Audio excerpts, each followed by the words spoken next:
Boom. So I'll probably see you Friday, and I'll probably see you Saturday, huh, for the fights? Yeah, so the next week I will actually have you will actually have a room and a bed. You might have a desk even. You might even have a computer. Thanks, God.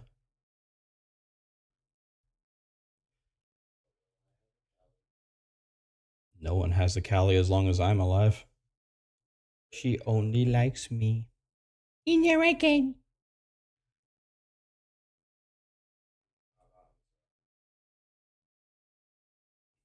You have to be back in the office at 1. So you got like 30. How long does Siege take? Oh, he has 8 minutes. It's over in. Oh, it literally ends. Yeah, he has Pokemon all week, so he's good. Oh, is it just for him or did you already do I it? already did it. Oh, wow. What a guy.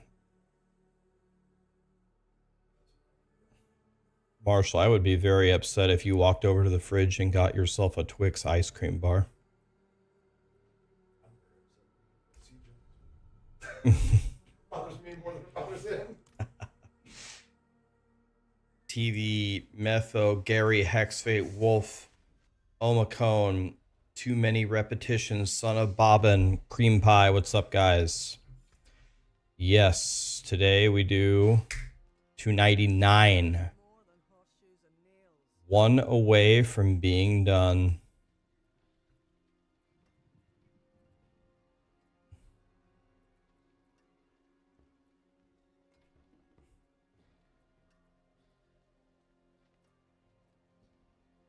Post your account name, guys, if you want to do speed 100s.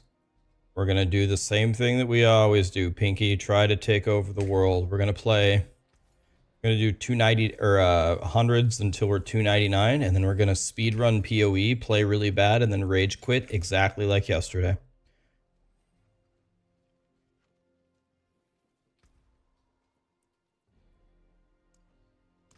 If you're already on my friends list, you can just join up.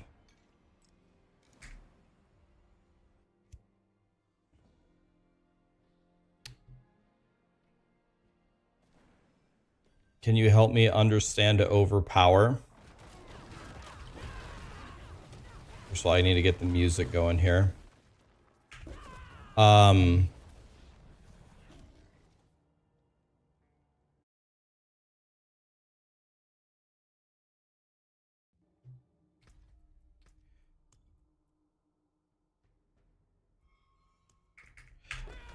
Okay, overpower.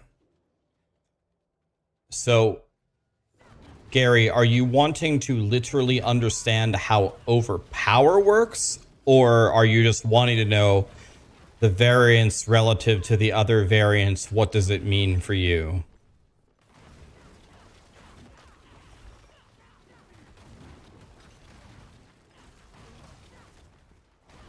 Hi, Vince. What's up, man? How am I today? I'm doing very well. Guys, I feel like today I'm finally getting into the big leagues here. Today I'm finally getting into the big leagues. I spent all morning. Yeah, it's not really a home project, but I went to a tax guide today that was recommended by a friend. And I said, all right, man. I am so sick and tired of giving all of my money to the government. Can you please help me not do that? I told him straight up. I was like, I don't even care if I make more money. I just don't want the money to go to the government. And I talked to him about some very, very, very, very advanced strategies. Some of them I didn't even know existed. I'm in the POE category. That's Shouldn't be right. Thank you. I switched it to Diablo 4. Why didn't it save? I did switch it. Thank you. I fixed it.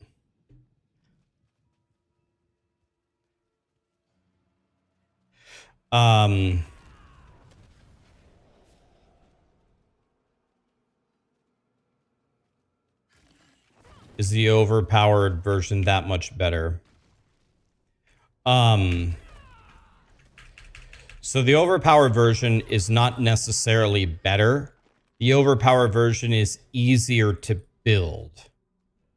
People usually play the overpowered version because it's easy to build.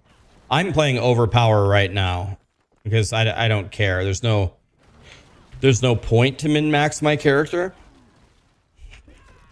Unless you're gonna go super ultimate Giga Chad, overpower is a great option. It's just easy to build is why people like it. If anybody wants to, Toys, you want to farm some XP? Anybody want to farm? Post your account name. Need 3 people going to 299.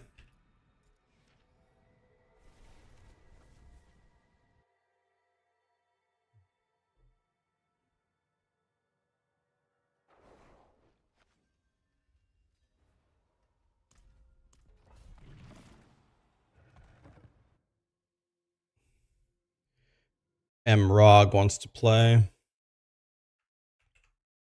Any thoughts on Tyson versus Paul? Well, I really want Mike Tyson to win. God, I hope he wins. Anyway, I was talking to a tax guy about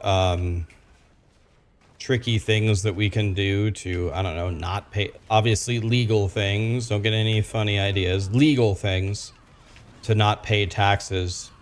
But in order to set it up properly, I have to meet with A, a lawyer, and B, a financial planner to set it up correctly. So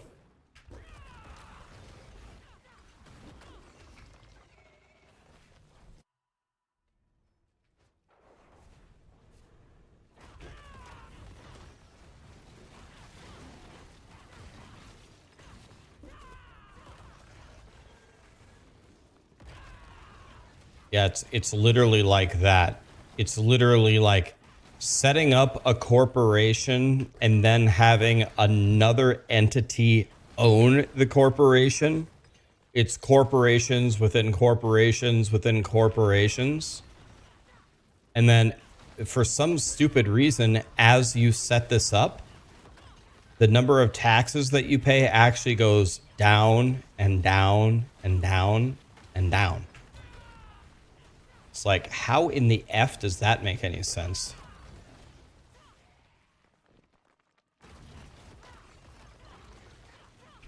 But the amount of money that I'm sending to the IRS this year is so far beyond unacceptable that I have to do this.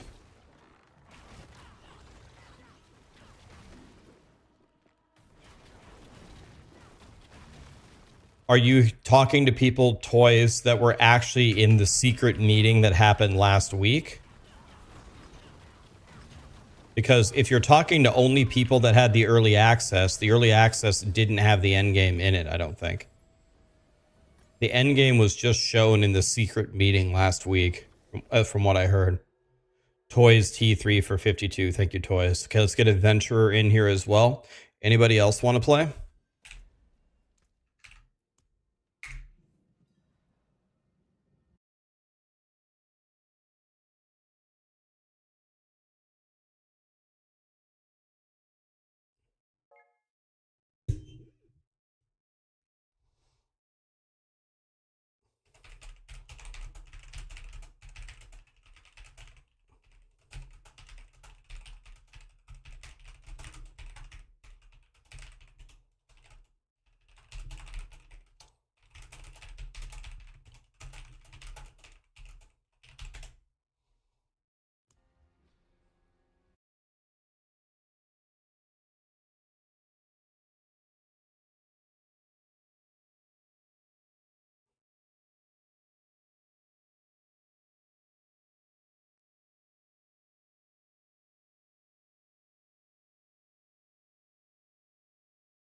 Okay, anybody else want to play?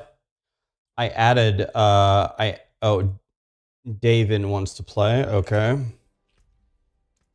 Anybody else want to play? Talking to Lee here.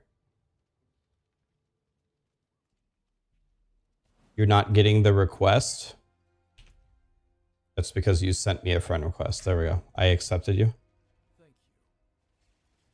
David, I added you. Show you my gear. Okay.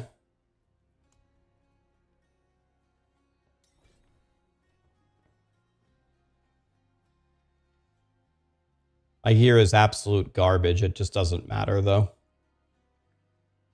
Half of my gear isn't even fully masterworked. Okay, did we get everybody in?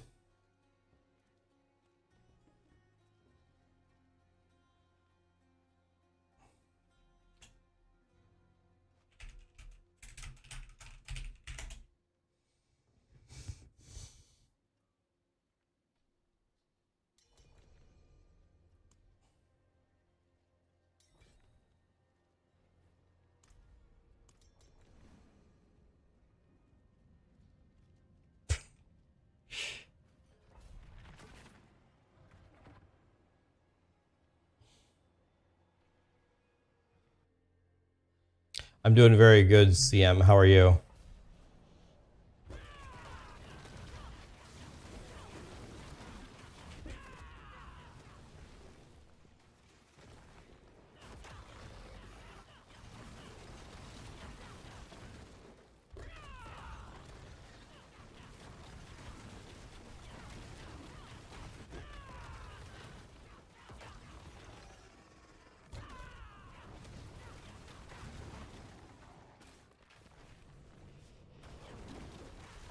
Did you get the clip, Depeche? How do I farm greater affix core ranks on gloves efficiently?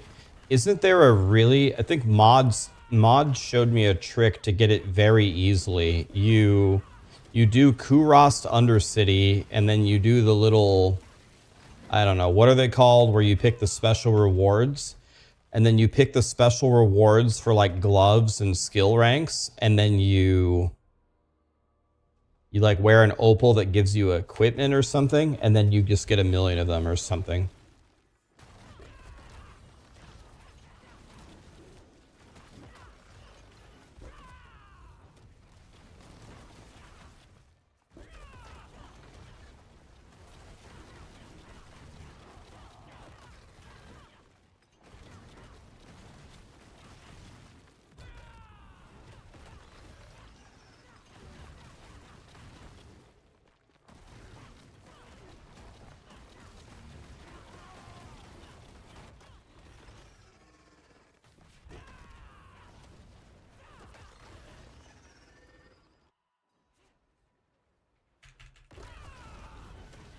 I don't know. I haven't actually tried this strategy, but Mod said it was really good.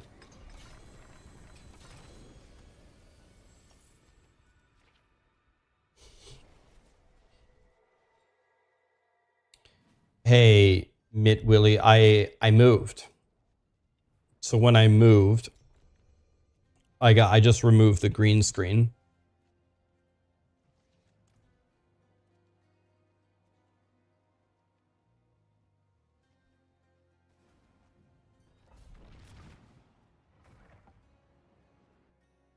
Remember, guys, at the end of the pit, everything that drops is worthless. Just grab the greater affixes, go to the upgrade boy, click, click, click, click, click, upgrade, boom.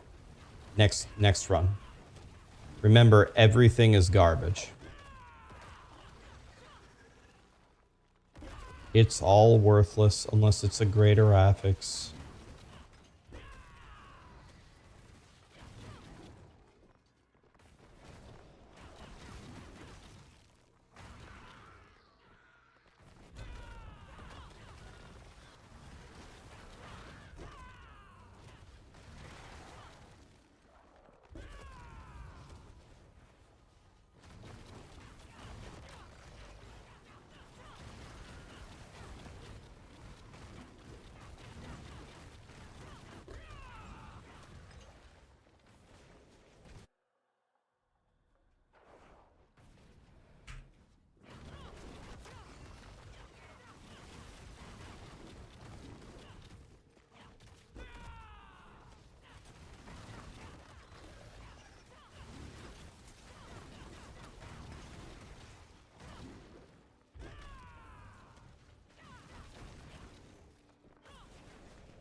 I'm still in Nebraska.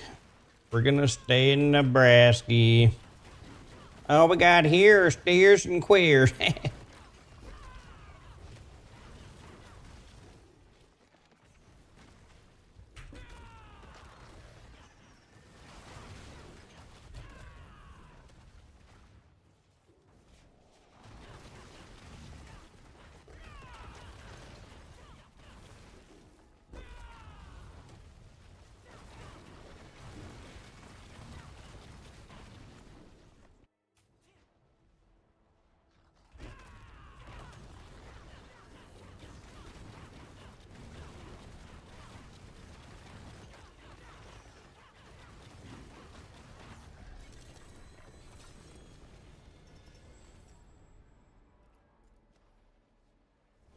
What's up, Boiler?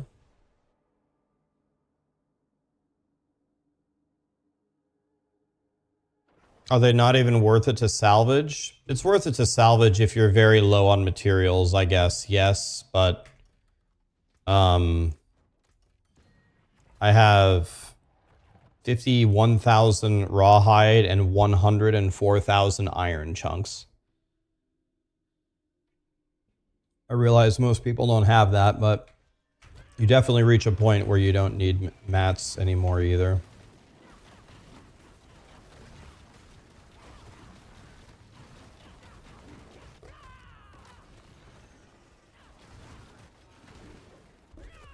Been blasting Enshrouded. I know a lot of people really like that game.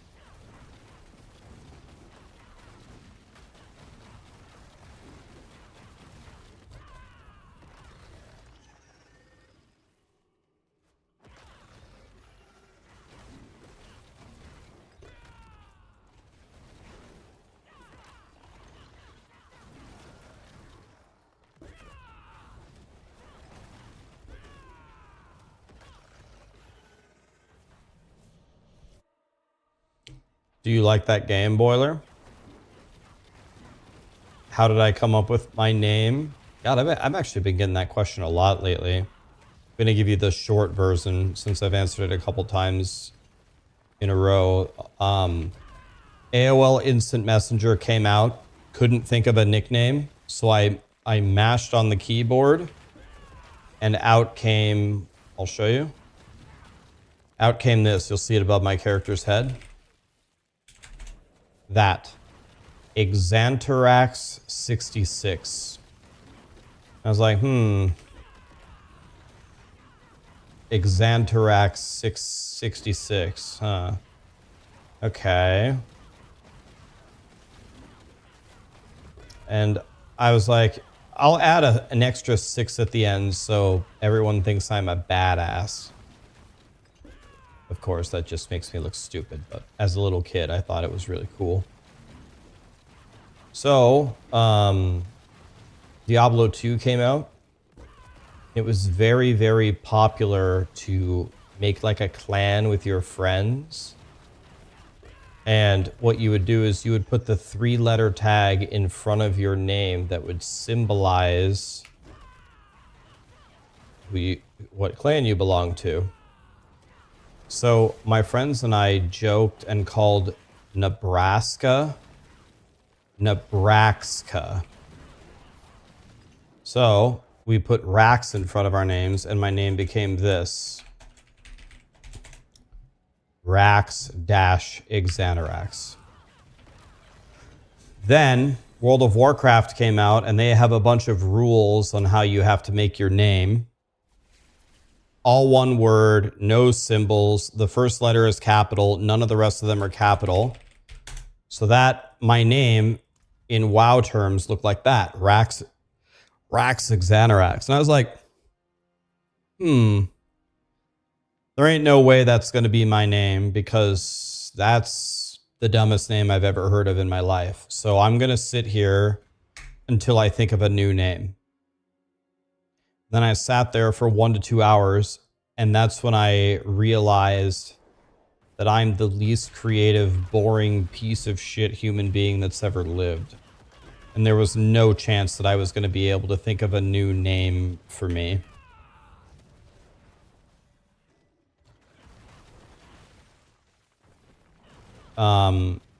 So I was just staring at my name. I was like, Raxxanterax. Is that going to be my name forever?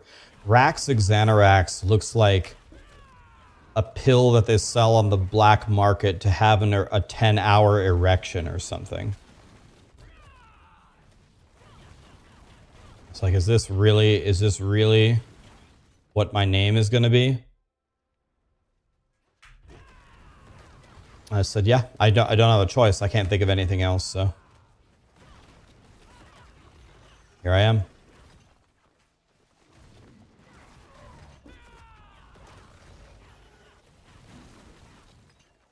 Raxxanterax does give 10-hour erections, don't even need the pill. Wow.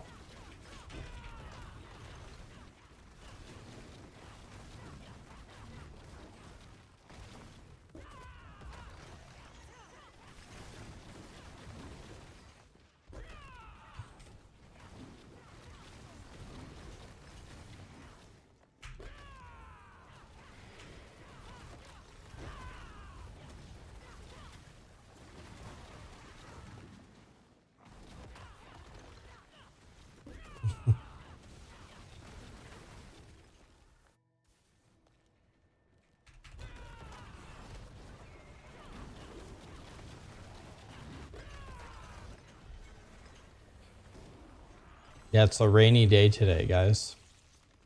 Got vampires over here if you care.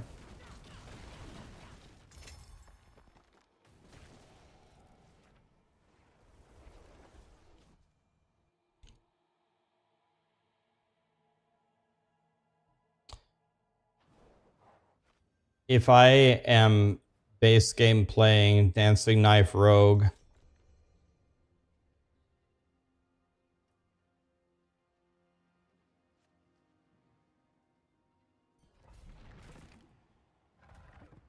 yeah, I don't know how the ultimate damage gems would help you on Dancing Knife Rogue. I think I don't even know how that would help you. Like, I guess, are they saying that if you take the ultimate damage gems, that if you have the ultimate petrify on the monsters, it counts for the damage? Shroud is pretty good. It's a 6 or a 7. Gameplay loop is a little repetitive and tedious. Okay, so it sounds... So your original ranking of it is not that high, but your description of it seems pretty strong. Boiler... Okay, here's a question, guys. What... For Boiler and everybody else, what are your top 3 video games of all time? Like... Maybe not that you play today, but they came out and they just like were your favorite game ever.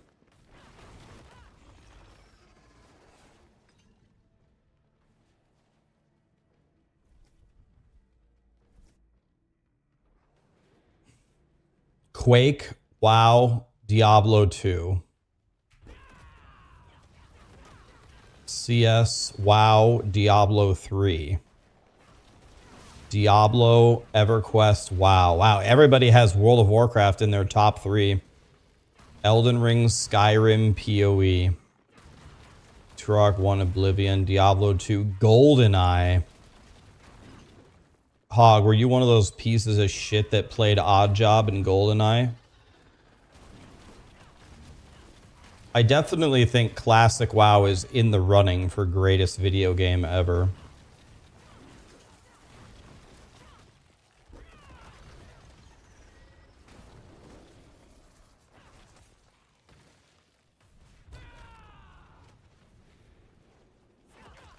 I bet Hog was an Oddjob player.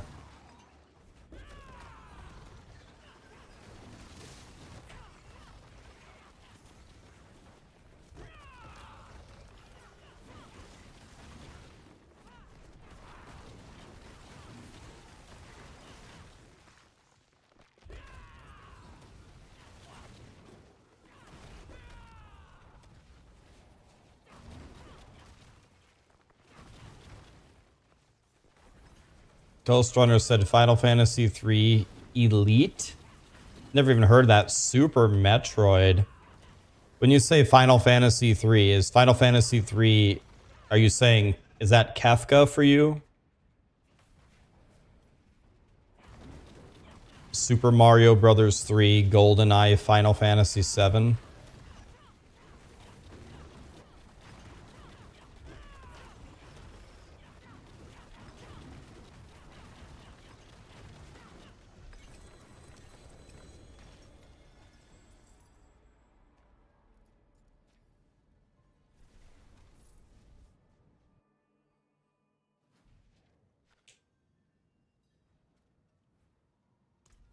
I wonder what my top 3 would be. My top 3, the number 1 would be, for me, would be Final Fantasy 7.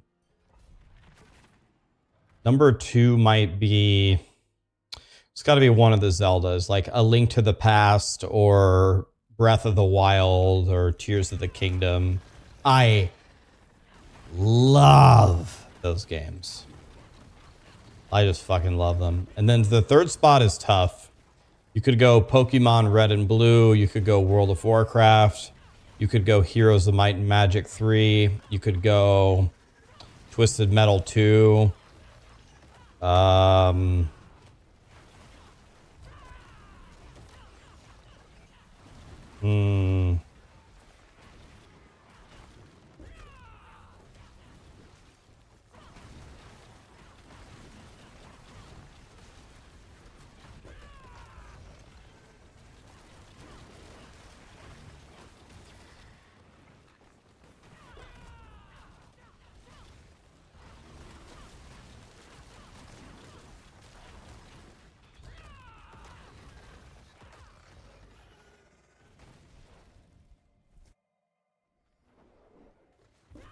If you guys have never played the game Heroes of Might and Magic 3, you can probably buy it and all of the expansions for it at this stage in its life, probably for like 10 bucks or something, maybe 20 bucks. That's got to be the highest EV 20 bucks you'll ever spend. Just download Heroes of Might and Magic 3 and just play it. And you'll be like, oh my God. Heroes of Might and Magic 3 is absolute crack. There's no better way to waste like 2 years of your life than playing Heroes of Might and Magic 3. Heroes of Might and Magic. Why was it so good? It's addicting, man. It's like a gateway drug. You play one map. It's a game where you load it up, you build a town, you build an army, and then you go explore and look for artifacts and you go kill the other people. But I'm telling you, man, it's so much better than the other games like it. It's just such a beautiful game. If you play Heroes of Might and Magic, if you bought it today and you played it for an hour, you would be playing it after work all day long for like a month straight.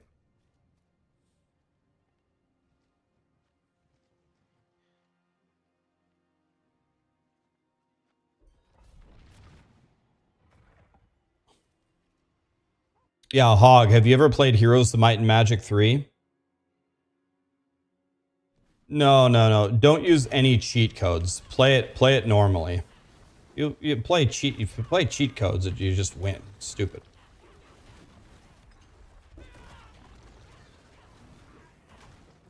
Hog, if it's on stream, I will buy you Heroes of Might and Magic 3 and every single expansion to the game if you will play it on your stream. I will buy it for you if you will play it.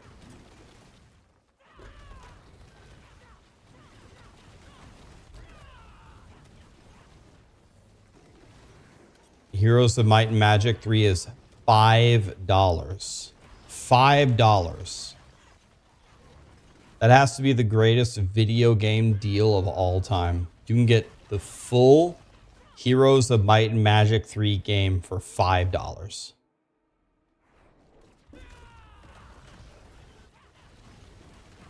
It's one of the greatest games you ever played. Which game? Heroes of Might and Magic 3 or... Get the phone call here. I don't know who this is. Let me answer this.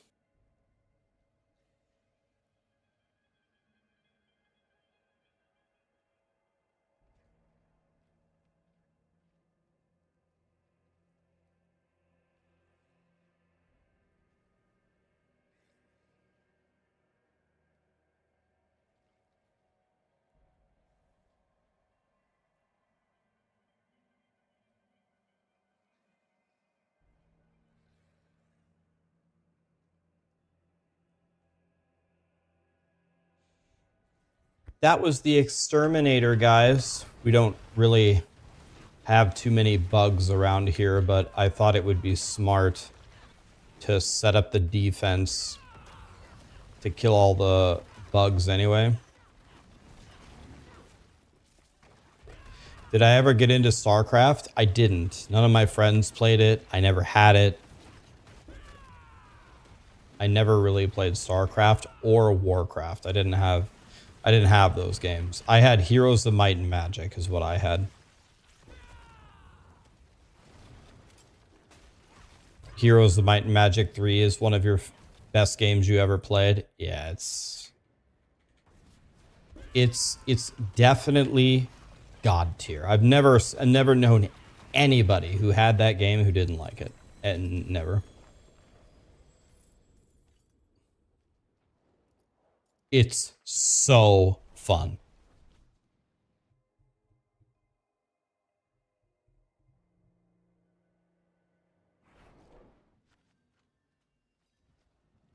And the replay value on that game is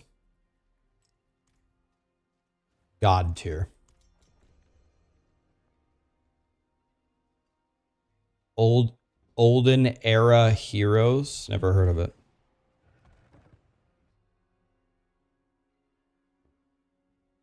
Keith says it is so good.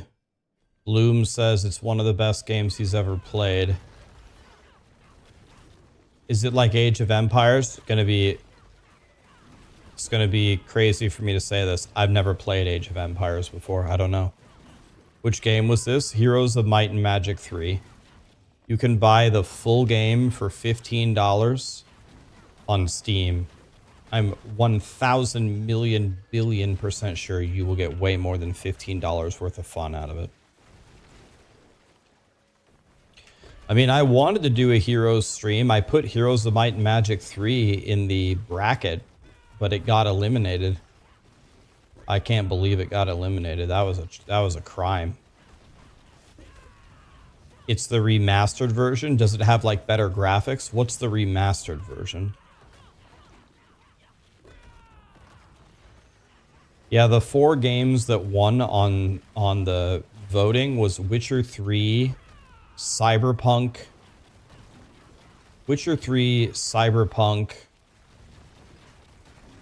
Red Dead Redemption 2, and Diablo 1.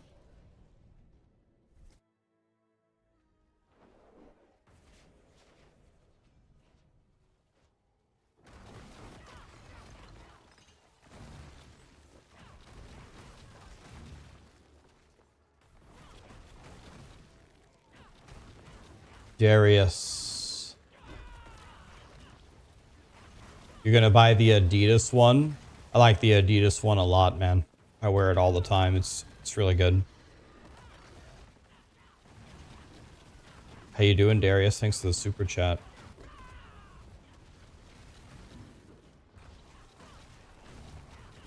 Yeah, so Ghost Runner likes the old school ones like me. Ghost Runner, did you ever play Breath of the Wild?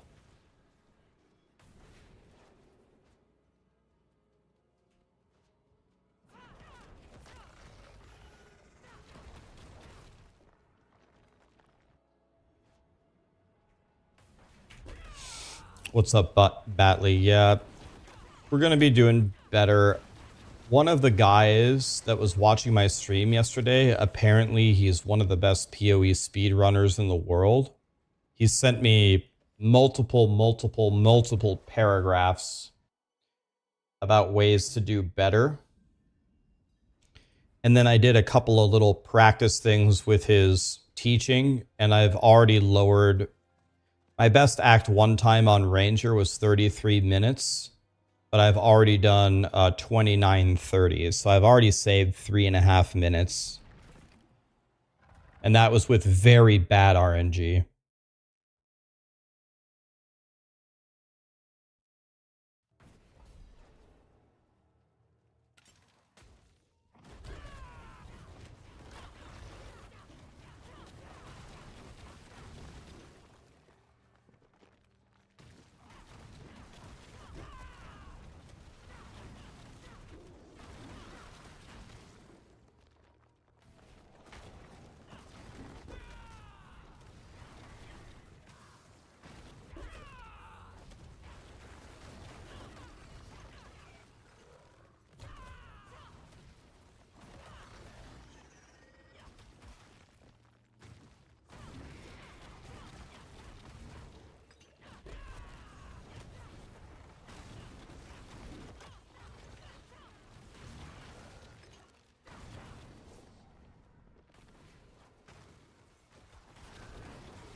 Reading this message from my brother here. Respond.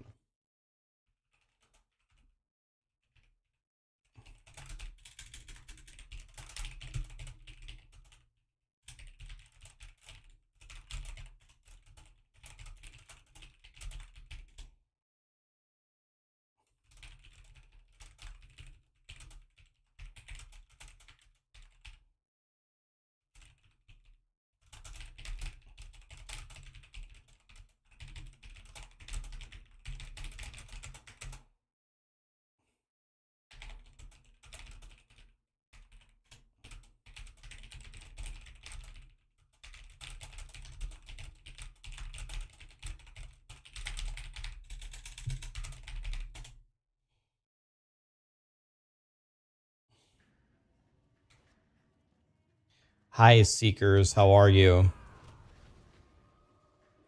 Marshall left. I know, I'm sad.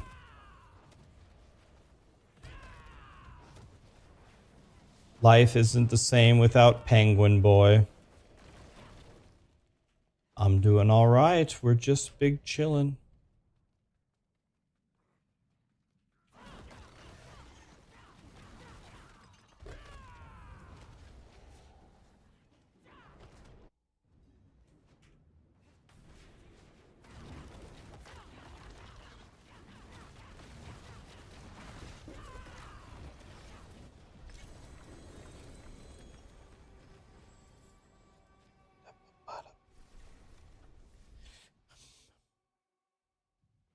You use the evade version of Spiritborn? I love the evade build. It's big good. It's not regular good, it's big good.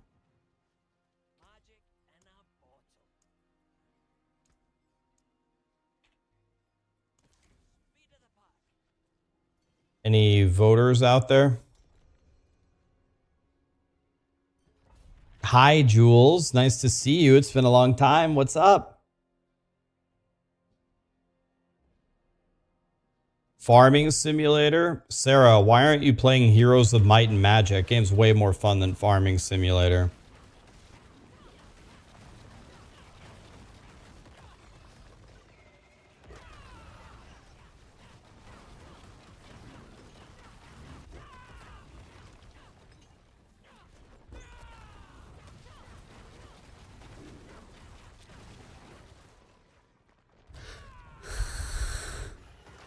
I don't know what that is. One of the greatest games ever made. Like for me, it's top 5 ever. On Steam, it's $15.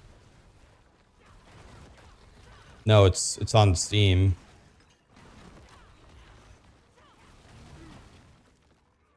You're sneaky. Oh yeah, we knew that about you, Jules. We know how sneaky you are. Jules, what have you been up to?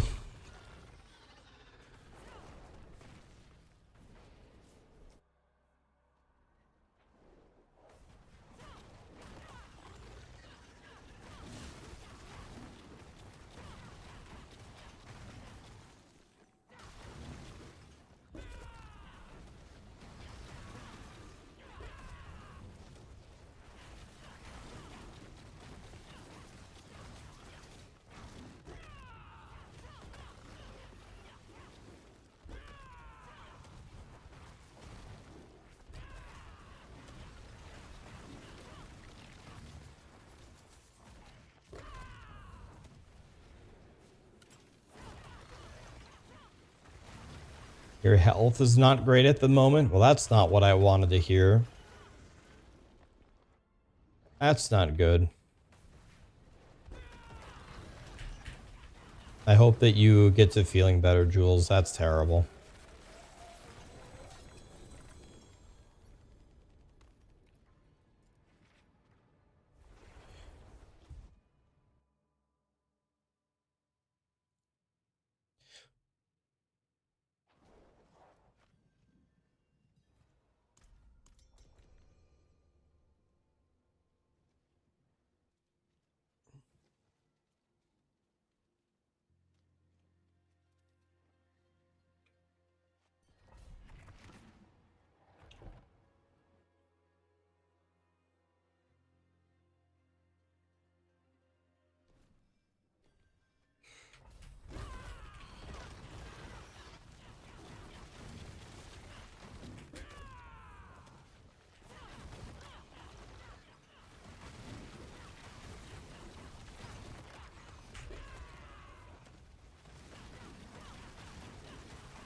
"45 years married on Sunday." God, that's something almost no couples can achieve, Jules. Hell yeah.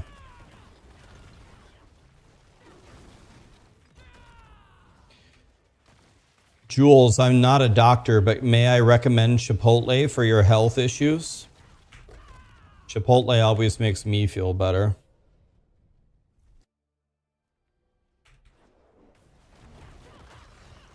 Although I don't know if they have a Chipotle near you. 59. By the way, Jules, do you realize in one more month you get the highest hoodie possible? Well, the highest hoodie possible is being subbed every day for 10 years. But you will be subbed for 5 years in one more month, and that will give you the diamond hoodie. You will have the diamond hoodie. There's almost nobody that has the diamond hoodie in my channel.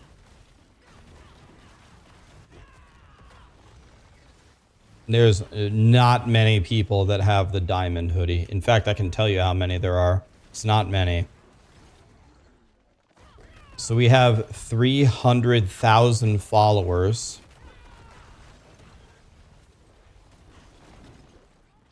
Let's see. We have 300,000 followers.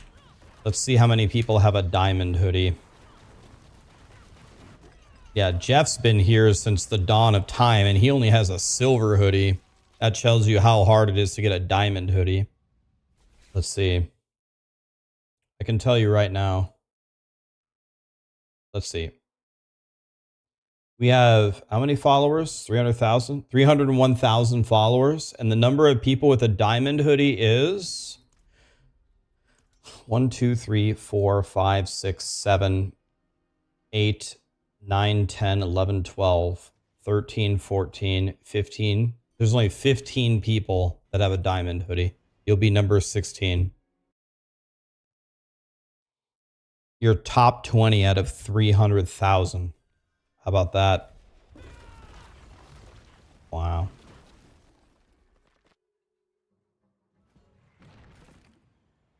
Toys, it looks like you have, if I'm looking, it's hard to see, it's so tiny, but I think you have the second. Toys has the platinum hoodie, I believe. So you have the second best one.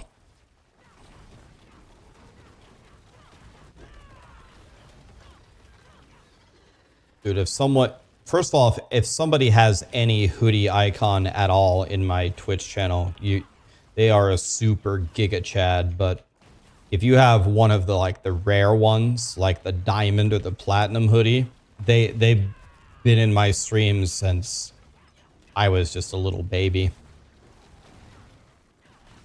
There's Goose Master right there. 48. You just hit the next tier. You just hit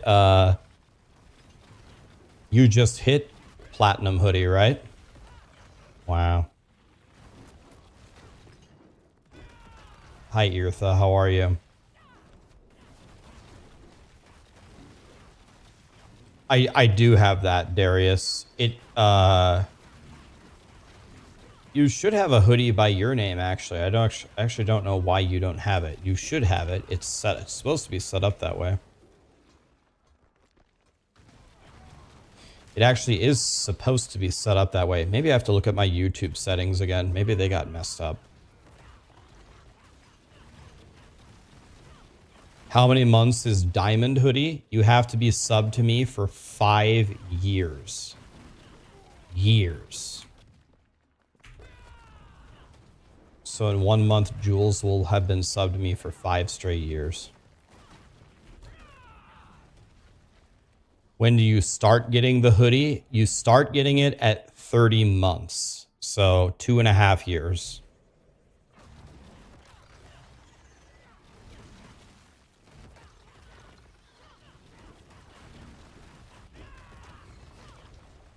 There is one hoodie beyond. There is one level beyond Diamond Hoodie.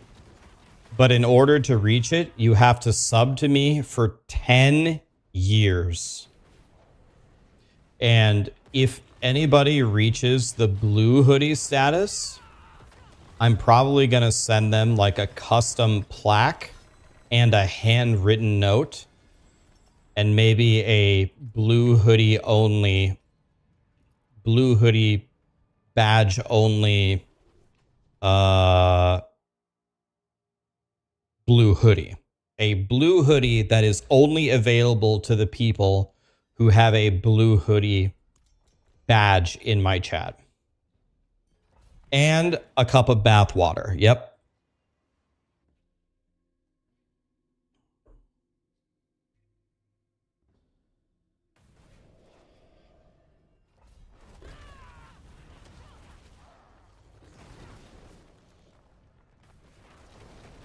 I've been married for 14 years. It's been the best 4 decades of my life. Being married for 14 years feels like 4 decades.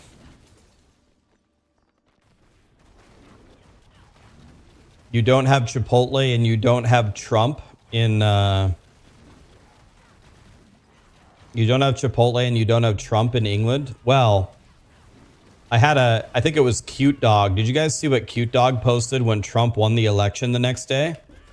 I think he posted it on X and he said, you know, I didn't vote for Trump, but I'm not too mad about it. And then he posted a picture of his investment accounts and how much they went up because Trump got elected.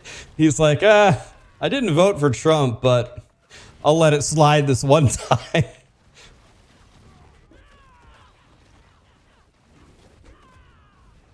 I bet anybody who did not want Trump to win and that had a lot invested in the stock market, I bet they are so far just fine with the results because the stock market flew the next couple of days. It was actually crazy.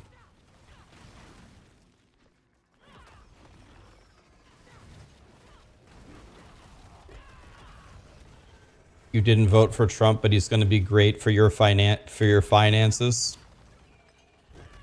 I actually met with a tax guy today, and he was saying that whatever Trump's tax breaks that he passed when he was president expire at the end of 2025, but he expects Trump to either reinstate it or come out with some other tax stuff. He said like him and his whole firm are sure that that's going to happen.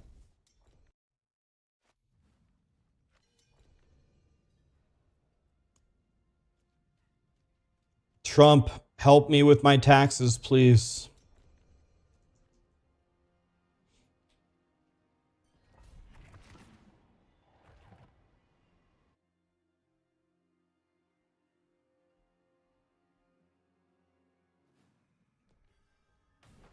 Rax, I'm not doing this for 10 years. What do you mean, Lord Woodward? We're streaming every day for 10 years. What do you mean?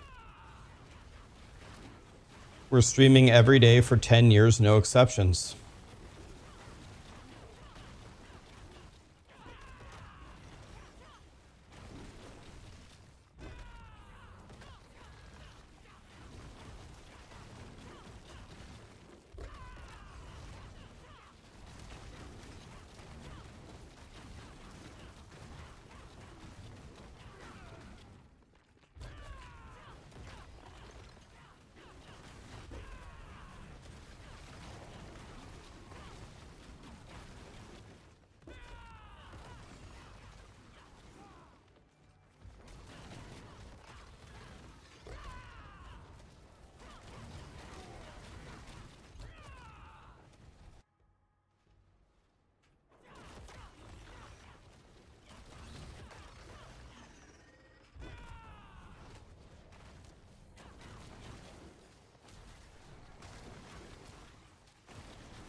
buy your computer parts now because next year it's going to be even more expensive?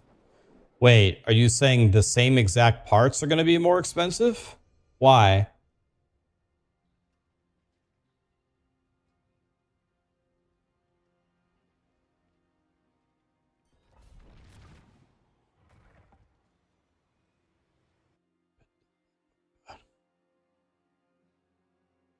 Oh, the tariffs.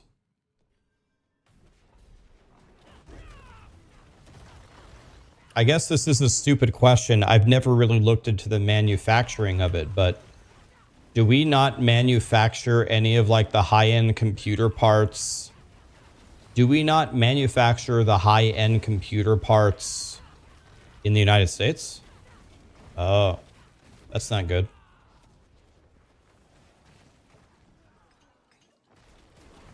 Taiwan and China.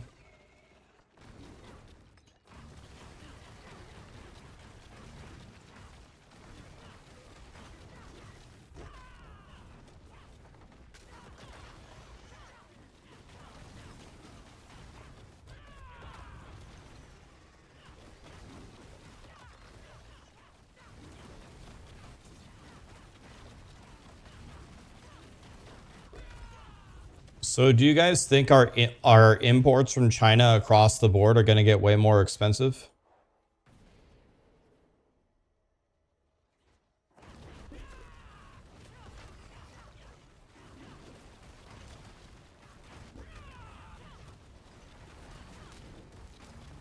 Hmm.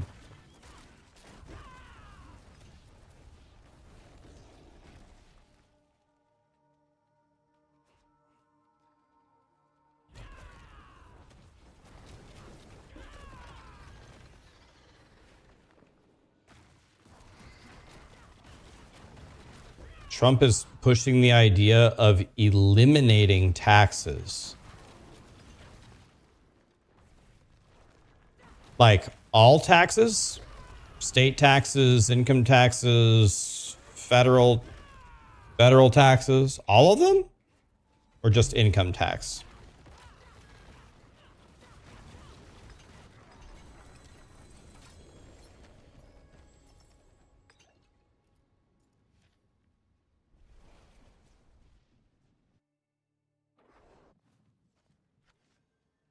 Just the federal income tax?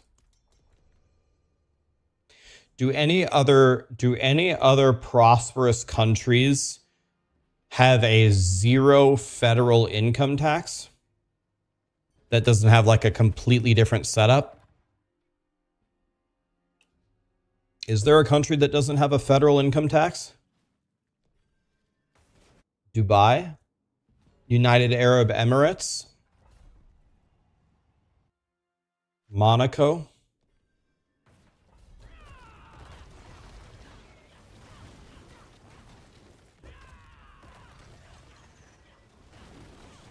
Well, Trump has the presidency and they have the House and the Senate, right? So whatever he wants to do is probably going to have a pretty high chance of passing, right? The House hasn't been called yet.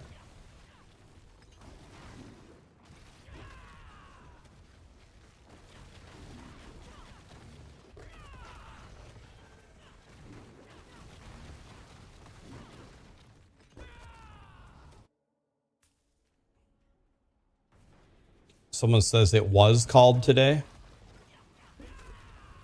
It was called today. The Republicans have all three.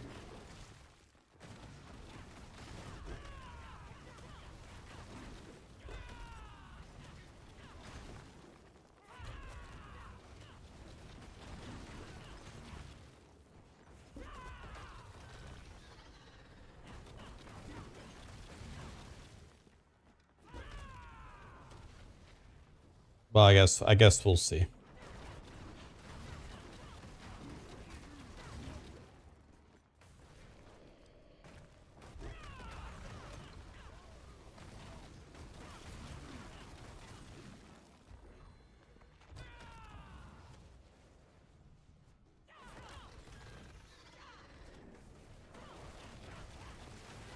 Gonna have food? All right. Enjoy it, Jules.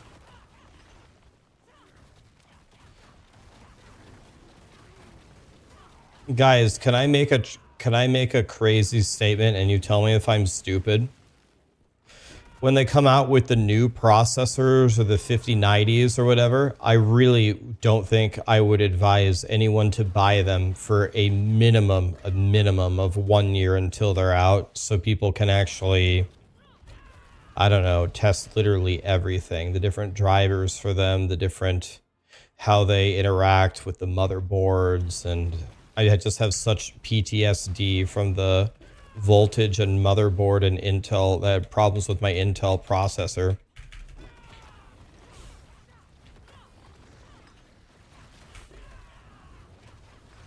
I honestly think if you want to upgrade your graphics cards next year, you should probably buy a 4090 or something lower.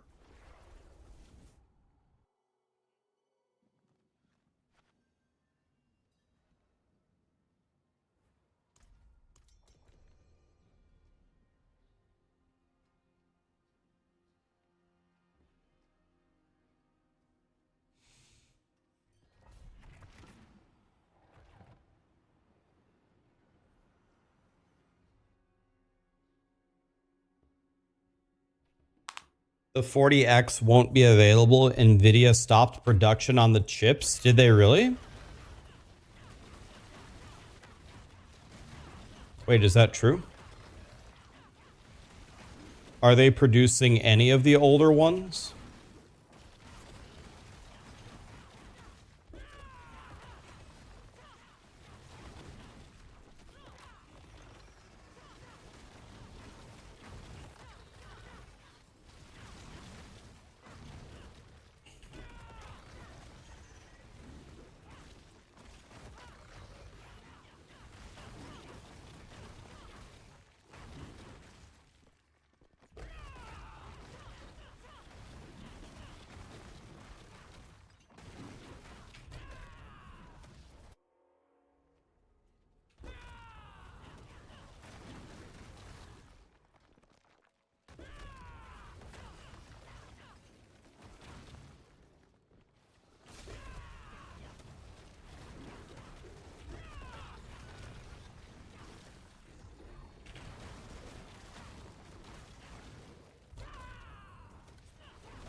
Get them down, boys.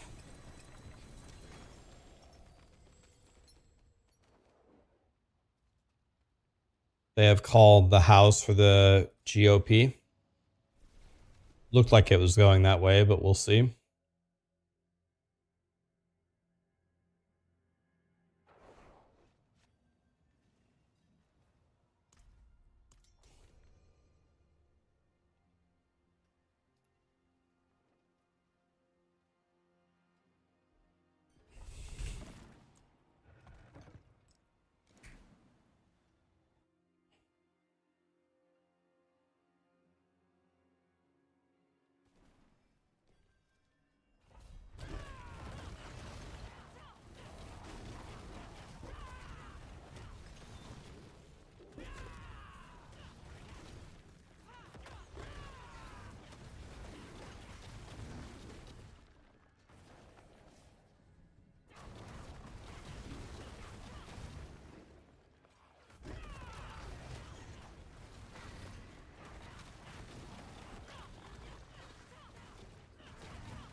They just had a press conference announcing it. Okay.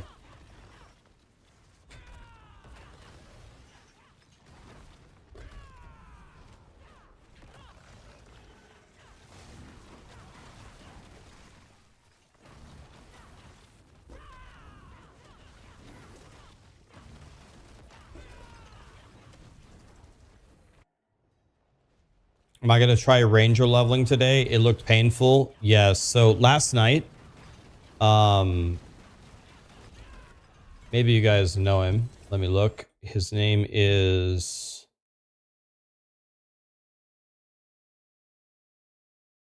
SPL. It stands for something like some player lost or something. I'm sorry. I don't know what it stands for. Anybody know SPL from POE? POE will be down for 4 hours when? POE is going down in 1 hour for 4 hours? God damn it.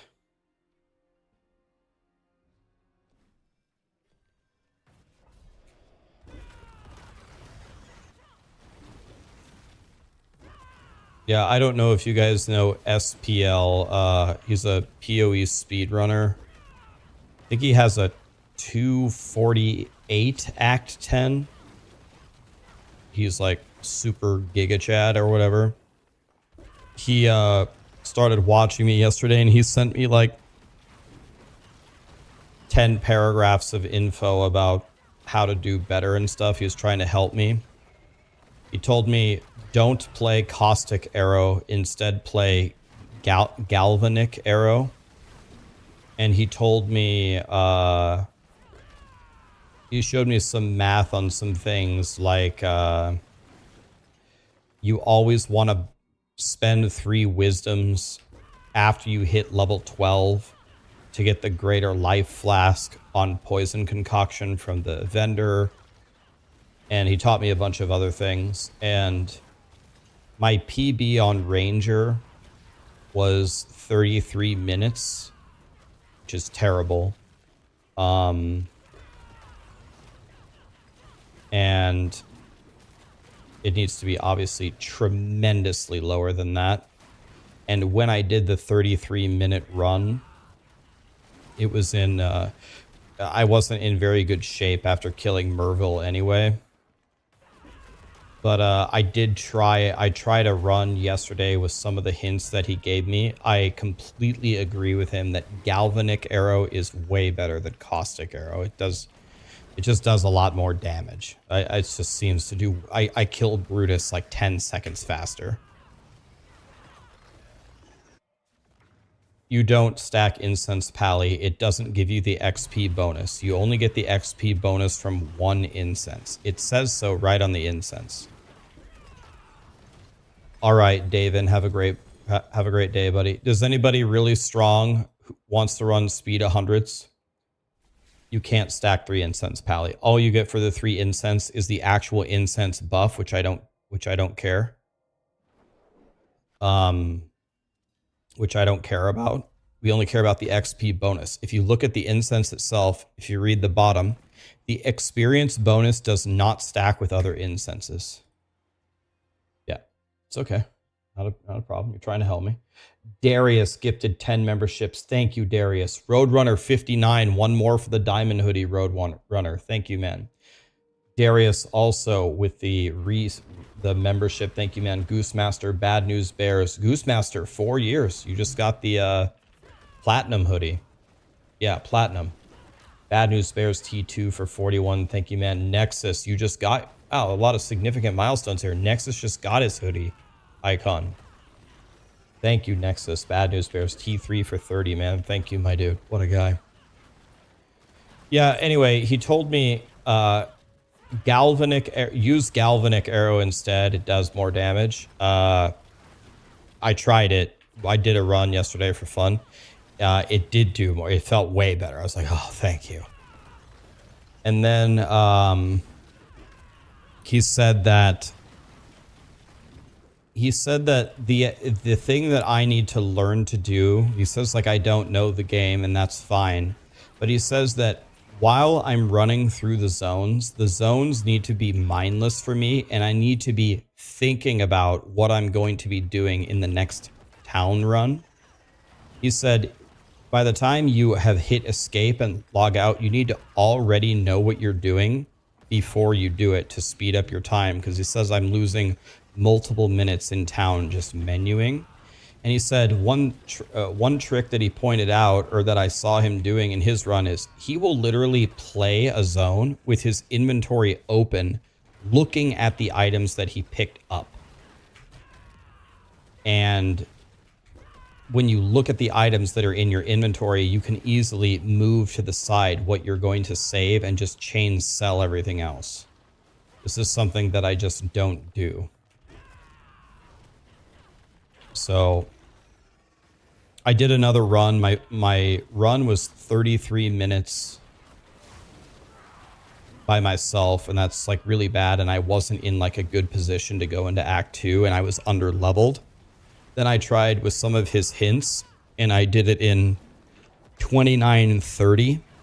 So I cut 3.5 minutes off of my time, and I was very, very strong. And I had almost all yellow, so I was in a good spot to go to Act 2, and I was level 13. I was also a level higher than I was on the other run. So I was a level higher. I did it 3.5 minutes faster, and I was way stronger. And I got completely screwed on RNG. I got no movement speed boots, and I got no 3-link. So if I had movement speed boots and a 3-link and cleaned up some other problems, I can probably do Ranger probably at least in under 28, maybe in under 27 if I play really well. You're welcome, man. Anybody want to post your account to do some speed 100s? Or anybody who's already on my friends list, you want to do speed 100s? Rogue wants to play. Okay. Let's get Rogue in here.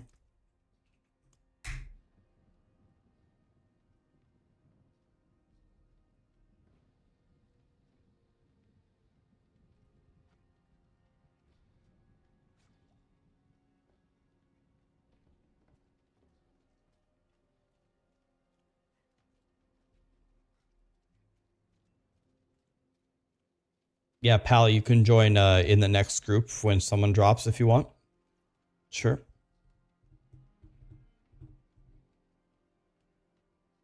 It's not the same, Darius, but you don't need a membership to buy a hoodie. You can just buy a hoodie. The membership gives you like discounts if you want to like buy more hoodies in the future. I added you, Rogue. Did you get that? Did you get that thing? I sent you a friend request.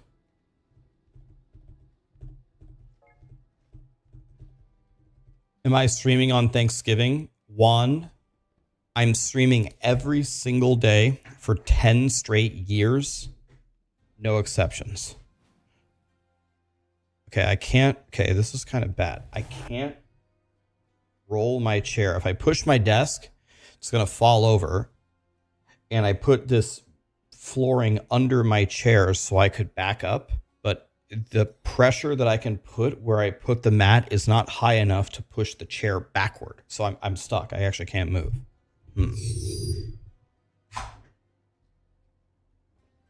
Jesus.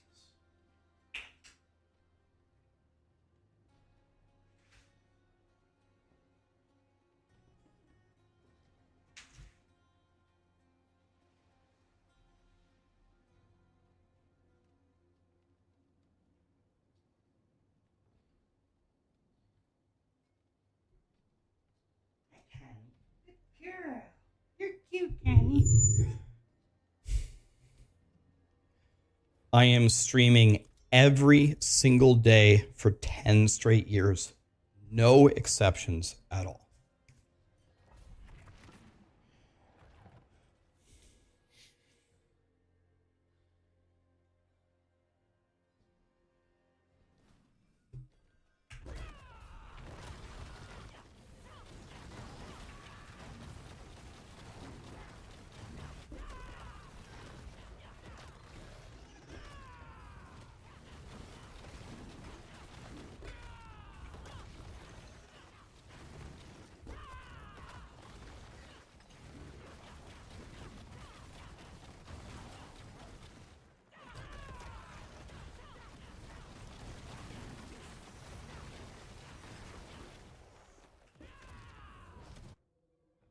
Have you ever seen a 4GA Shaco? I've seen one drop in my party for Dioxide. Yes. Dioxide got a 4GA Shaco right in front of me.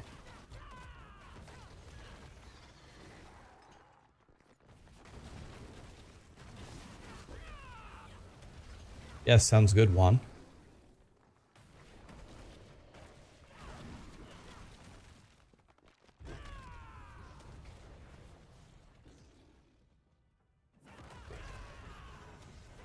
Is POE really going to be down for 4 hours? Is there like an offline mode I can play in, or I just can't play? Hi DM, how are you? I got a new mic. It's the same mic that I already had, but the other mic got warranted because the bottom little pluggy connecty bob got messed up. So this is the same mic, but a brand new one. They need to do account merging stuff. All right, well. Yeah, well, I was going to play POE, but I guess not. You want to know what we could do? We could go play... I have 48 minutes. We could go play POE for 48 minutes and then come back and play Diablo. You want to do that? Should we do that?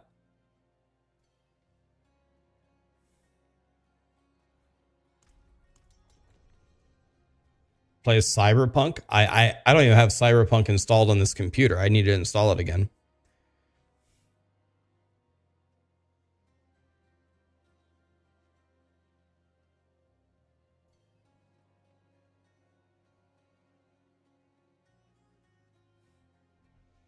Does PoE have a lot more endgame content than Diablo? They are truly, truly, truly not comparable. Yeah, so I didn't get a same thing as the mic. I got the exact same computer that I already have. Same components, the same everything. The reason why I got a new one is Blizzard wants me to send them my exact old PC so they can study it, so they can make some server improvements for everybody. So Blizzard asked me, if we send you literally your PC, will you send us your current one? I said, yeah, sure.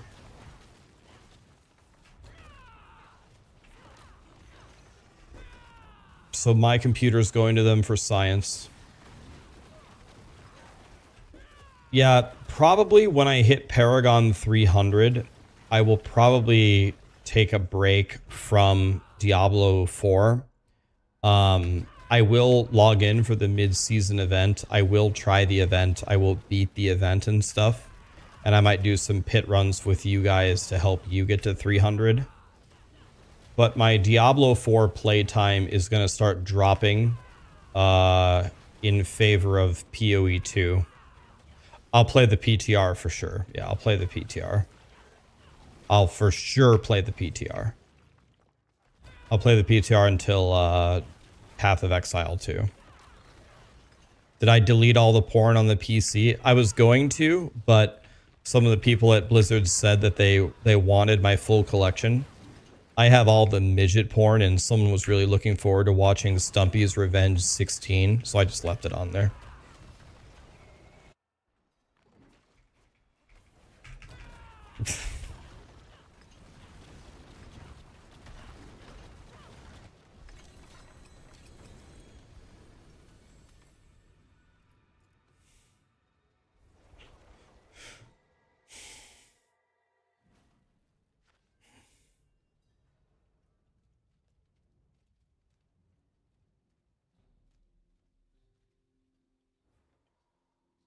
However hopeless I am for D4, I still love it. I don't love D4. I don't love D4. I wish I loved D4, but I don't. I don't think anybody loves D4. Does anybody in chat love D4? I don't think anybody loves D4.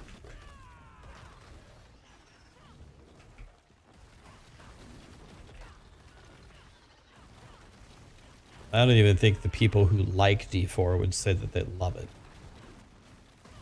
It's my favorite game of all time.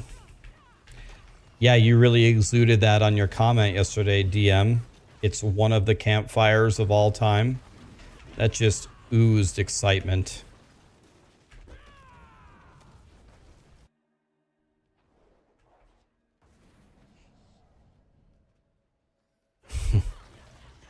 Out of all the campfires ever for Diablo 4, that was certainly one of them.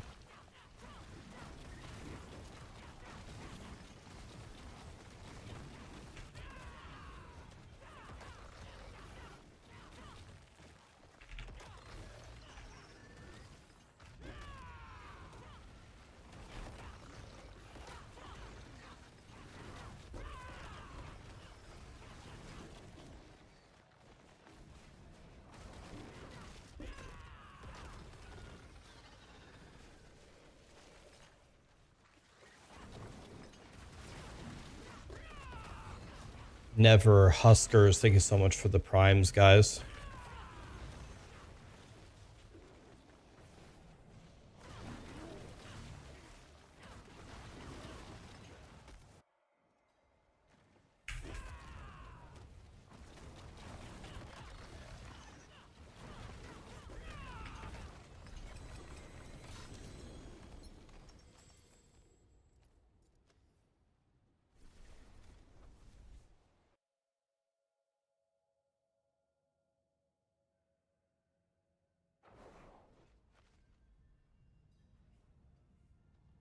Rax always hates Diablo 4, but I did learn one thing. Starforge makes shat PCs. We're very happy to have you here, Dragonis. I hope you don't have to be anywhere soon because your contribution is very meaningful.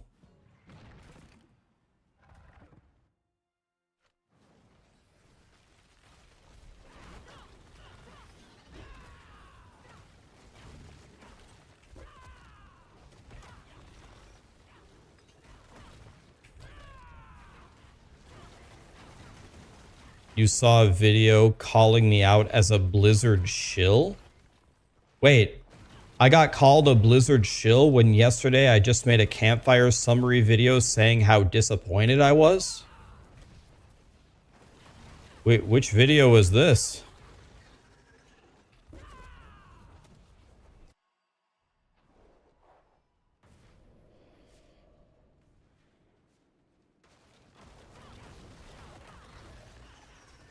Which video? I've actually pretty much never been called this. People are calling me a Blizzard shill? Dude, I'm the one that posts the most feedback out of anybody. I'm the one constantly making videos about how to make Diablo 4 better.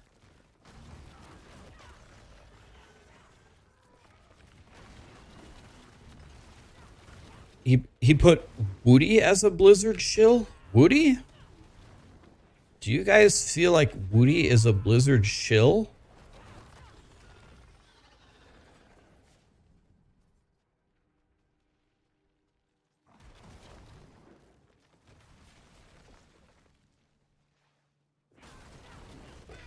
Correct me if I have my definition correct. Doesn't shill mean you just blindly support a company no matter what? Is that what that means? Or do I have my definition wrong? Do I not understand this word? What does the word even mean?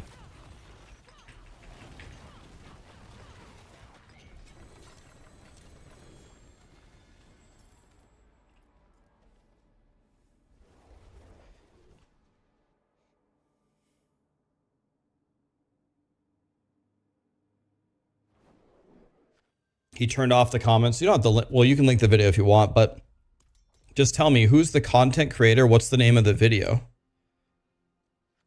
It's called Diablo 4, Some Streamers Can't Be Trusted. Trusted? Are we like disarming a bomb here?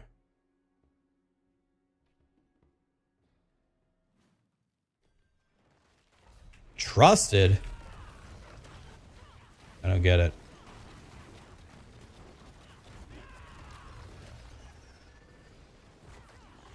Okay, I changed my mind. Post the link to the video. Post the link to the video.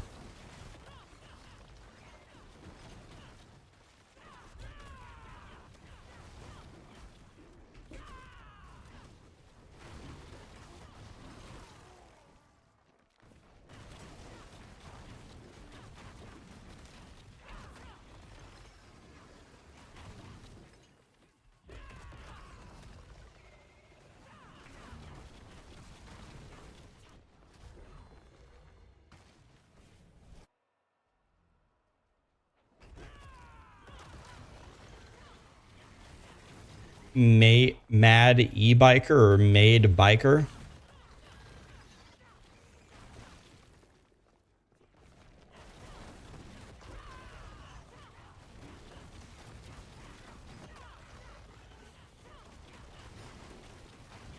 All right, we're going to check out this video real quick. Then I'm going to play POE for 38 minutes. Then we're going to come back and play Diablo.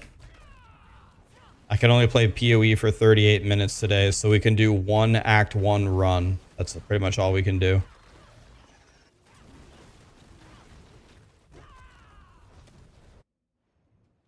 I'll be back on Pretty Boy and Rogue Leader if you guys want to join up again. I might not watch this whole video, but let me just see here.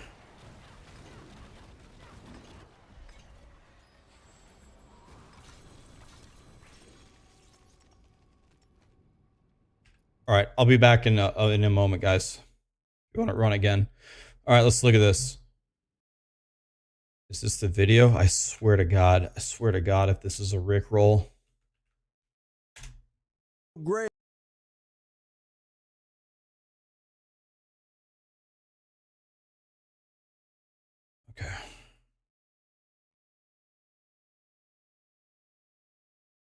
Okay. Ask them, did you take a free trip by Blizzard to go play the Spiritborn? Were you featured on the Battle.net page? Were you featured and still featured on the YouTube Blizzard page? Yes, Blizzard gave me a free trip to Seattle to play the Spiritborn. Yes, they put me on the launcher many times. Am I featured on their YouTube channel? I made a YouTube video with them one time. So yes, there is one video of me on Blizzard's YouTube. One. Yes. Diablo 4 page. If they're Let me move my camera. I'll just tell you all the answers. I'll just be honest with you. Oops. Okay, let's watch this. answer is yes to any of those questions, why are you listening to what they tell you about this game? I'm telling you, there's too many of us out there that know. Okay. So I'm the one that got to try the class. And then I post a video telling you how I think the class is. Why would you listen to me? Because I tried the class? Because I tried it? See, this guy is missing one critical question. He's missing a couple critical questions. He didn't ask me, was I paid to make a review of the Spiritborn? No. Was I paid to promote the Spiritborn? No. Did they imply that they would give me more trips or more stuff or more perks if I went home and said good things about the Spiritborn? No. None of that happened.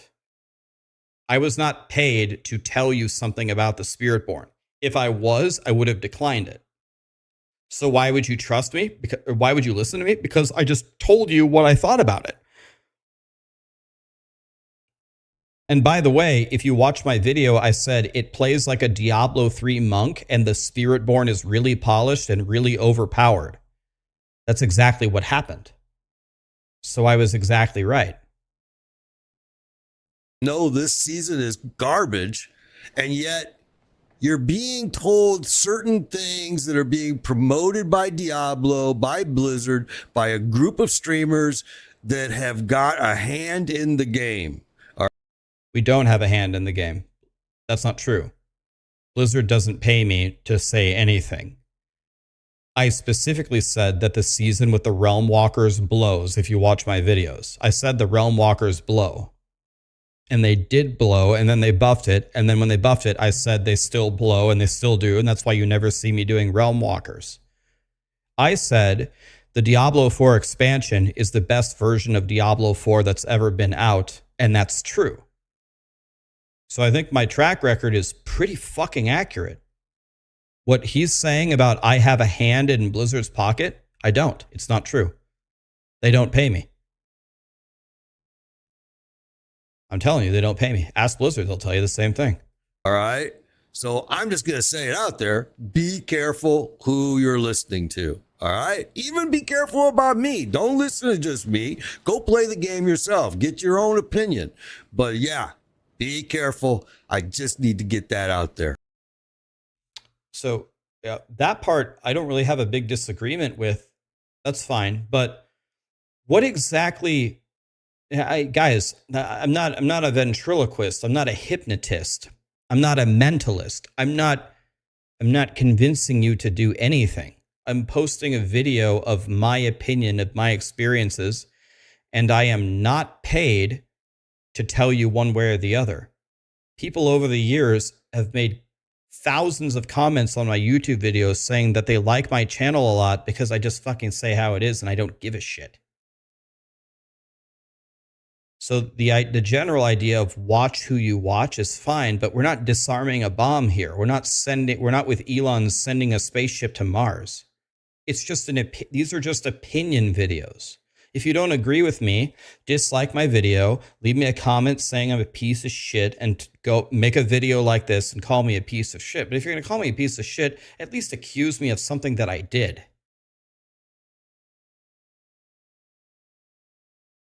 Wait, what did I do? I don't get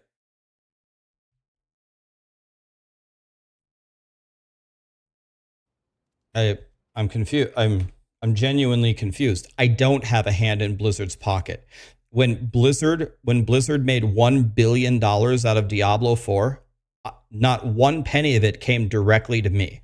Yes, if people love Diablo 4, and then my CCV will be higher on my stream and my YouTube will be more successful. But the only thing that I can do to influence the popularity of the game is what I already do: complain about everything that sucks about it. Because then they might fix it, and then people might like the game. By me telling you I love the game, I'm so excited when the game sucks, that might be what he's talking about, but I don't do that.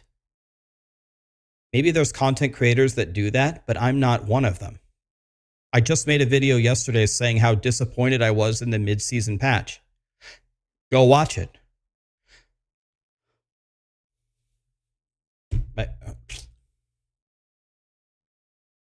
I'm okay with anybody hating me. I'm okay with anybody attacking me for stuff that I do, but attack me for something that I did, at least.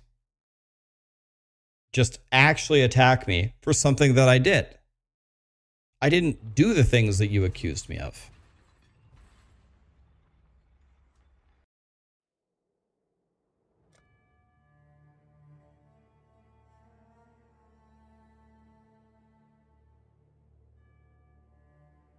Okay, we can only do one run and then POE. I have 29 minutes. Oh, I can't even do a full run. Oh, here we go. Here goes not even a full Act 1 run, and then we're going back to Diablo.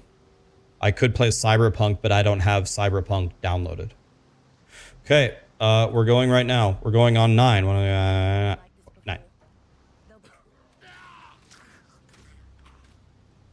I actually don't even care if I beat the 29-minute mark. I would just be okay with getting close to it.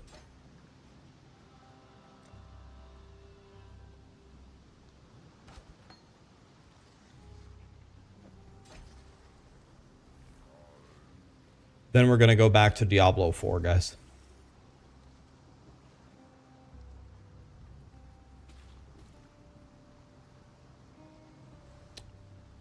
his overall message of be careful who you watch, and some people might be paid to tell you something, or some people might be feeding you a bunch of bullshit. Sure, I agree with that.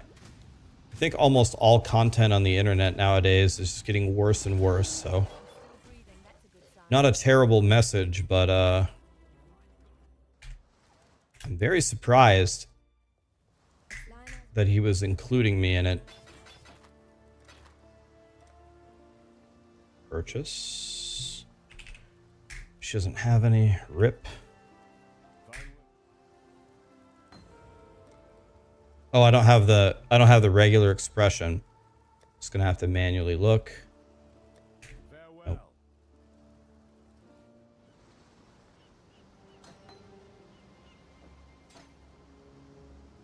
Okay. Gonna miss your POE run. Good luck. Yeah, this is the only run I can do of the whole day. We can only play for 29 minutes, so we're going back to D4. I'm not even going to switch the game title because I'm going to be back there in 2 seconds anyway. You only play Diablo 4 because I do? Really?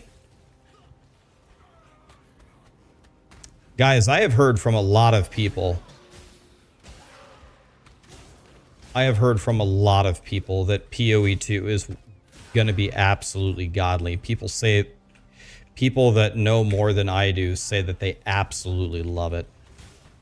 So we might be in good shape here. This is a dead end. Should have picked up that iron hat. Oh well. This is a terrible layout, so we're just bleeding time here.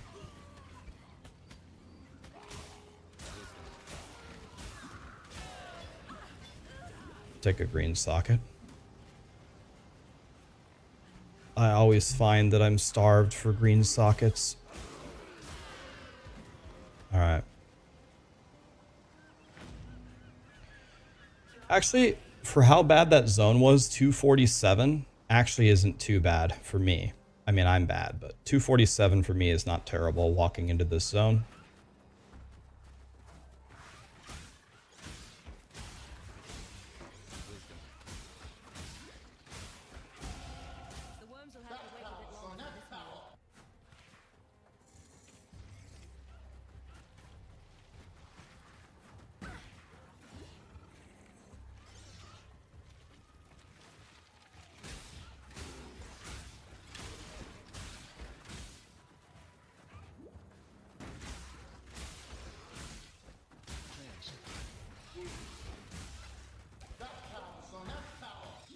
Could be movement speed here, right?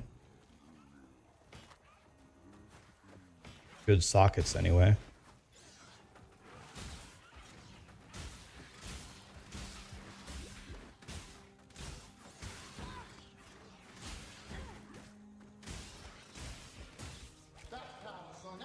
Okay.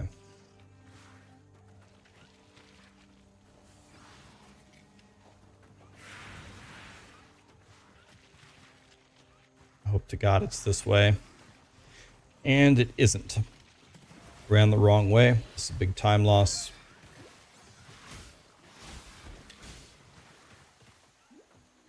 Well, that's too bad. I specifically ran a little bit to the left. Now it should be this way. Yeah. Never seen it be this far to the left. So 430 here is quite bad. Should at least be 30 seconds faster here on a very good run. So this is not going well. But... and of course, someone's at my fucking door. Right back.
Give me 1 second here, guys.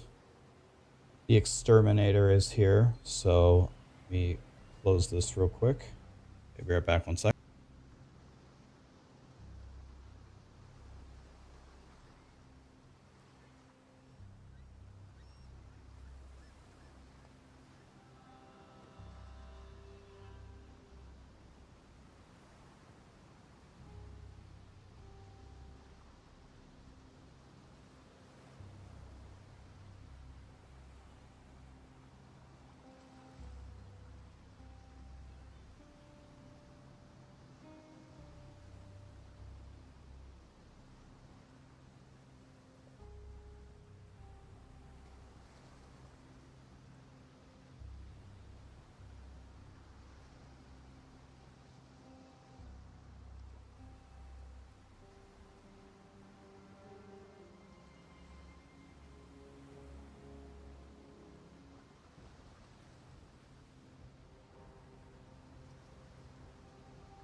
All right.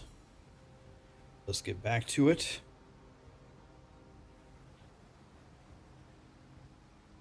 Okay. The exterminator is here to exterminate. Okay, we're going on 9. What do I do? Okay.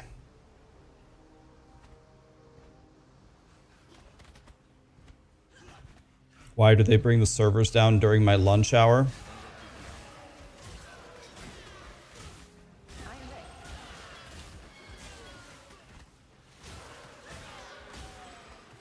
Okay, we have an iron ring. We have much better sockets now. And we ran straight to the boss. That's very good.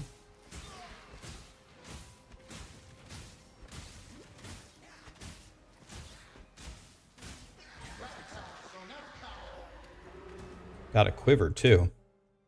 So that's pretty awesome.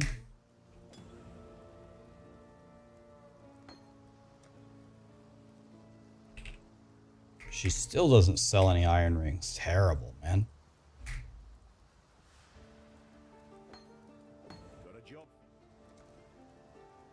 Any 3-link green? Already have this bow. Don't need burning arrow anymore.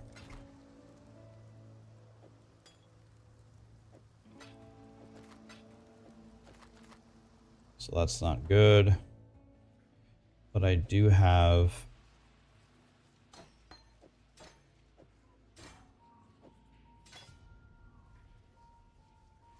like that. Okay. Let's get it.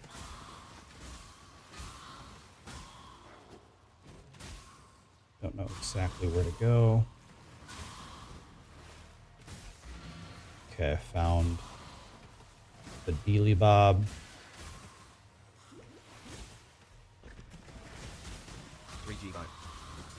There's a 3G bow. Problem is it's a bad bow. So one thing that he told me is, in general, I'm killing... He told me this and Karn told me this. They both told me that I'm killing too little of stuff. So obviously you don't want to kill everything, but...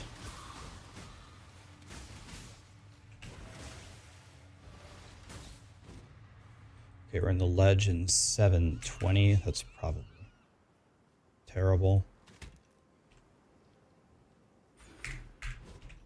Okay.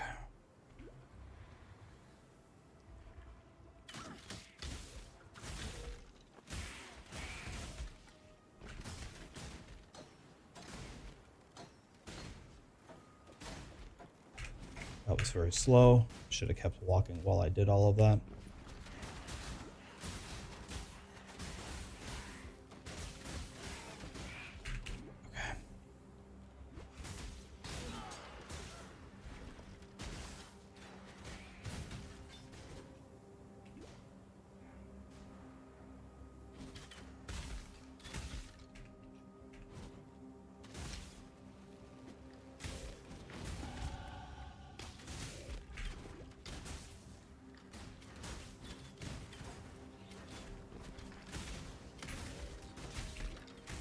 Had very bad pathing there.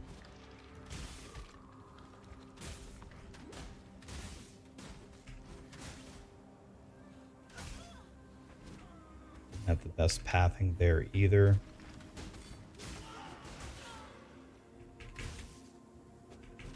Okay, I have 15 minutes.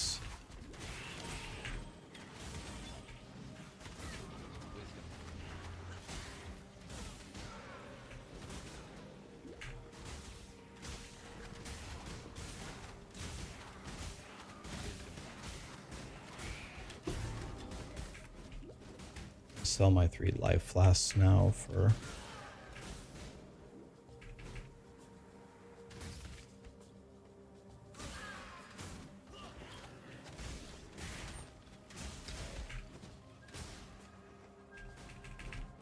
okay. All right, not a great time, but we're trying our best though. All right. I'm not running in Necro Settler. I'm running in just standard SSF because I don't want any advantages of the seasonal thing helping me.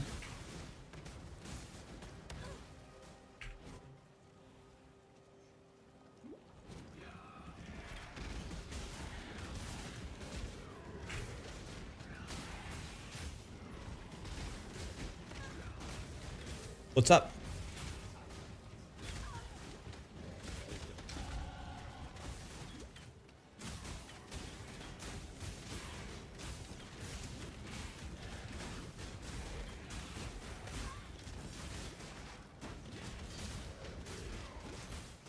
I'm not up to Large that life just yet. flask.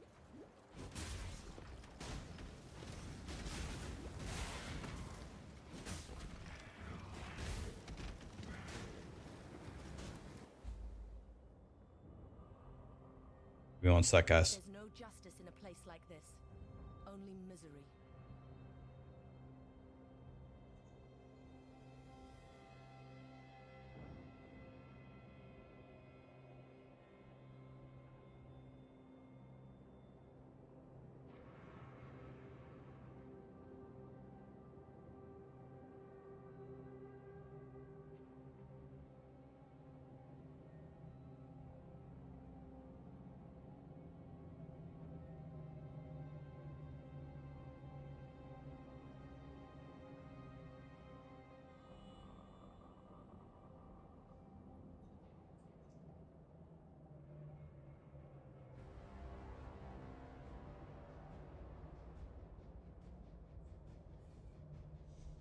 All right. The house has been exterminated. Oh, start the timer. Boom. All right.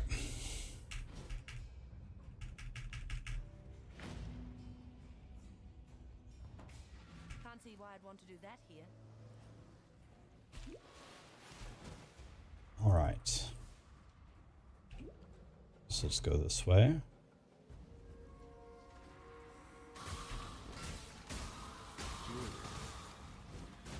It's going to be very good, right?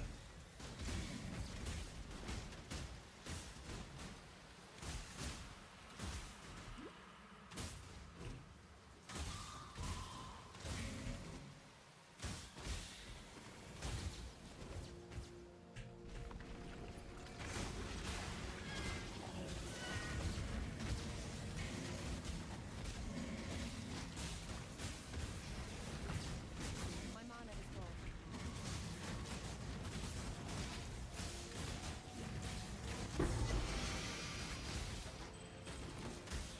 I got a gold ring and a yellow ring. Really?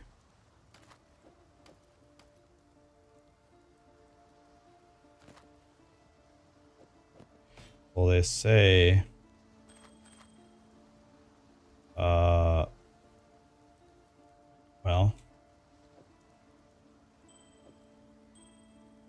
Okay. The tale of Brutus was Let's go... Void Manip. I guess I don't need any rings anymore.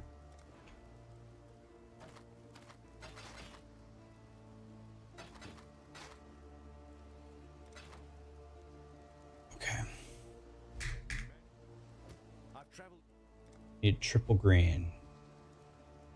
2 orbs of transmute, way too expensive.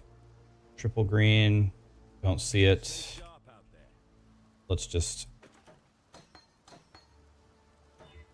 Terrible.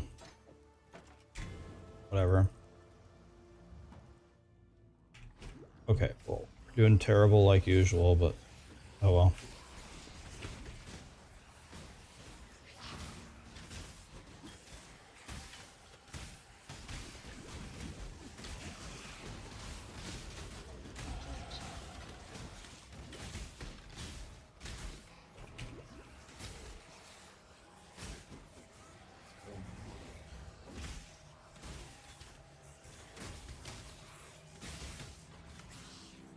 Iron ring. I'm not up to that just yet. Okay.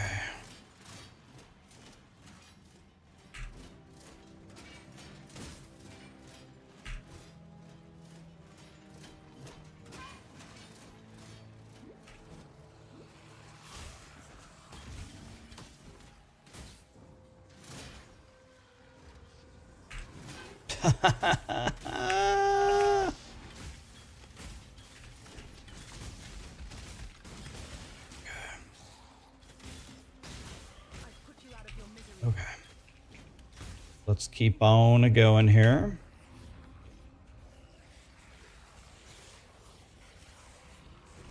Nice.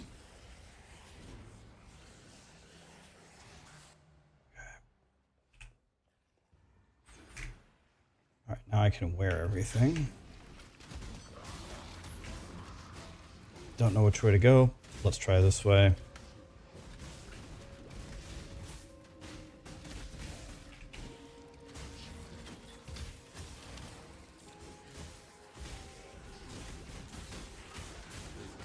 Take that scroll of wisdom, by the way.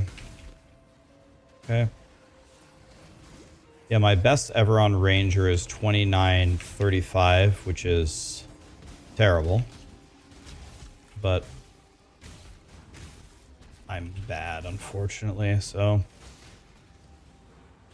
trying to get better. Practice makes perfect, as they say.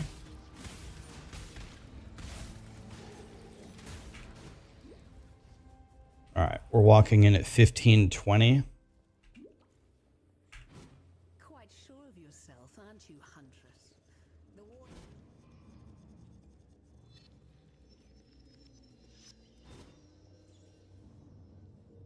My DPS here should be decent. My bow is terrible.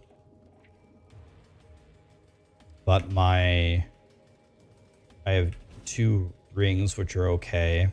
I have a quiver.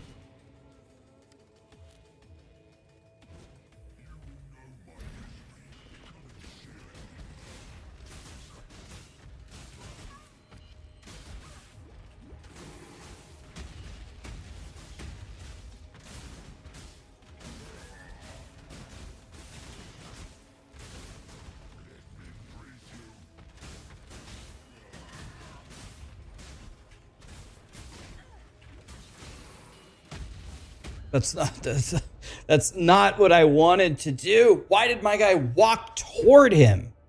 Do I have always attack without moving? Why did my guy walk toward him? Why would you ever do that? Oh, the server is going to reset. That was going to be 2933. Someone needs to tell you about puncture and how OP it is early on.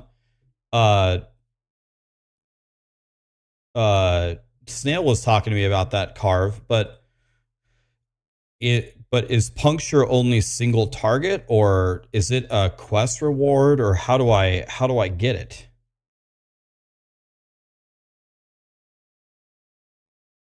The POE servers are going down, unfortunately.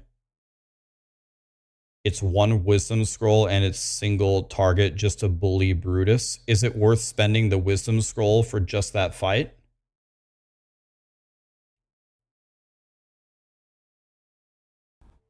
You want to know what? That shrapnel ballista doesn't actually seem that, like, it helps, but it doesn't seem nearly as good to me as, like,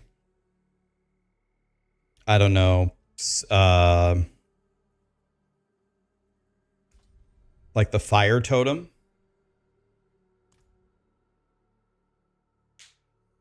The thing is in this setup, Brutus is one of the only, it's Brutus and Dweller, right, are the only two monsters that are single target in the whole run, because you switch to Poison Cock. You switch to Poison Cock at 12. Is it worth getting it for just one boss?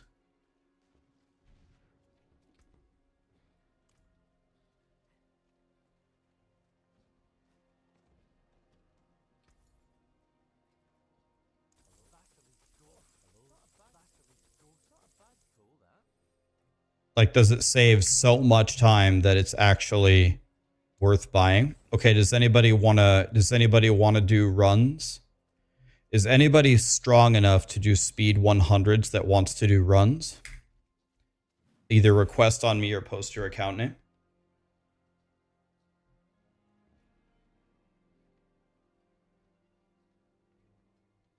You need to be 12 to swap. I'm 12 by the time I enter Merville's Cavern. Okay, I got Hoyo and Rogue Leader. And then we see G-Man here. Okay, let's add G-Man. Come on in.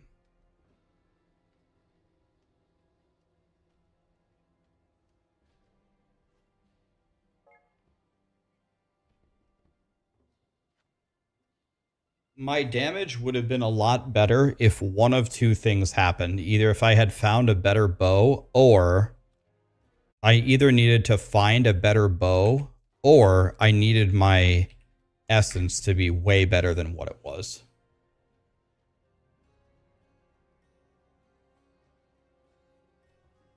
How did I get my attack power so high?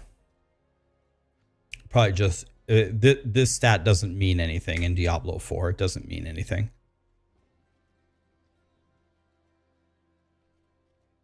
Yep, I added you, Pally and G-Man, whoever wants to join. Here's G-Man. We'll get Pally in next.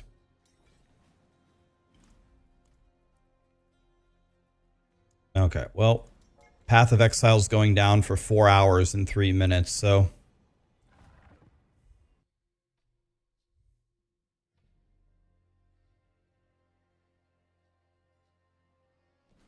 Is my webcam down? You guys can't see me? Oh, you mean... Oh, I see. Oh, yeah. There. I see what you're saying. Pally, we'll get you in next. We're full, Pally. I'll get you in next. The moment someone leaves, you're in.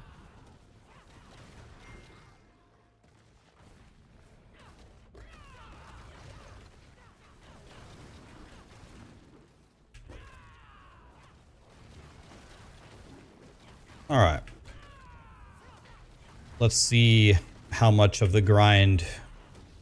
I wonder if I can hit 300 by tomorrow. I mean, I could finish 300 today if I wanted to. Gonna hit 299 for sure.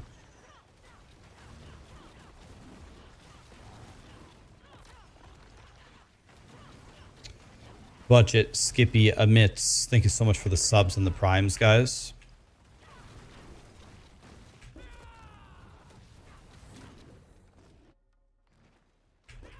Will I be playing for another 48 hours straight?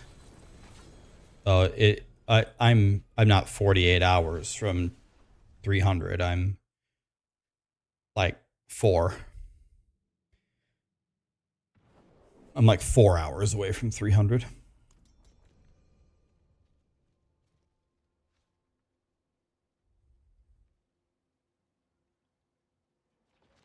Once I'm 300, am I going to stop Diablo 4 Season 6? No. I will play the mid-season thing that comes out next week. I will also watch the campfire, I will also do the PTR. So I will do the mid-season event in Season 6, and we will be on the PTR until POE 2 comes out. But for a few days, we'll probably be playing POE speedrunning and probably Cyberpunk. So the next couple of days will be POE and Cyberpunk. Another thing that I'm thinking about doing, if this works for you guys, is on Friday, I think I'm going to do... On Friday, I'm going to do the Taco Bell stream that I promised you. I don't like Taco Bell, and chat likes to make fun of me for it all the time. So I promised you guys I would order the entire Taco Bell menu. So on Friday we'll order it and we'll see how bad it is. I'm gonna be honest, like, I know I don't like Taco Bell, but I am going to reset my mind and I'm gonna try to give a fair assessment. So the whole, when I say the whole menu, within reason, right? First of all, I don't want to waste food.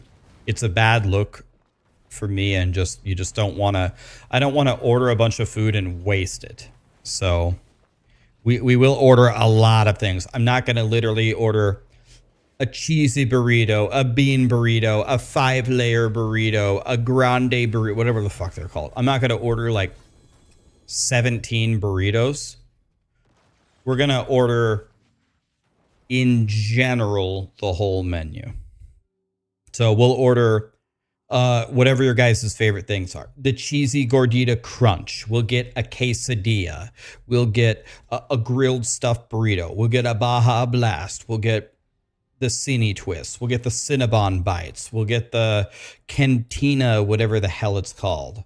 We'll get whatever the hell else they have. Mexican pizza. We'll get a soft shell taco. Yeah, whatever. So we're going to order essentially the entire menu. Don't do it. They aren't as good as it used to be. Guys, can I be very clear on what's happening here? This is a punishment. You guys paid for me to punish myself. This is not going to be a happy-go-lucky stream. This is a punishment.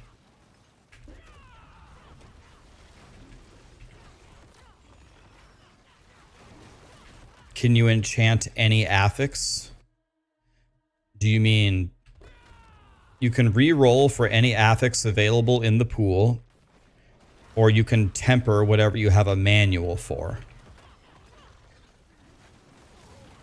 It's limited by the pool of the enchanter and the pool of the enchanter and the tempering manuals. Is that what you mean? Yeah, I am not a Taco Bell fan, but I'm gonna go in with a clear mind and I'm gonna rate everything out of 10. We'll have a tier list.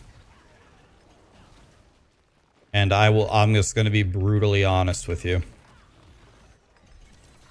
And then later that day, I'm going to have the most violent gastric exorcism the world has ever seen.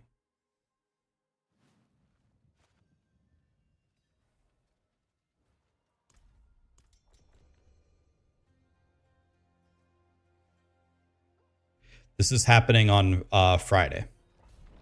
We'll do it on Friday. And then another day, I have to order sushi. I hate sushi, but you guys want me to order it, so I'm going to order from the best place available in Nebraska. I'm guessing Nebraska doesn't have that good of sushi, but I'll get the best shit that I possibly can around here. I'm going to take your guys' advice and order some stuff that I think I might like, and then maybe I can get Sarah to get... Sarah loves Taco Bell, so she's just going to be a garbage disposal for whatever I don't eat.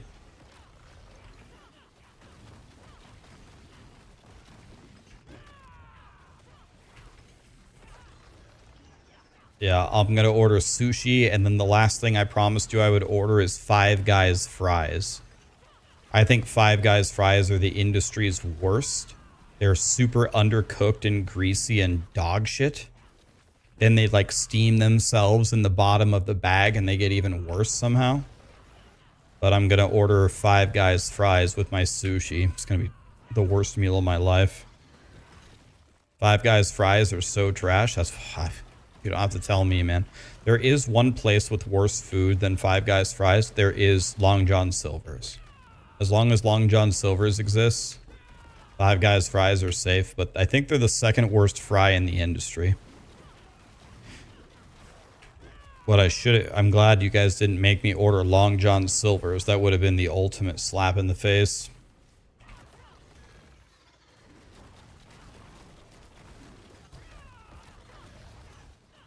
You've never known anyone who eats at Long John. I have no idea how they're still in business. Like, how has Long John Silver's not gone bankrupt?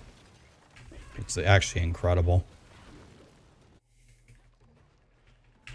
A&W's fries are the worst. You want to know a funny story about A&W? They opened an A&W in my town when I was a little kid.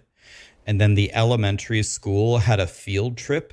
And A&W offered to cater food for the entire elementary school. It food poisoned the entire elementary school. The elementary school, we went on a field trip on a Thursday and almost every kid, 60 to 70% of our entire school called in sick the next day. So the school sent out a notice that the school was closed on Thursday and Friday because 70% of the school was food poisoned. And they shut down the A&W. The funny thing about that is the field trip was scheduled for Wednesday and Thursday. Half the school went on Wednesday, half the school went on Thursday, and I was scheduled to go on the second day. So, not only did I not get to go on my field trip, and I didn't get to go to A&W, we got the whole day off of school because everyone at school called in sick. And then the A&W food poisoned my half of my elementary school. So the A&W shut down. So I never had A&W and I never got to try it.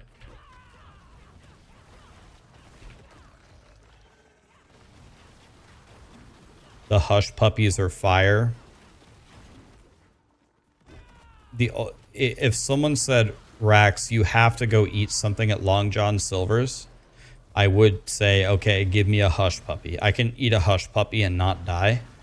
But don't you dare give me their chicken. Don't you dare give me their fish. Don't you dare give me their fries. Long John Silver's it's actually in a tier of its own.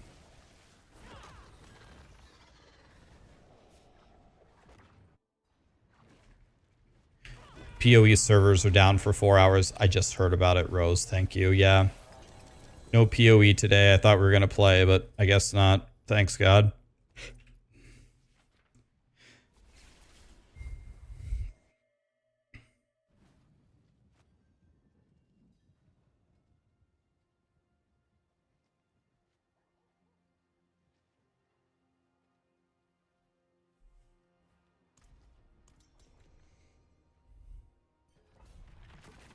POE is trash anyway. Diablo 4 is where it's at.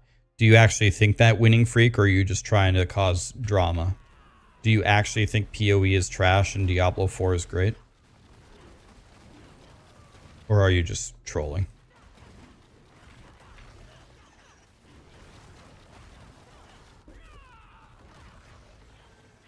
You recently converted to POE, you think it's a better game?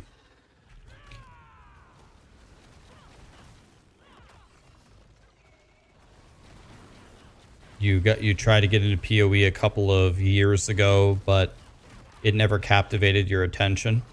Have you tried it recently, Winning Freak? They made a lot of changes to the game, POE, recently. They made the graphics better. They made it more user-friendly. It's still not a user-friendly game, but they made it more user-friendly. There's tutorials in the game now. They cut out a lot of the bloat. They consolidated a lot of things. It's nowhere near as bad as it used to be in terms of the new player experience. It's better. They had years to improve it.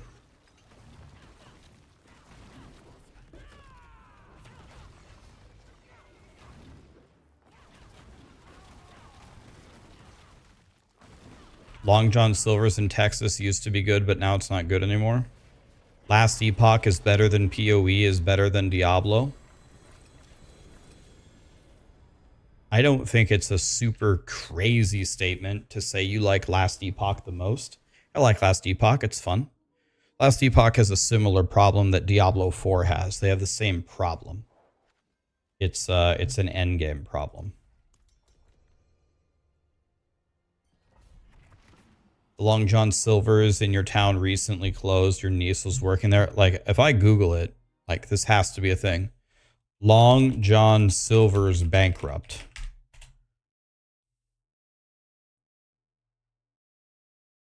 After struggling for several years under its heavy load debt, Jericho Inc. filed for Chapter 11 bankruptcy in 1998. And then in 1999, A&W acquired the chain out of bankruptcy. So Long John Silver's was going to be gone, but then A&W bought it.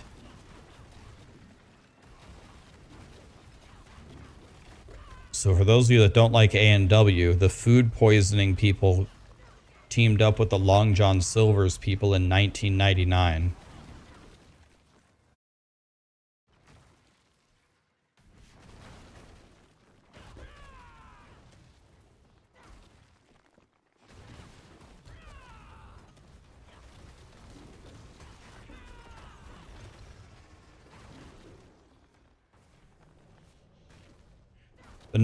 So I'm reading an article.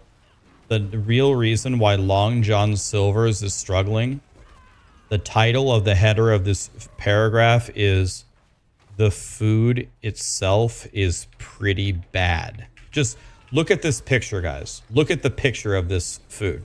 This is what Long John Silver's food looks like. Look, this doesn't even look cooked. This is what you get handed. This. Look at this. What the fuck is that?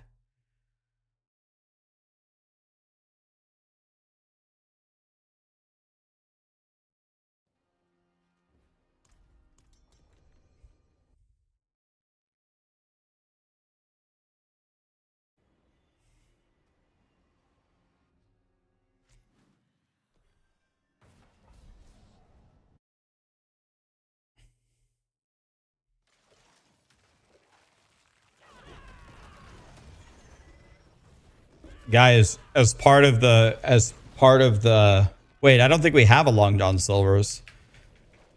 It went bankrupt. I was gonna say, as part of the eat all the shitty foods, I could order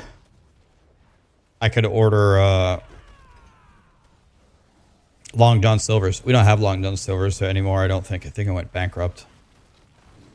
Am I gonna go for Paragon 400? 300's the cap, buddy. Did you mean 300?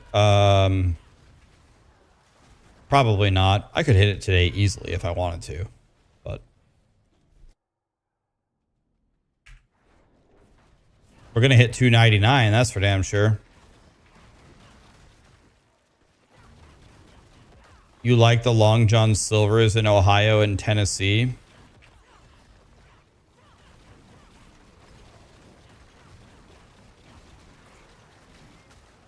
Guys, can I give you a list of restaurants that Sarah loves? Listen to this. By the way, I'm not kidding. This is true. She likes Taco Bell. She likes Long John Silver's. She likes Applebee's. And she likes Olive Garden. I finally took Sarah to Olive Garden again yesterday. She was sitting on the couch. She prepared her salad. She took 2 bites of it. And then you know what she said?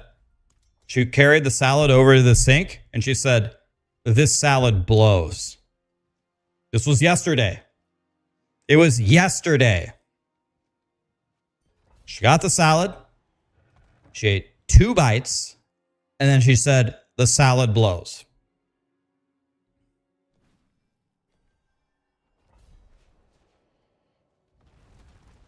She says she likes Applebee's or Olive Garden, but she actually hates it.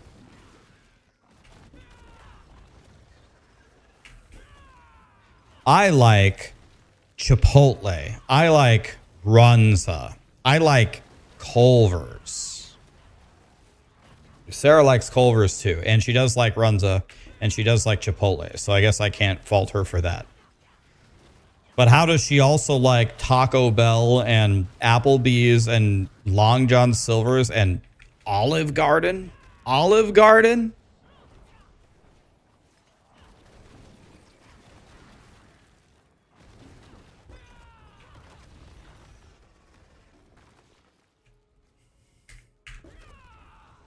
Dude, we had the best Italian restaurant, the dream Italian restaurant in my town, and they closed because I think the commercial property that they had wanted like a fortune for them to keep paying it, and they refused to pay it, so they just shut down. But it was an Italian restaurant called Grisanti's. We lost Grisanti's. Grisanti's was the second biggest loss Lincoln has ever incurred. Is anybody in chat, have you ever been from Lincoln? And did you ever eat at Grisanti's? Anybody?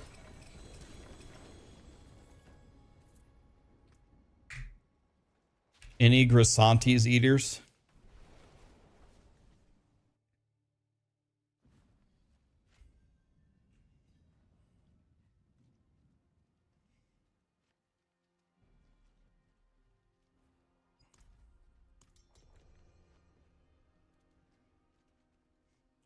Grisanti's was great as a kid. Back in the day, you remember it. Okay, Wary has been there. You went there a few years ago to go to the Henry Dorley Zoo. Yeah, but the Henry Dorley Zoo is in Omaha, right? Dude, the day that Sarah and I went to the Henry Dorley Zoo was so disappointing. They didn't have the elephants out. They didn't have the tigers out. They didn't have the pandas out. And they also didn't have the gorillas and the monkeys. Like, bro, you guys don't have jack shit for the animals out. We don't get to see anything. Like half of the zoo was not even there.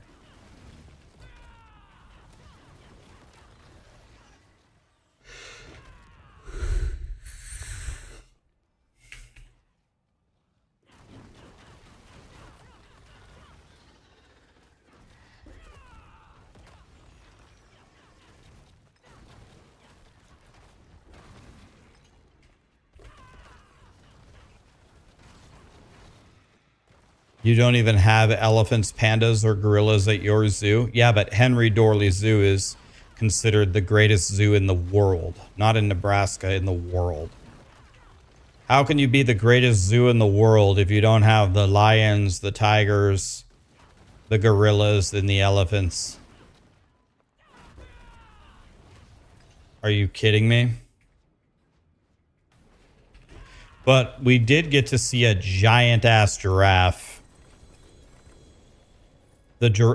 Like, have you guys ever been next to a giraffe? Do you have any idea how big giraffes are? Like, okay, you see them on the Discovery Channel or whatever. Ha, there they are. You ever stood next to a giraffe? You have any idea how big they are? Like, they are monstrosities.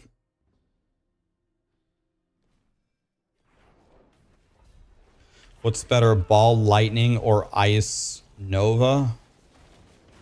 Ice Nova. Is that even a build? I haven't really heard of Ball Lightning being the top build either. Are you talking about like a sorcerer build? Do you mean Lightning Spear? Oh, oh, you're talking about POE? Oh, POE?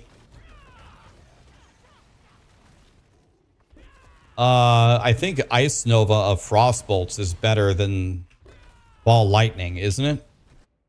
I've heard of people liking the Ball Lightning build. I've never played it, and most people, most of the YouTubers in the tier list, when they talk about it, they put Ice Nova of Frostbolts as S tier. Yeah. The Ice Nova of Frostbolts, I'm pretty sure, is better.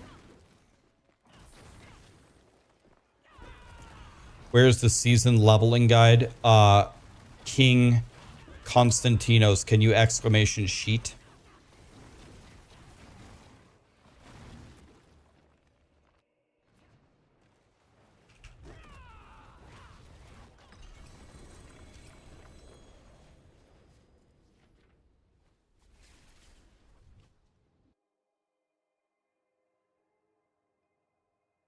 No. You don't have to go to Twitch chat. It's right there, buddy. Should be right there, right?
POE is down right now. When will it be back up? 4 hours. So 3.5 hours from now.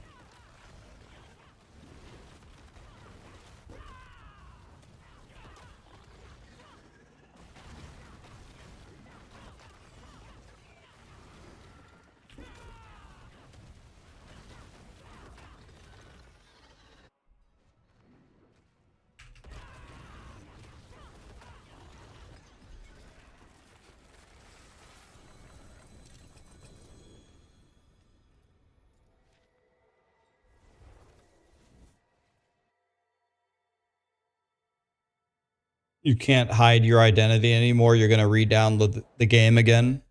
Once a gamer, always a gamer, man. You can't escape it. You really shouldn't even try.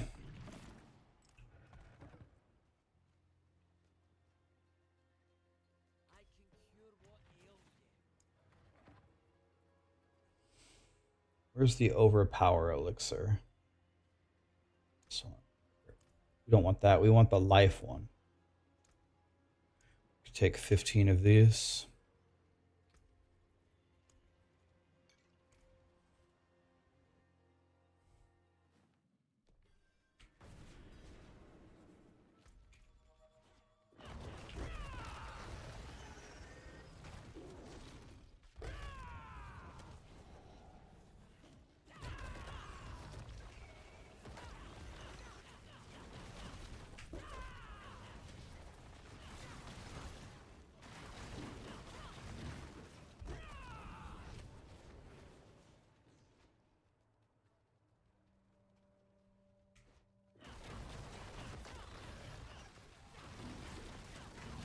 Andy McKee, close. You're on the right track. That was Eric Mongrain, not Andy McKee, but I love all the artists on the Candy Rat records. So you're on the right track. Do you know anything, or have you checked out Titan Quest 2? I saw the Titan Quest 2 trailer. I haven't really been following its development, but I know Ellie and Kirk, you guys know the charismatic voice. They love Titan Quest. So whenever Titan Quest 2 comes out, I'm sure I will play it with them.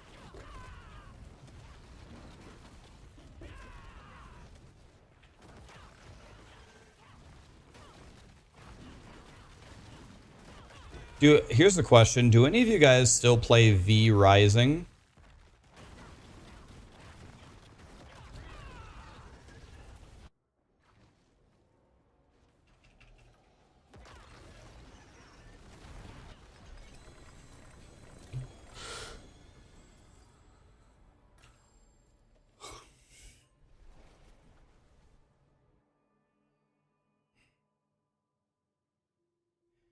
You finished all the content, you hated the PvPs, so you're coasting till the new bosses come out?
Jack White, man. Dude, I should add more White Stripes songs into the playlist.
I hope not.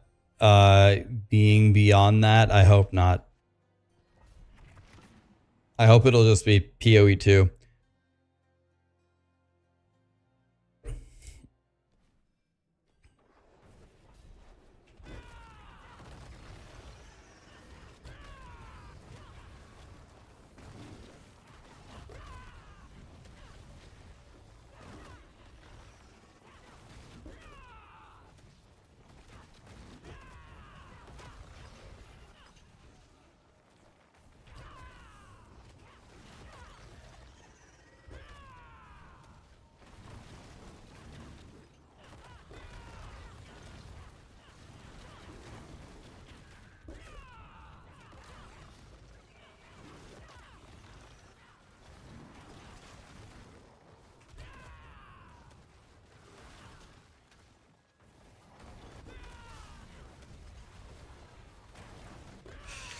Almost at 299. Oh, you like the merchandise, huh? I sell to you for 299. Yes, you mash. My name is Borat. This is my home. Entry, please. He is my neighbor, Nur Sultan Tuliakbai. He is painting my assholes. I get the window from a glass. He must get the window from a glass. I get a step. He must have a step. I get the clock radio. He cannot afford. And nice.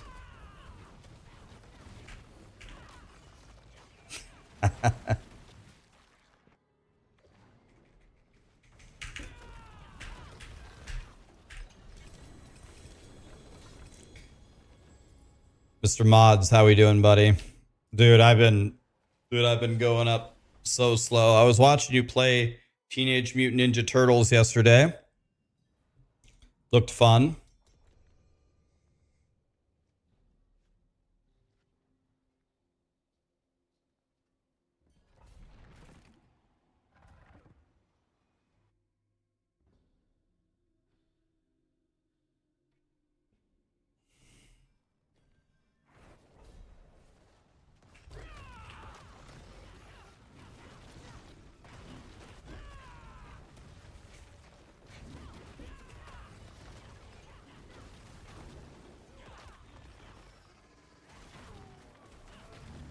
Is nice. I like.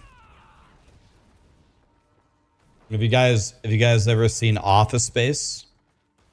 You guys know Milton from Office Space? The fat guy with the glasses?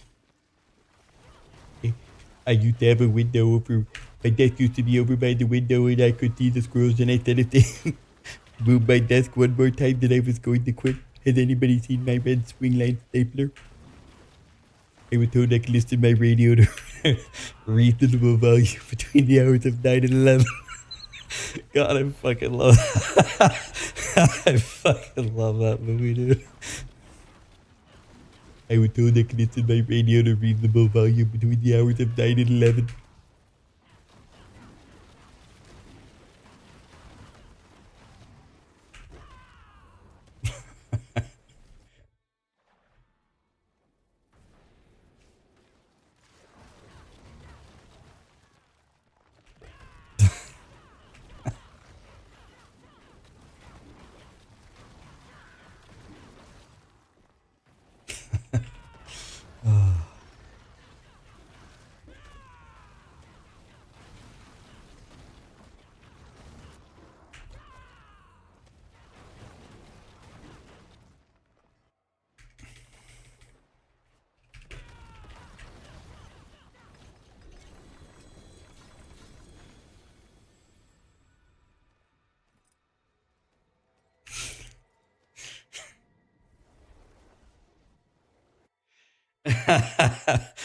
Dude, I love how his boss's name is Lumberg.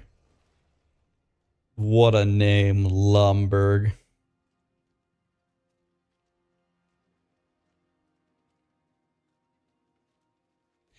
My name is not that hard to say. Nahi Hanaja. Nahi Hanaja.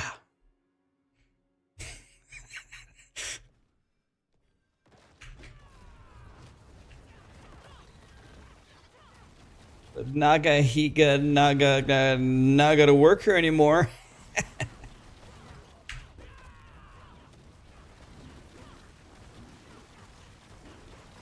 So Peter, what's this I hear about you've been missing work? Well, I wouldn't say I've been missing it.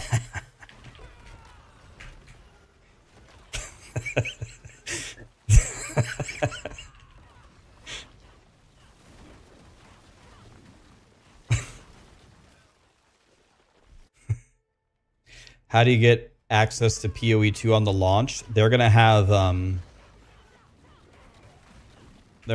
little booster supporter pack dealy bobs, and if you buy them, you're in. Also, if you've reached a certain lifetime spend in PoE 1, you will also have access to it.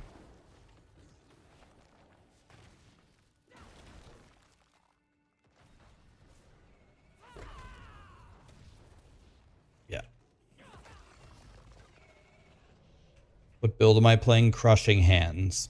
I have a guide on my YouTube. Just type in Rax Crushing Hands guide and it'll come right up.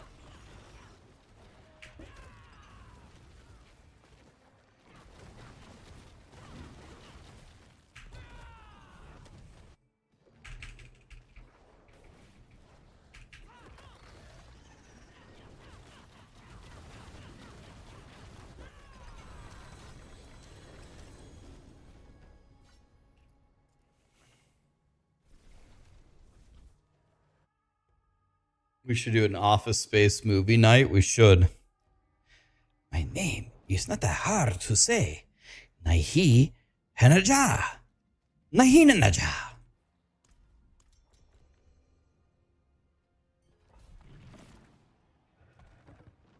Now, Milton, go ahead and pass the cake on. We don't want to be greedy. But the cake to people ratio is insufficient. There's not enough cake for everybody here. And then he's the only one that doesn't have a slice of cake.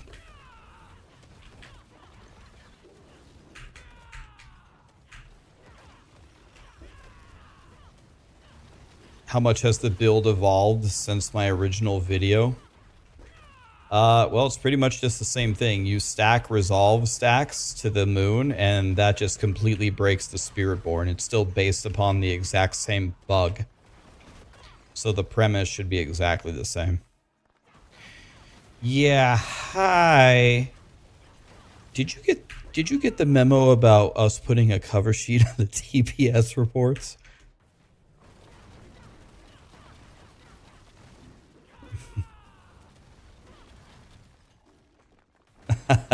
No, shit, no, man. You ever have somebody come up to you and say that they've got a case of the Mondays? No. Shit, no, man. Get your ass kicked saying something like that. Yeah, hi. I'm also gonna need you to come in on Sunday, too. We're trying to play catch up. Thanks.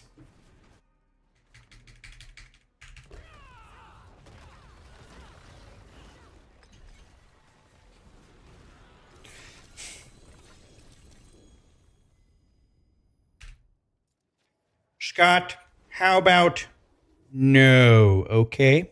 Why make trillions when we could make billions?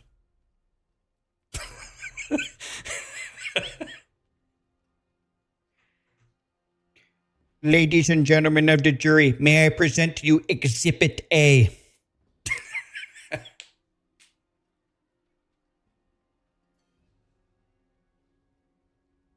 Guys, I'm the boss. Need the info over here, okay? Throw me a frickin' bone here.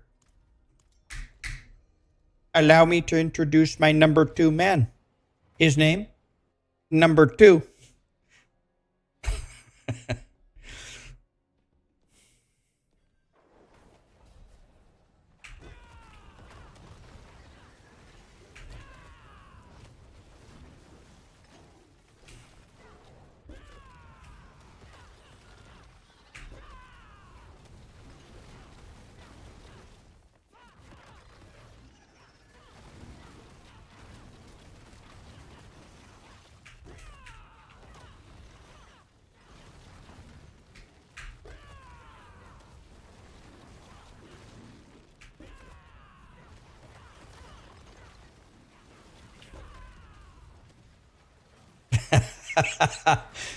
If there's 2 things I can't stand, it's the intolerance of other cultures in the Dutch.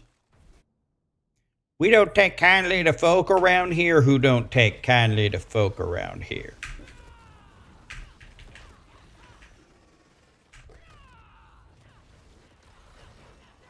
$2.99. 99, so much. Okay, one more, boys. Let's get it done.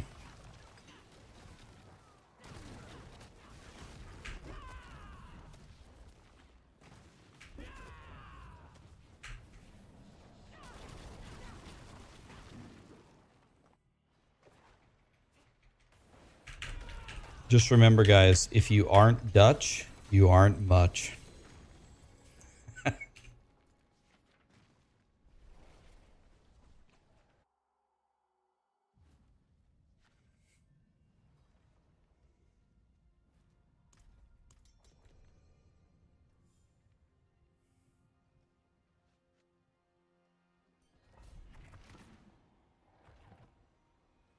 You have a 300 billion offer.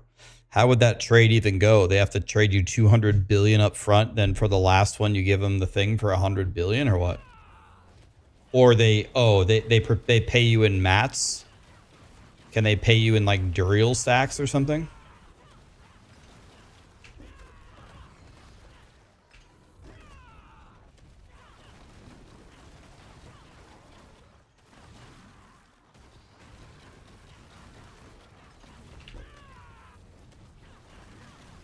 Wait, they pay you in obols. How would they pay you in...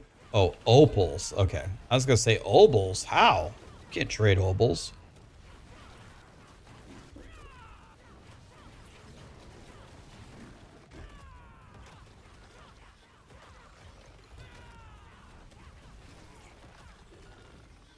Let's see how long it takes, guys, before we can even see the bar move under 299. Opals are 300 million each? Dude, I ripped that guy off yesterday. He gave me like 12 and I only gave him 1 billion gold. 300 million each? What? No.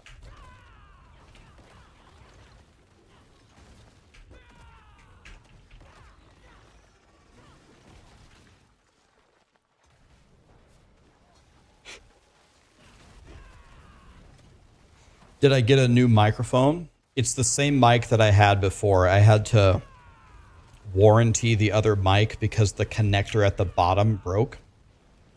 But it should be, I should sound the same. I don't sound the same. Do I sound worse or better or something changed? Shouldn't have changed, really.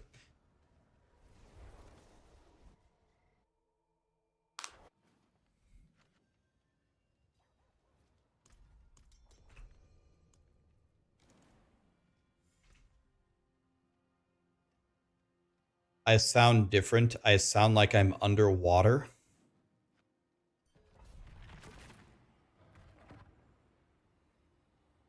The room is different. I used to be in a huge open room, so there were no there was no reverberation or acoustics. But now now I'm in a tiny room where my voice is probably bouncing off of the walls.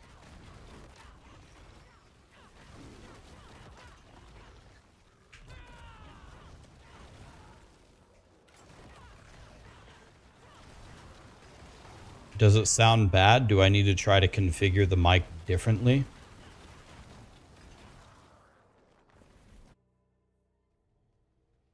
I sound like the bass is turned up a bit. There is a bass feature in the mic.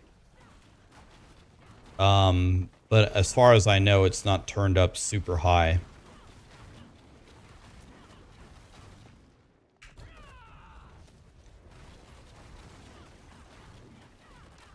I can try a different bass setting if you guys can tell a difference. Give me a second. I'll try it after this run. Grant says it sounds better. Does it sound better or worse or the same?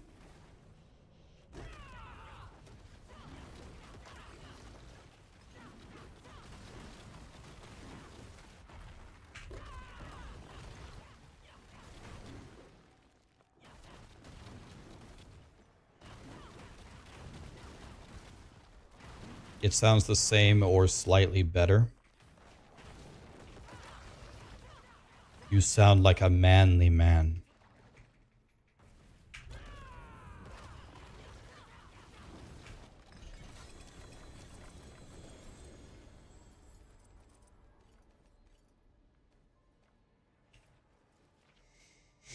Let's see here. Let's see if I can figure this out. All right. So, for example,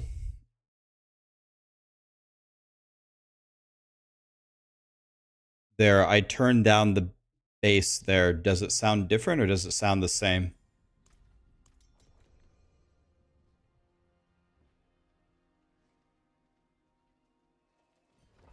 Better, better, perfect, worse. Better, better, better, better. It's good now. All right, let's try something else, though. Tell me if you can tell a difference. Watch this one. Blah, blah, blah, blah, blah. Blah, blah, blah, blah, blah. Can you tell a difference now? Is this better than the previous one that we had? Can you tell a difference? It sounded the same. Sounded like no change. Okay, so I'm gonna give you guys two choices. So here's two choices here. The first, okay. This is option number 1. Blah, blah, blah. This is option number 1. And this is option number 2. Blah, blah, blah. Option number 2. You want 1 or 2? Which one do you want? 2, 2, 2, 2, 2, 2, 2, 2, 2. Okay. Everybody says 2 is better. All right. We'll go. Okay. I'll leave it like this then.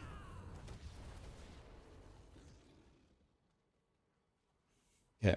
I'll leave it like this.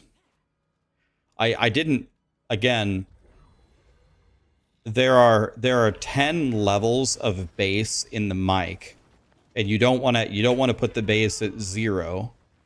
So the mic was at 5, which is only halfway. And this setting is at 3. So you guys are saying 3 sounds better than 5. So we'll do 3 then. So it's only using 3 out of 10 in terms of bass.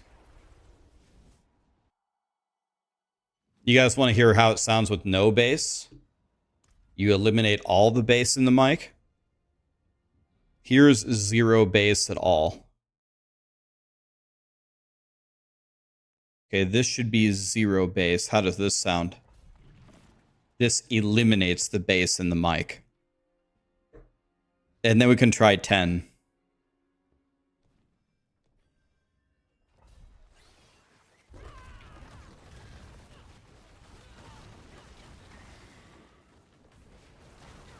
So this is what the mic sounds like with the bass actually eliminated out of the mic. Now let's switch it to bass 10. Okay, here's what 10 sounds like.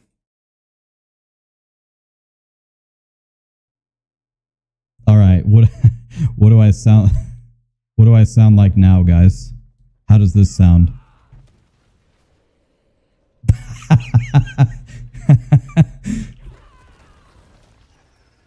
Not good.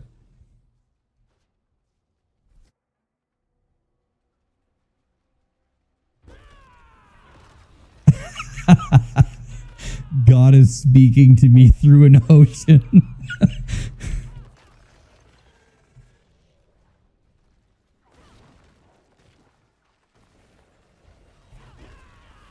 Okay, so can we agree that base 10 is too high?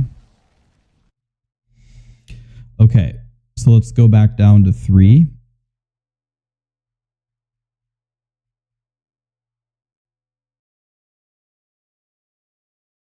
Okay, back on down to very low bass here. How's this?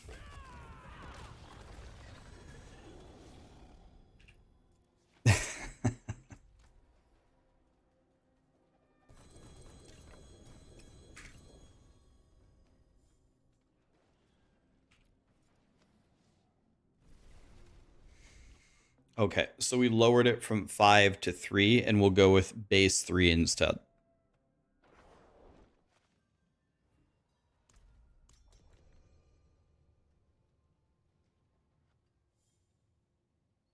Callie is near. She is directly under me. She has her chin on my leg, and she's wagging her tail furiously because she's happy. Are you having a good day, Canny? Yeah.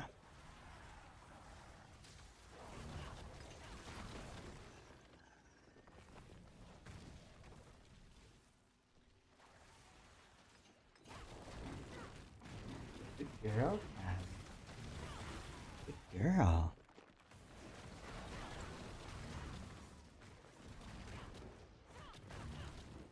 If I put it at 7, I would sound like Riker. I wonder if CJ puts a lot of bass in his microphone, because in this voice right here, I don't have the bass on the microphone setting is pretty low.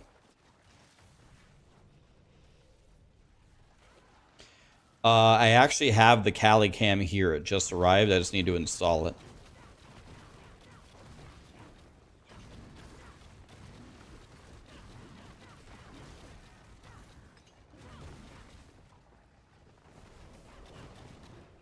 I bet most people wish their dogs behaved like Callie. She's not destructive at all. She is very intelligent. She listens to pretty much everything that I tell her. She's very, very obedient. She never, unless someone's at the front door, she never barks, never bites, always wants to play. Is very, very friendly and always wants to cuddle. Kelly, you're just such a nice little dog. I bet people wish their doggies were like you.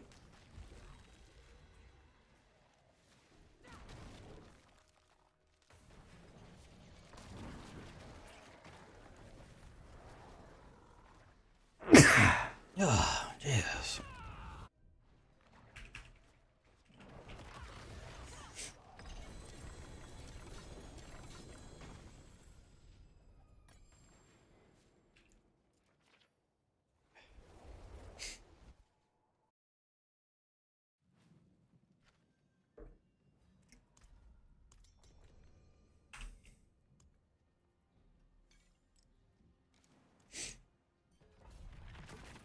Did Sarah decide on a new dog?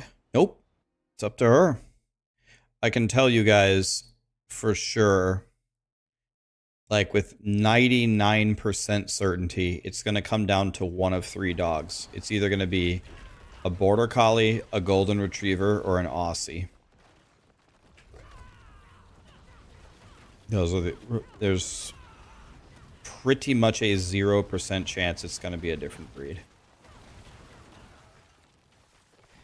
She will not pick an English Bulldog. No chance. She won't pick a Beagle either. No.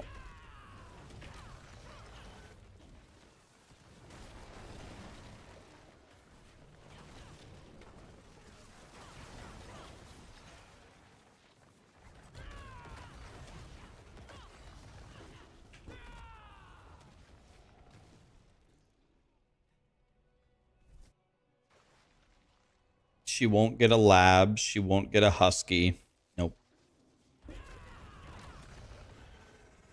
It sounds like I'm underwater. It really shouldn't. I just turned down the bass. I didn't turn it up. I turned it down. Are we going to get a puppy or a rescue? Probably a puppy from a breeder. Probably. Corgi. I like corgis. I don't think Sarah... well, Sarah likes every dog breed, but...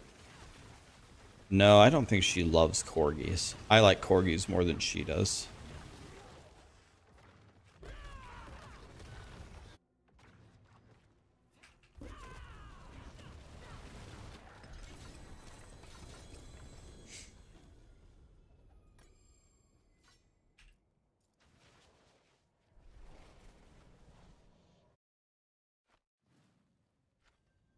You have a mini schnauzer.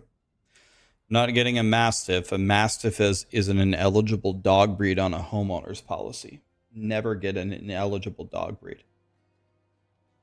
If I could just give you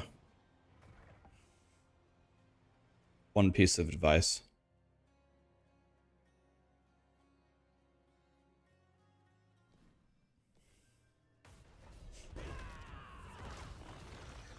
A Belgian Malinois. Yeah, Sarah's brother has a Belgian Malinois. We won't be getting a Belgian Malinois, but...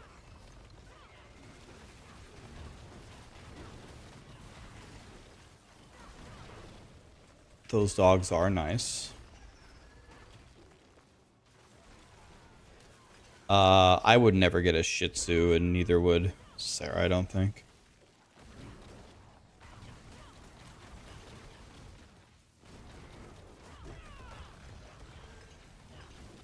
It's gonna be one of the three that I told you. It's gonna be an Aussie or a Golden Retriever or another Border Collie.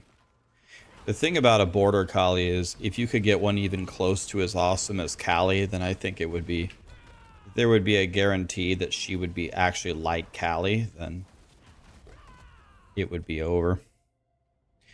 There is pretty much a 0% chance that we will ever have a dog as good as Callie. Callie is the absolute top tier premier dog you could ever hope to have. The intelligence is a 10, the obedience is a 10, the personality is a 10, playfulness, I mean, it's very hard to beat Callie. I mean, it's not gonna happen. We're never gonna have a better dog than Callie. So if we get another dog, we better not compare it to Callie, because if we do, there's no chance it's gonna be better. Doesn't matter the breed. It's not gonna happen.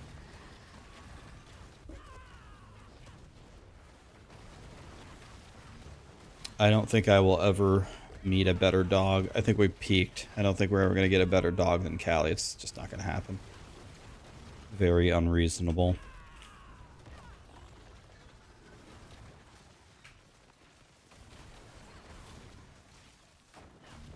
We could easily take Callie to BlizzCon. No leash. She'll stay right by us. She'll wag her tail. She won't destroy anything. She'll be very nice to everybody. She'll behave like a little angel. No leash.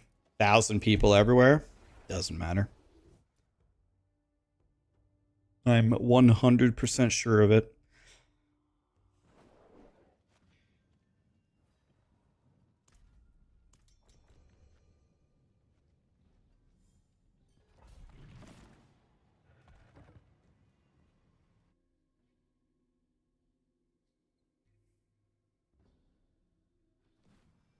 Is he a big lad? Are you talking to me? Callie? Callie is a girl, and she's not big at all. She's 36 pounds.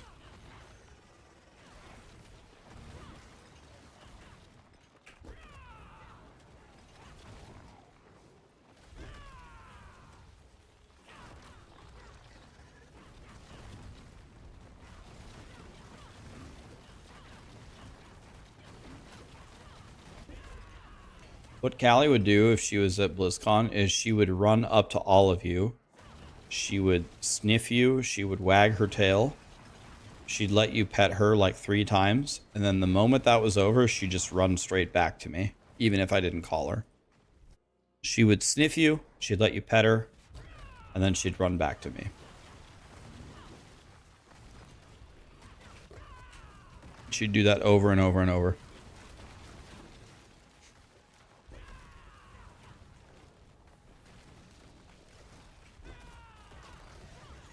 I like cats.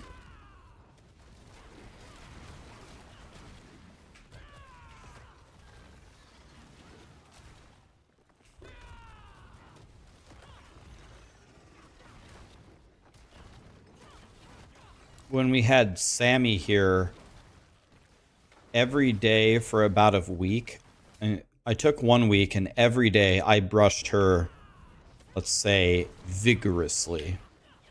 I was really putting some pressure on this brush and getting all the excess fur off of her.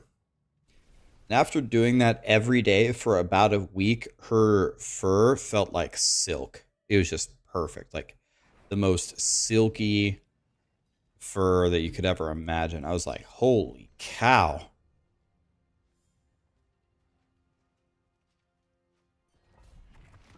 She seemed like she felt happier as well, because every day I would pull off like an entire fur ball off of her skin.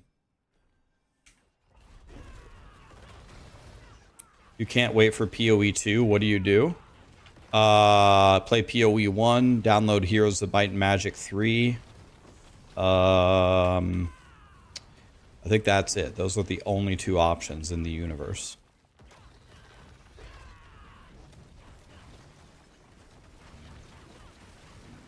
Callie can be bribed with treats. She can be.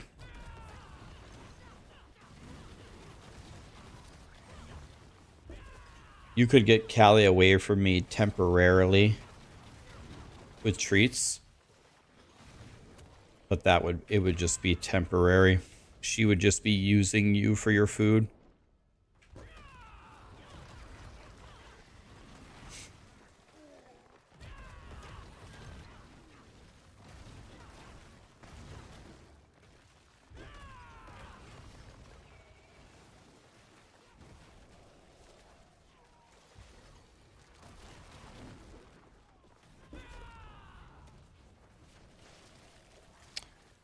Yeah, I would love to play Heroes of Might and Magic 3. A game so fun.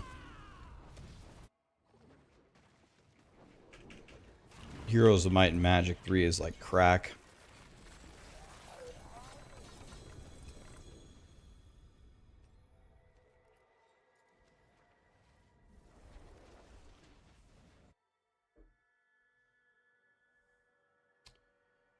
Giles, Mythic, Andrew, Ulrich Storm.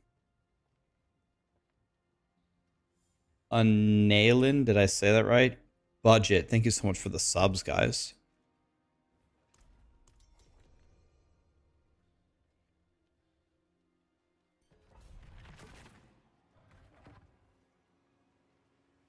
You downloaded and started POE last night?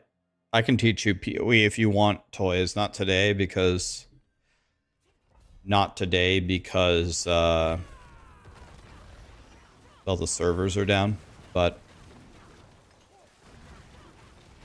it's going to take a little bit of work, Toys. It's going to seem like a bunch of work and a bunch of convoluted bullshit. And I'm going to teach you something, and then you're going to be like, okay, so I do it like this, right? And I'll be like, no. And you're going to be like, what? That's what you just explained to me. I'll be like, well, kind of, but you see, in this situation, you actually have to do this instead. And you're going to be like, oh my God, this game's so stupid. Then that's going to happen like 500 times in a row. But then, eventually, you're going to kind of get it. You're like, oh, okay. And then the light bulb would turn on, and then you'd be like, oh, all right. And then you'd be like, oh, okay, this is kind of fun. Oh, this is really fun. Oh yeah, fuck this, I'm playing PoE. You told me, you got told Necro sucks and your build wasn't good. I think Necro right now has one of the fastest Act 1 to 10 runs ever. I think it could do a sub 3 hour 1 to 10 full campaign run, which is, I'm trying to do a sub 4 hour time. A sub 3 hour is like top ultimate world elite time.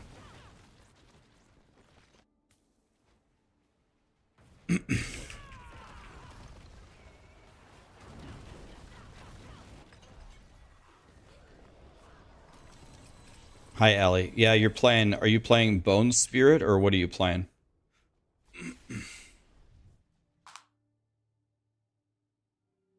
Toys. You shouldn't play Necro. You should play Righteous Fire Chieftain. Toys, do you like builds where you do absolutely nothing? On a scale of 1 to 10, how much do you like logging in and doing nothing and just winning? Or do you want to actually press buttons and do stuff?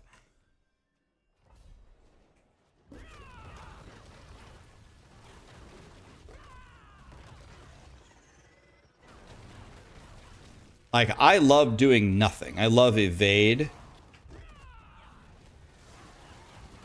Do you have to press buttons to get there? No. That's the beauty of it. All you have to do is get to Act 2 in the campaign. Act 2. If you get to Act 2, you don't have to do anything anymore. Nothing. I mean, by the way, I'm serious. Nothing. You just run forward. You run forward, you give the monsters a hug, they die. That's it. There is a skill to do extra damage on bosses if you want to do something to them. But you don't even have to. You could just stand there. It's called Righteous Fire. That's what you should play as a beginner. And I know just the guide for you. You do nothing. And you can get it as early as Act 2, I believe, right? You do nothing. Walk forward. The map starts, turn on Righteous Fire, walk forward. Whole map is dead. Next map. That's it.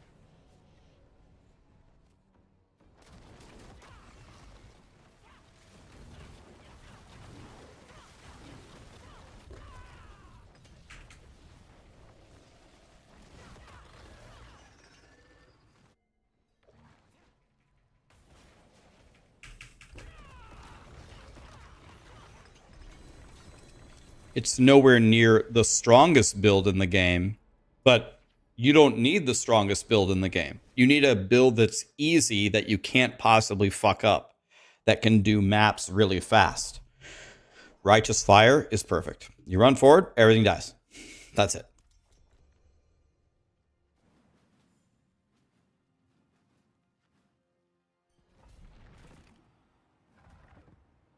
Hasn't it been nerfed continuously? Yep. It has. It doesn't matter, though. I made Righteous Fire, I think, last league, when everyone told me it was dog shit and it had been nerfed a million times. Dude, I was in... And by the way, I was playing SSF. I didn't trade. I was doing T16 maps and just deleting them. Easily. Granted, I think my gear was at least above average. My gear was pretty good, but it wasn't even close to perfect. Gazer, I bought a house. So now we have the gigantic mortgage.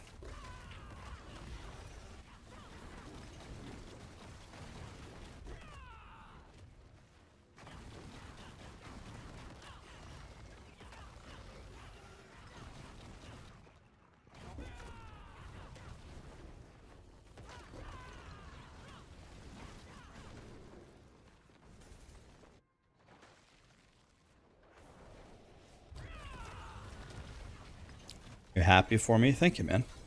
Yeah, I mean, I'll be paying off my mortgage for a million years like everybody else, but you know, we're chilling.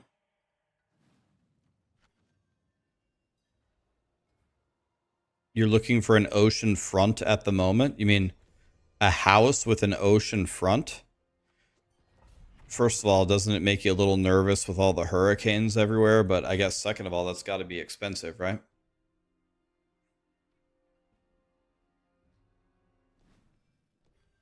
Yeah, thanks, man. Yeah, it's not easy to do in this market. We'll see what happens. I mean, I'm in Nebraska.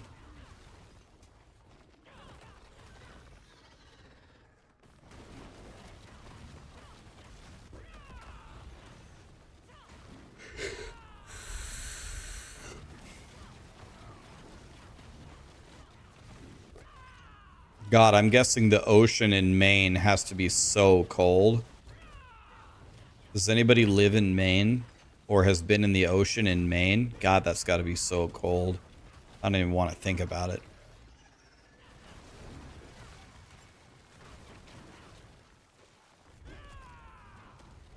You learned to swim in the Maine Ocean? Wow.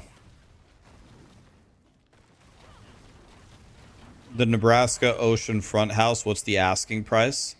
An ocean facing house in Nebraska is probably going to cost 7,000 times the cost of any other ocean house that's ever existed on planet Earth, because you would either have to A, build an ocean in Nebraska, or B, draw a dock or a riverway from Nebraska to the nearest ocean, which is like thousands of miles. So I don't think you're going to be getting an oceanfront house in Nebraska unless the plate tectonics crack the United States in half and throw Nebraska to a completely different part of the earth.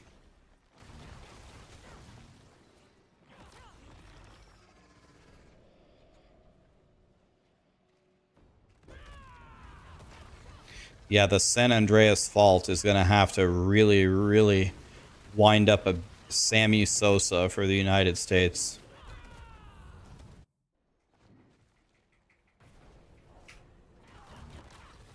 So you're saying there's a chance? Swassa Sweely, a Samsonite. I was way off.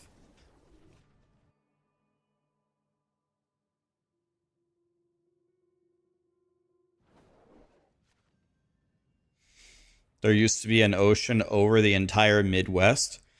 Do you mean like back in the Pangea days or what?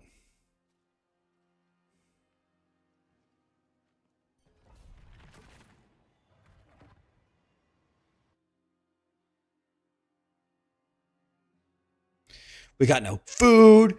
We got no jobs. Our pets had to fall off.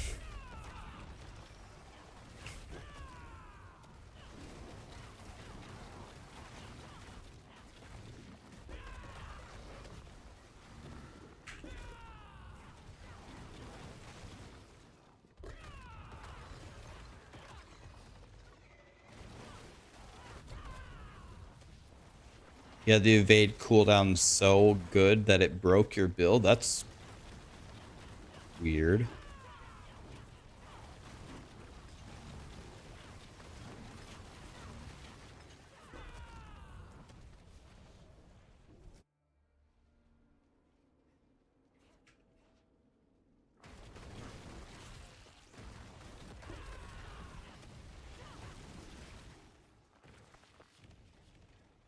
Let's just take Nebraska and push it somewhere else. Guys, you want to know why they called Nebraska the good life? It's because we're in the center of the United States. We're away from all of the commotion. And no one ever talks about us or comes to visit us. This is why Nebraska is so great. So I don't want anybody talking about Nebraska. Nobody come here. I don't even want you guys sniffing Nebraska. You guys stay where you are. You stay where you are, and we'll stay where we are, okay? Everybody thinks Nebraska is a giant farm and we ride our cows everywhere. We want this to be the ongoing thought here.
Do you guys go cow tipping? We don't. Yeah, I'm right next to Warren Buffett. He's my neighbor. He is my neighbor. No sultan duliak. No, Warren Buffett lives in Omaha, right? Does Warren Buffett even have like a gigantic house? That guy is so like down to earth. I don't even know if he has a gigantic house. By the way, guys, guess who owns Nebraska Furniture Mart? Berkshire Hathaway.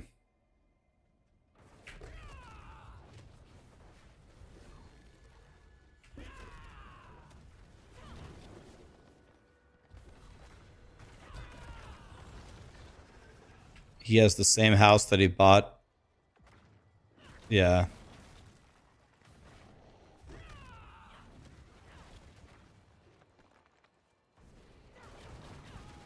He lives with his wife and his girlfriend. Good to keep all the ladies close. That's nice.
Time for Torchlight.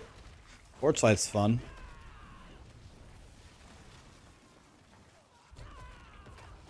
What's my favorite Spiritborn build? Evade, for sure. Definitely evade. You don't do anything. I love doing nothing. I love working on your character and making something so powerful that it just giga deletes everything. That to me is what is fun in ARPGs.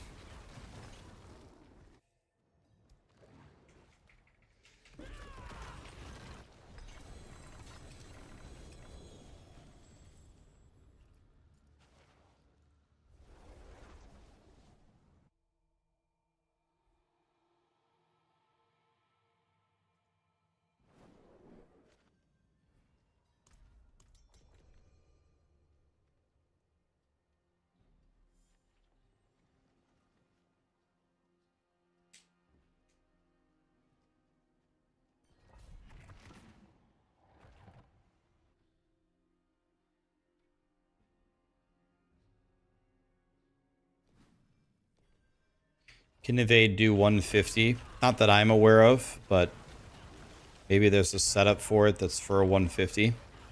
I always just used it for speed farming, man. But guys, remember, all of these builds that are doing 150, without exception, they're doing it because of bugs.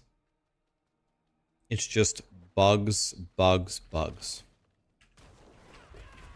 At the start of Season 7, they're going to remove all the... Believe me, Bjorn, the guy who designed the Spiritborn, he's been monitoring these bugs, and he's been working. I'm sure that he's been solving them and testing the new setups. You can kiss these Pit 150s goodbye. Does POE have an auction house? It does. They just added it. Works really well, too. It's really good. If you worked at Blizzard, would you add a Season 6 non-Spiritborn gem that makes all other classes 100 times more powerful? This is what I would do. If I'm in charge of the mid-season event and this is the state of it, I would say, guys, in the mid-season event, I put a new color of mythic uniques in the game.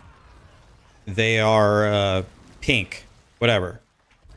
They have a pretty decent drop rate. They can drop whatever you like doing. They drop everywhere, right? And I've turned it into a mid-season set specifically for Season 6.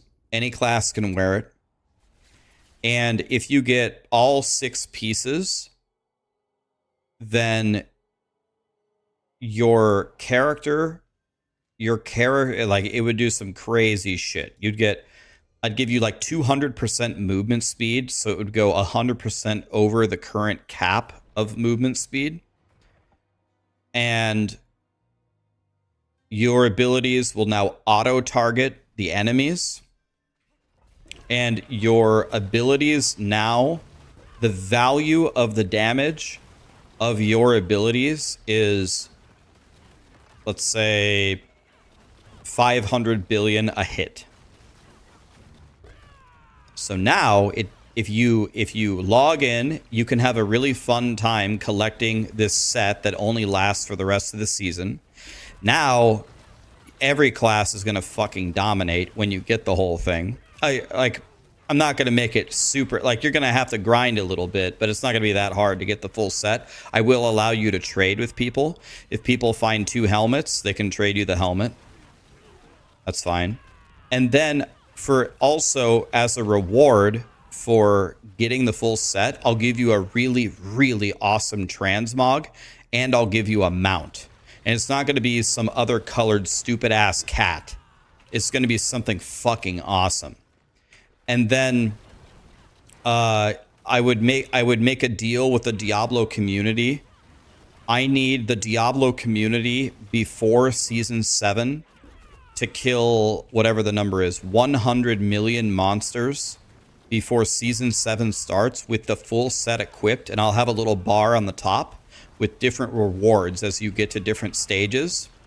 And if you get to the final stage, if the community gets to the final stage, I will do 2 things for you. I will give you a super awesome pet, and I will release the cow level in Season 7. And with Season 7, the mid-season event will be based on the cow level if and only if you complete the full bar. If you don't complete the full bar, you don't get the cow level in Season 7. It's that simple. And I would probably do 500 other things based upon the budget. If you let me pick, the mid-season event is probably going to be more fun than the actual season itself. Like, I'm just going to ask them, like, how much shit can I possibly do? Because I will sit here for an hour and think of 1,000 things. And then I'm going to try to actually really involve the community. I want to involve the streamers and the cosplayers and the music makers and this and that, and the people that just type blogs or write guides or anything. I want to have contests for them, and I want to get them involved. And I want to have Twitch drops, and I want to do supportive streamer stuff. And I don't know, how much shit will you let me do? I will work 24 hours a day if you will give me the resources to build my ideas. I will just throw everything in here. And next season, I'll do it again. And then I'll do it again and again and again. If this is my job, if my job is to make Blizzard events exciting, I will sit here and design awesome events all the fucking time. And people, instead of people laughing at Blizzard's events, people will be sitting there like, I can't fucking wait for the next campfire. The last Blizzard event that we did was so fun. I felt like such a god. And I wasn't playing a Spiritborn, but guess what? It didn't fucking matter because Rax released the set and everyone was essentially at the same power level to like make up for the problem. And I got this really cool mount. I got this really cool transmog. Like, I got this awesome title. I have this aura on my character now because I did this. And we unlocked the cow level. He promised me, okay, the cow level's here. I can't wait for the next fucking event. It's gonna be so fun.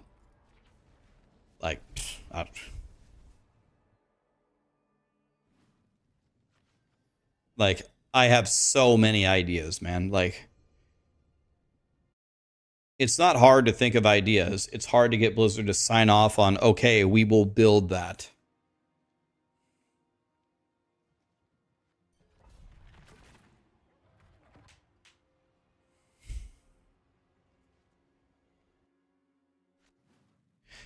I have so many ideas. Like, I could make a new game mode for Diablo. It's called the hard as shit mode, and it's SSF.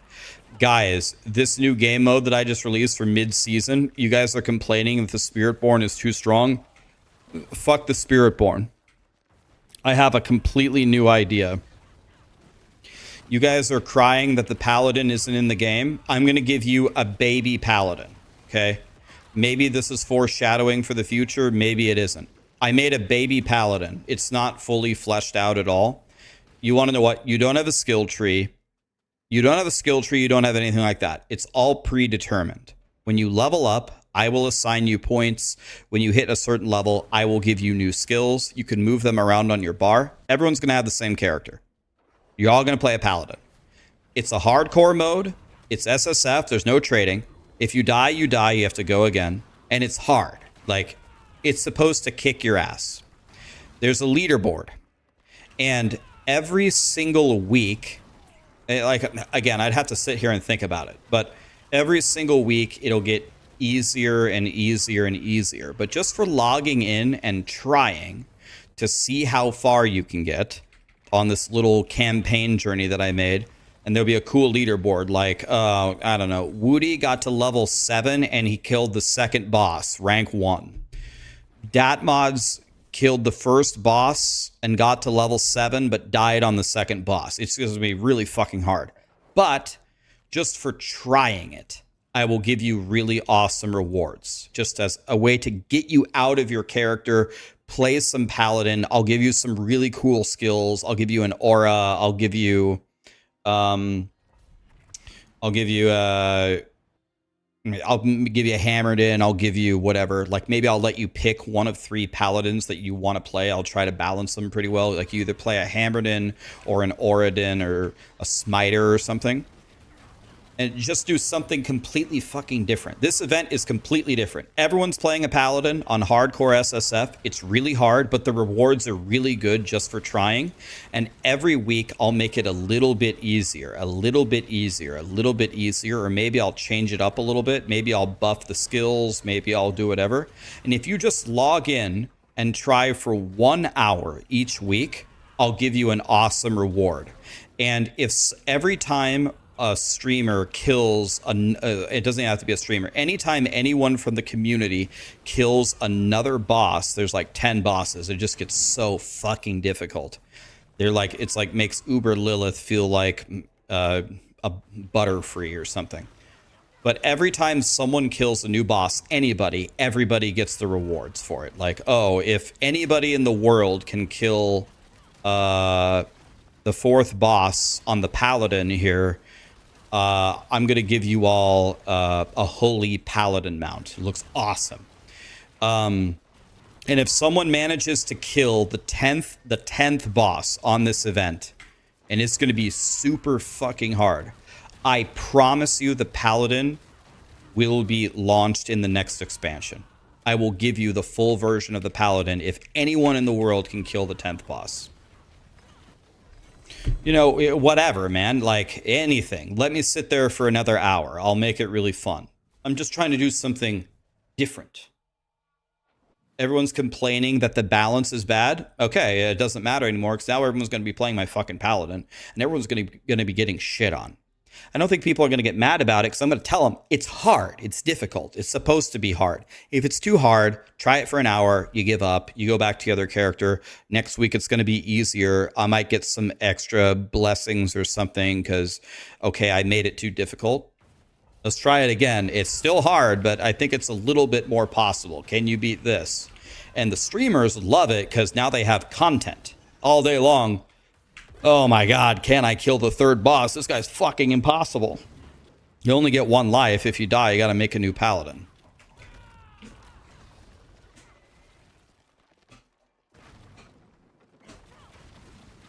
This is just 2 random events I thought of in 5 minutes. If you let me sit down for hours and hours and hours, I can design 10 events, which would I could design 12 events, which would last them 3 full years if they would just build them. And I mean, the rewards are significant. Like, I will build you the cow level. I will make Paladin a character in the game if you do this. I will pull the community together because everyone's going to be working together to beat the bosses. Because if Woody kills the next boss, everyone gets the reward. So you guys need to share your knowledge about how could we beat this boss? This boss is fucking impossible. You have to figure it out. And then along the way, maybe on X, or if I'm working at Blizzard, maybe I'll pop into the stream. I'll say, let me give you a little hint. This boss has a weakness that I built into the fight that I don't think you guys have picked up on yet. Have you tried doing this? Because it might have an interesting effect. And they try, oh shit, that thing has massive stagger. It stuns the boss for 5 seconds. I can get a lot of damage out there. It's like, okay. You know, it can make it fun.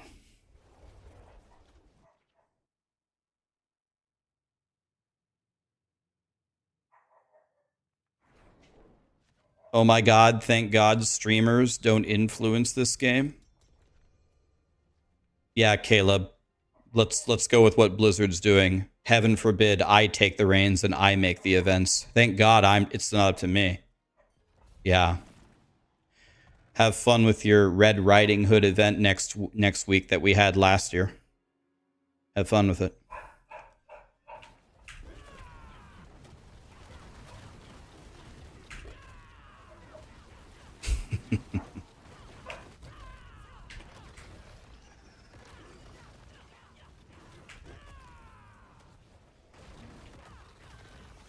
Caleb, I could make an event for you if you want. You and I can work together. We can take all of your ideas. Can I start us off on what I think you might be looking for? So we're going to log in, and then you don't have to do anything. You just talk to an NPC, and they're just going to give you a big sack of loot and XP. It's going to give you all the best items in the game. And it's going to give you a title, and it's going to make you Paragon 300. And it's going to give you a shitload of mats so you can sit down and masterwork all day. That's the event. Is that a little bit more your speed, Caleb? Would that help you? I can give you 50x the XP, 10,000x the damage, already put you at Paragon 300. And you can do the same thing that you've already been doing on your character, just 1,000 times stronger at max power. You want to do that? Would that be fun for you? Because I don't want influencers impacting the game. I want to do what the people are asking for, what the masses are asking for. And maybe Diablo 4 is a little bit too difficult of a game, so maybe we better just add a couple zeros everywhere and make you not have to earn anything. Is that kind of what we're looking for, Caleb? Because my suggestion was to implement a hard game mode that has tremendous rewards for putting time and effort into it.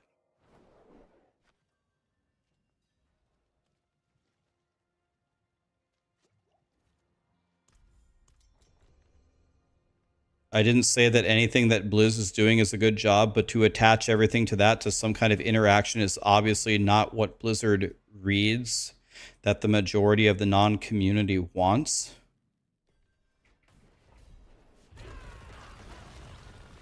Okay, Caleb, I'm confused. I'm trying to digest your comment here. So the first part of your comment says, Blizzard is not doing a good job, but these other ideas that are different from what Blizzard is doing is not what the community wants. Those two things are incongruent to me. If what Blizzard is doing is not what the community wants, then in order to do something fun that the community would want, we would have to do something different, right? Another thing, as Toys just suggested, a lot of times people say that they want something, but they actually don't. A lot of people say, God, I wish the leveling progression would be so much easier. But then you log on and you're Paragon 300 in 2 seconds. And then you're like, wah, I have nothing to do. This is so stupid. I don't think the grind to 300 is the problem. The problem is the rewards are dog shit. If the rewards were amazing for doing it, at least you have given me a reason to log in and try.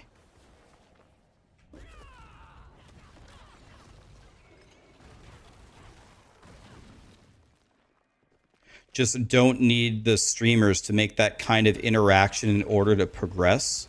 Yes, Caleb, I would never bind it to a streamer. Woody doesn't have to get the kill on the boss. Woody doesn't have to get the kill on the boss to progress it. Anyone can get the kill. We have the telematics. Anyone who kills the boss, there's going to be a big server message. Felipe in Spain just killed the level 4 boss on his paladin. Congrats to Felipe. The entire server just unlocked this. Enjoy it. See you at boss number 5. Here is a link to the Blizzard forums of Felipe's kill that we captured. And so people can see what's the solution here. So people can get to boss 5. It has nothing to do with streamers. I just gave you an example that Woody might be a top competitor or Ben for getting the first kill. There's a reason why these guys stream. It's because they're boss killing gods.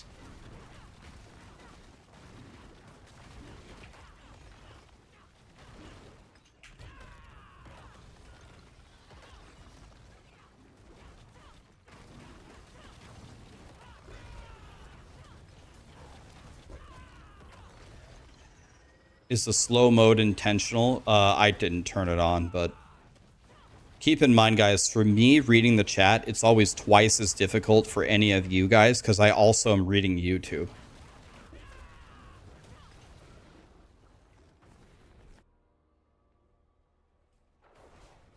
You think the reward for getting 300 would be all of the 4-star mythics? It would be cool if you got to choose a single 4-star mythic for getting Paragon 300.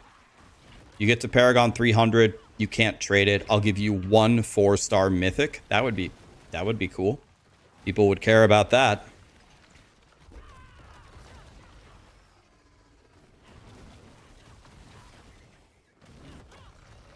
You should accept different opinions and not bash people if they were not rude. Okay, Marco, question for you. I'm not going to bash you. I'm not going to be rude to you. Did you read his comment? His comment was, thank God streamers aren't in charge of making events, when I was explaining what I would do. My question to you, Marco, is, do you consider that rude? Did I call him a name? Did I raise my voice? Did I ban him? Did I call him a stupid loser? All I did was say, is this an event that you would like where everything is just free and easy? That's what I said. So my first question is, was he rude to me? Second question is, do you think I was bashing him? Guys, one thing about me that you should know, this will never change, and I don't want it to change. I despise people who are easily offended by everything. If you are a person who is very easily offended by things, you and I will not get along ever. I cannot stand how everyone is offended by everything. So when I talk to people, I talk to them very, very, very directly, which can come across as harsh or rude or whatever, but I don't think I'm actually being that bad. I didn't call him a name or anything. If that offends you, you and I are never going to get along because I won't change and I don't want to change. I think the world needs to change and stop getting offended by pretty much almost everything. Everyone is way too soft about everything. I'll never have a different opinion about it. Ever. So this is something that I will never budge on. If you really like to watch somebody who is like the absolute nicest person ever and never will bring up any confrontation and, you know, talk like this and say, oh, that really rude comment that you made to me, that's okay. That's your opinion, and I respect. This is the wrong stream for you. I will never be that person. I actively despise those people. I'm sorry. But I'm being honest.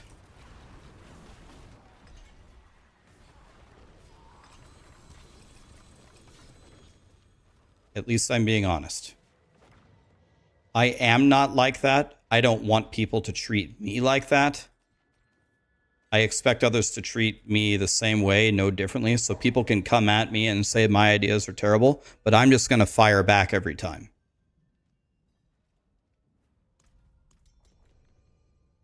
I'm sorry.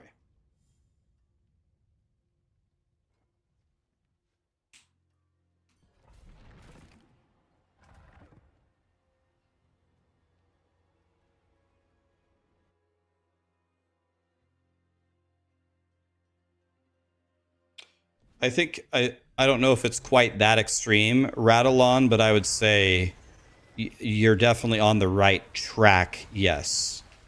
Blizzard has taken the Diablo franchise down a path that is only for casuals. It's only for making money. There is no other purpose of it. If Blizzard was given the choice, if we sat down from Blizzard and we said, Blizzard, we're going to give you a choice. Sit down with Microsoft.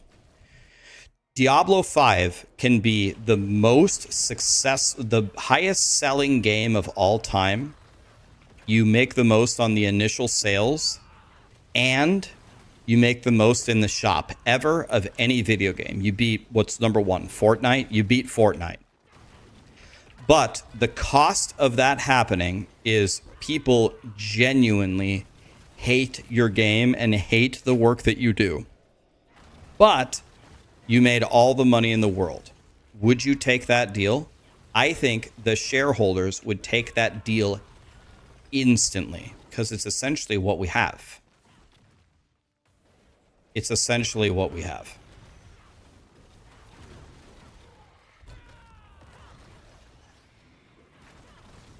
And that's very, very sad.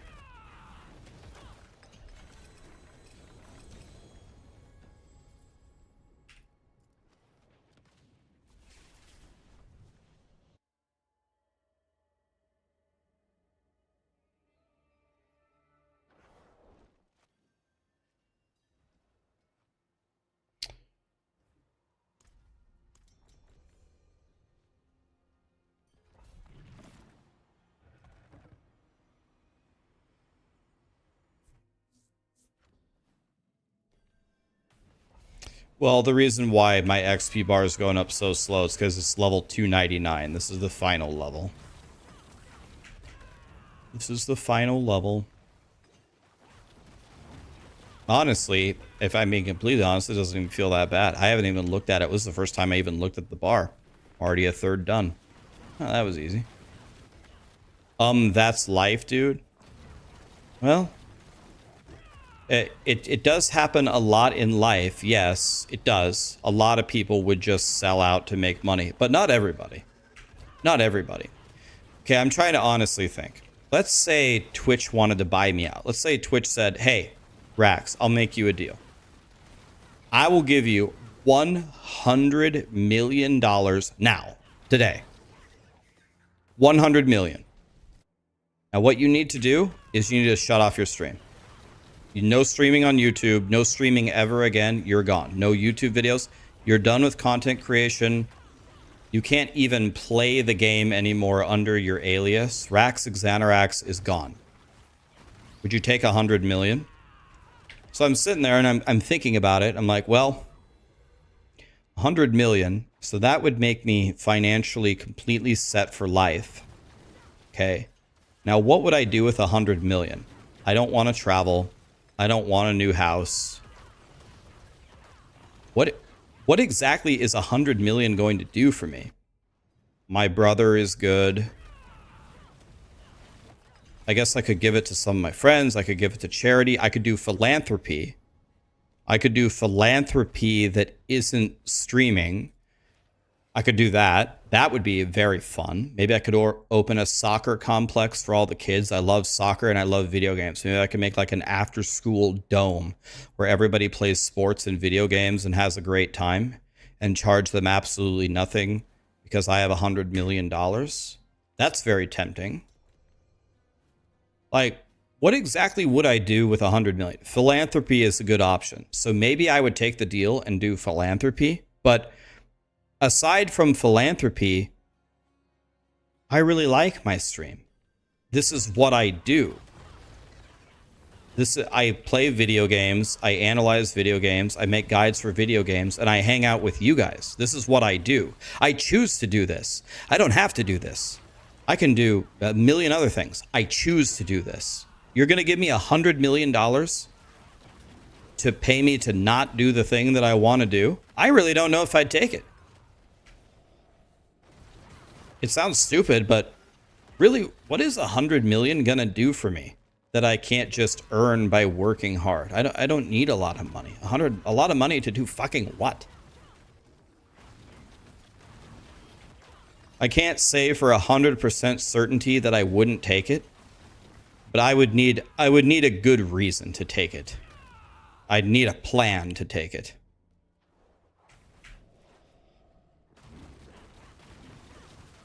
I'm weighing the options here, and I'm not seeing how I'm really coming out ahead initially. Most of you are saying 100 million, you would give it up. I think one thing about me is people underestimate how much I like streaming and like video games. I've been streaming every single day. I haven't missed a day for 5.5 years.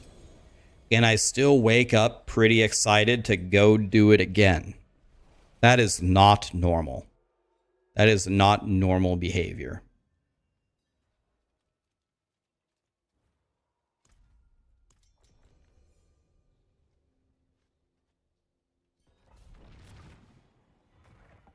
Yeah, it's like Egolith is saying, you make a good point. If you lose the motivation to get up for the day, like, okay, I can just get up and play the games without streaming as long as I'm not named Rax. I don't care about my name. My name doesn't mean anything to me. It's whatever. But I like streaming, though. That's why I do it. You want to know how many video games I play off stream? Not many. Not many.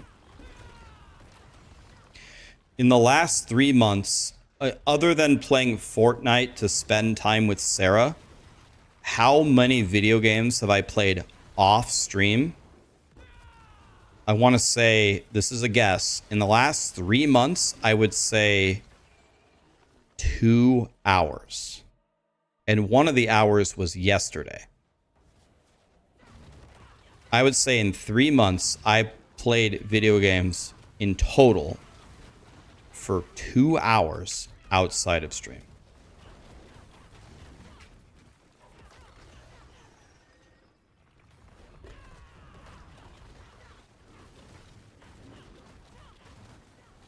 You do realize that people would put a very giant glizzy in their mouth for 100 million. I don't know what a glizzy is. I'm just going to assume it's a giant dildo or something. Now, don't get me wrong, guys. I would put a giant dildo in my mouth for 100 million instantly. I'd do it for one. But you're talking about taking away my favorite thing for 100 million. And now all of a sudden it's a different conversation.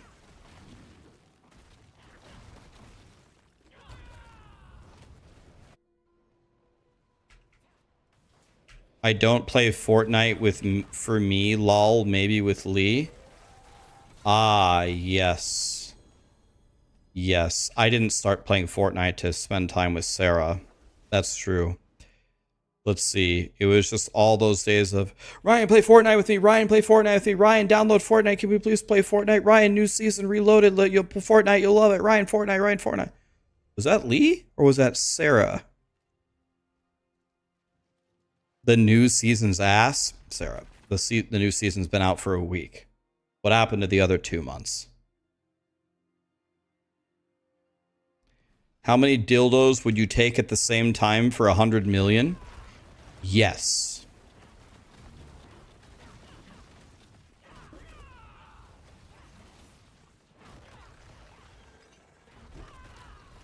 As my Australian friend Coronar always said when we were raiding, he would just randomly shout this out whenever we were raiding. He'd go, any hole's a goal.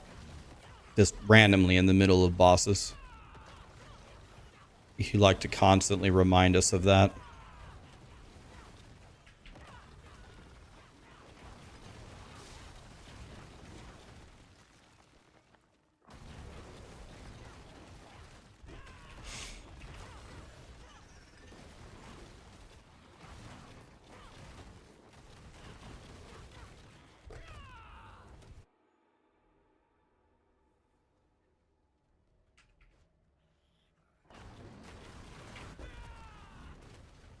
Silver, Nada, Emperor, Johnny, thank you so much for the subs and the memberships, guys. You're a raid lead in Final Fantasy 14. Yeah, just be like, all right, guys, we're going to pull in 10 and just remember, any hole's a goal. Here we go, boys.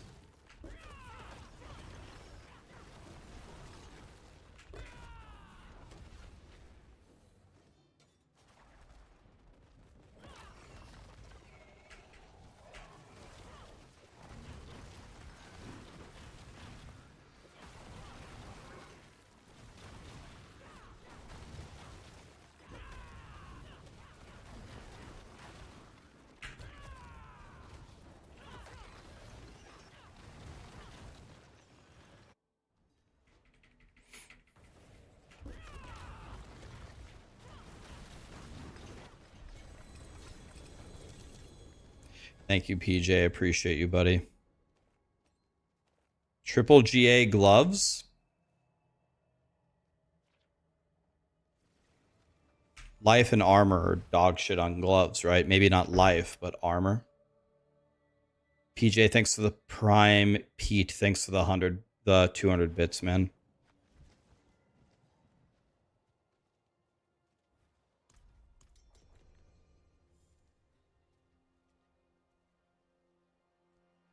What's my take on crypto overall, given my investment knowledge?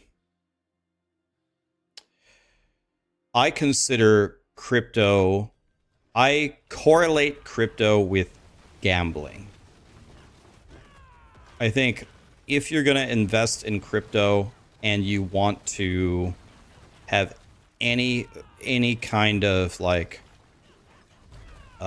what's the word, stability in your returns, it's better to invest in stuff like blockchain technology than the actual cryptocurrencies themselves. I am not a kind of person that, I'm not a big gambler. I don't actively engage in things that are designed to make me lose as a mathematician and a statistician. There's so many easy ways to make a lot of money where you almost mathematically impossibly can't lose, that I just choose those over gambling. Ugis, this is pre-recorded. Well, I just disproved you by saying that, but what makes you think this is pre-recorded? I'm confused. We're live, buddy.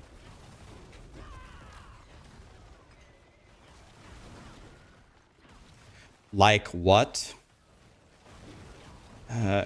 I try to stay away from giving financial advice, Hidden Viper. It's a subject that I try to stay very far away from. I would love to just sit here and tell you. Let me put it this way. Invest in your retirement vehicles. Invest in your 401ks, your HSAs, your IRAs. Look at total stock market indexes with low fees or no fees. That's all you need. That's all you need.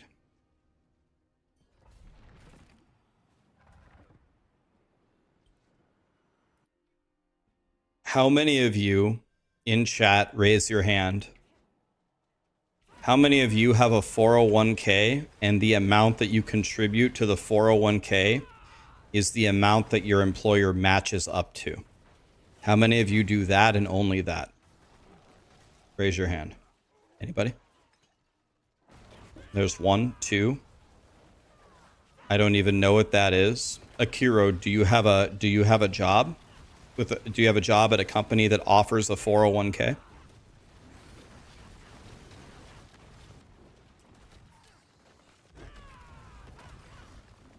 Okay, there's a lot of people raising their hand. You are doing yourself a tremendous disservice by there's a reason why there's a cap on it. There's a cap. It's like 20k, 19k. Anything that there's a cap on it, there's a reason why they cap it. It's because it's OP as shit.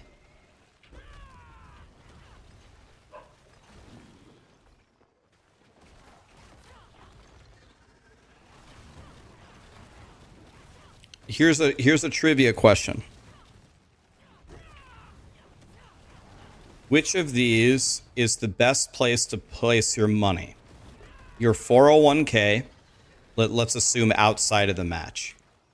Because if you put the 401k with the match, the answer might be the 401k. The 401k without a match, an IRA, or your HSA? Do you know the answer? Does anybody in chat know the answer for sure? There is an answer. HSA, HSA, IRA, IRA, IRA. The answer is life insurance. You want to know what's the funny thing about life insurance? I used to work in an insurance company for 10 years. You want to know what department made all of our money that subsidized the losses of all of our other departments? Life insurance. You don't know who makes money off life insurance? The people that you pay a premium to.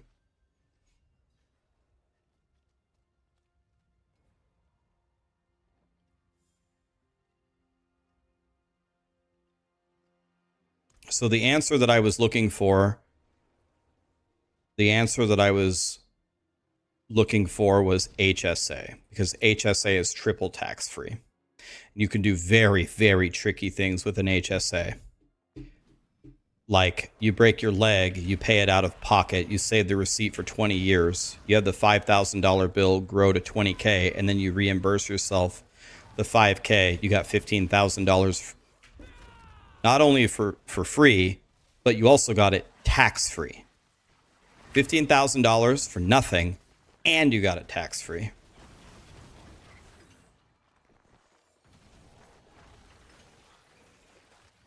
And the reason why, guys, why is the HSA cap so low? It's because it's fucking OP as shit. HSA is the spirit born. If you have access to an HSA, and again, you're just putting in like the $300 baby match, and you're not maxing it and investing it, you are losing thousands and thousands and thousands and thousands of dollars.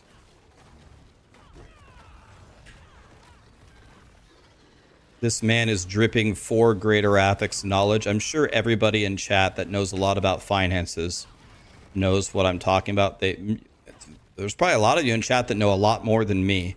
My mom was a super 10th degree black belt jiu-jitsu world champion of investing. My mom lived, eat, and breathed this stuff for 20 years. How many hours did it take me? I don't know. Constant takes like 2 hours per level. So I guess about maybe a little bit more than 20 hours, 290 to 300 of just non-stop grinding.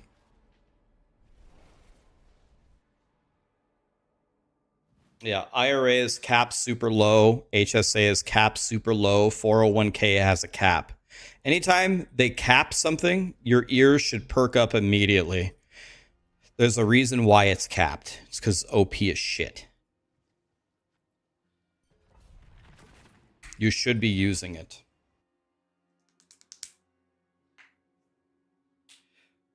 My friend and his wife started at a company. They didn't make that much. But both of them, every single year from when they started, they maxed their 401k, their HSA, and their IRA every year. They both retired at 40, and they are multi-millionaires. And a lot of this money is still locked away until whatever the age is, 55, whatever the age is. So by the time they're 55, they're going to be like close to $10 million. They didn't even have that great of salaries, but they just maxed these two vehicles and invested them since they were 20 years old. It's over. They won. 65 without a penalty? No, you can take it out earlier than that, right? It can't be 65.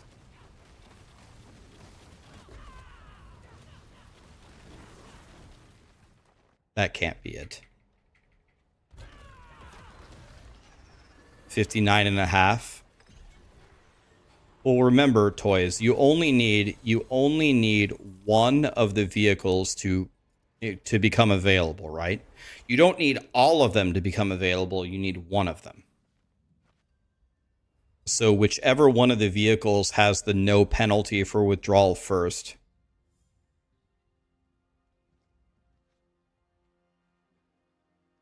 I mean, we can just Google it in 2 seconds.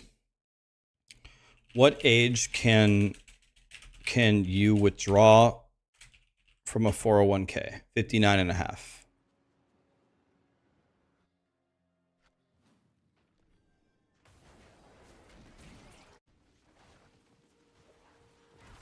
59 and a half.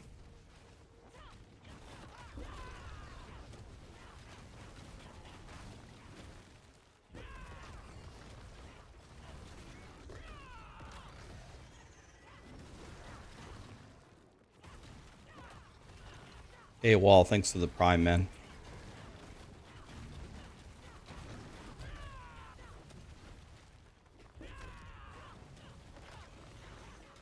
HSA, I mean, you can use the HSA whenever you want. HSA is not a retirement account, right? HSA is not a retirement account. It's a health savings account.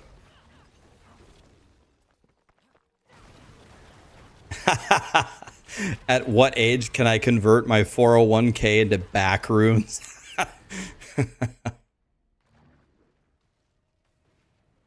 What's up, Dioxide?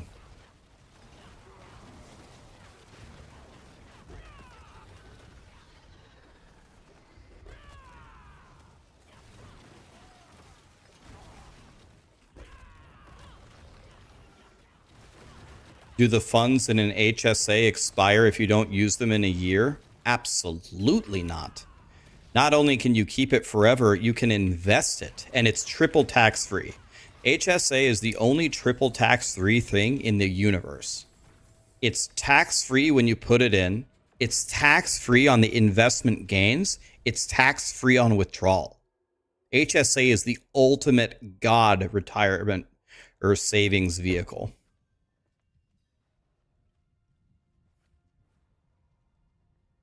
The FSA is use it or lose it. I'll be honest with you, I don't even know the rules of an FSA. I always go for the HSA.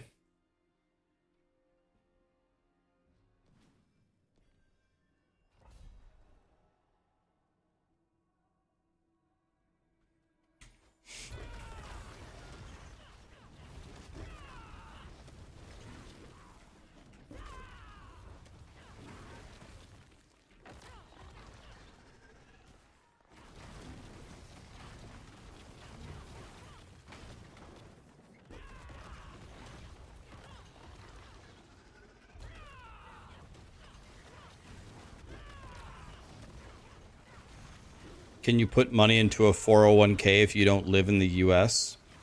The main benefit of a 401k, well, 401k is strong on its own, but you usually have to be employed by a company that offers a 401k. And offering these 401ks is not necessarily cheap.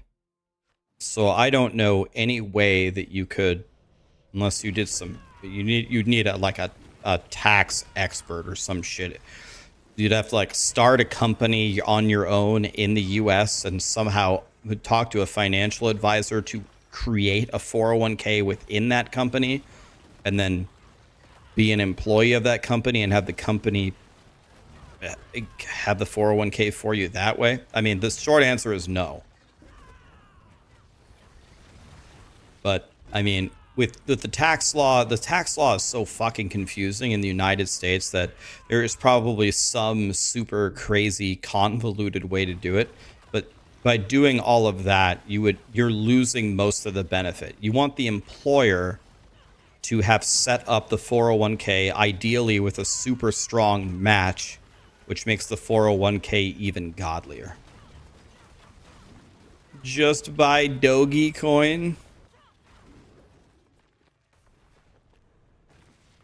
Yeah, you can do a self-employed 401k. I actually looked into it, but at that point, something much easier to do than a self-employed 401k is a SEP IRA. And the SEP IRA has very, very high limits. If you're self-employed, you can contribute whichever amount is lower. It's either 69,000 KEKW or 25% of your income. Whichever number is lower is like the max that you can contribute in a SEP IRA.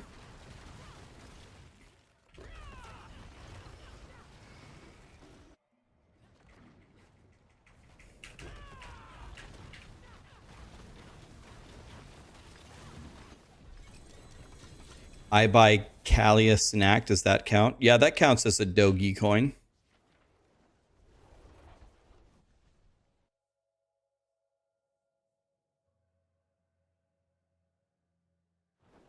Let me get this straight. If you're a welder, you don't have an HSA or a 401k, and you don't have a pension or a low one, do I need to have a financial intelligence to get a pension? Okay, so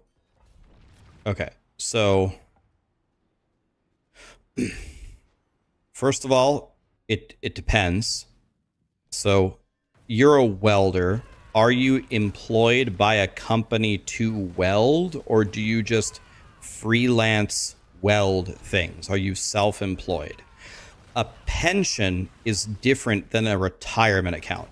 Pensions, for the most part, in a lot of fields, are being completely thrown away. Pensions are not going to exist someday, and they're already being phased out. Pension is where, like, at a certain point, they'll just keep giving you money. Like, I think, like, the military still has a pension, and maybe, like, police and firefighters. But a lot of companies that used to have a pension are really phasing that away.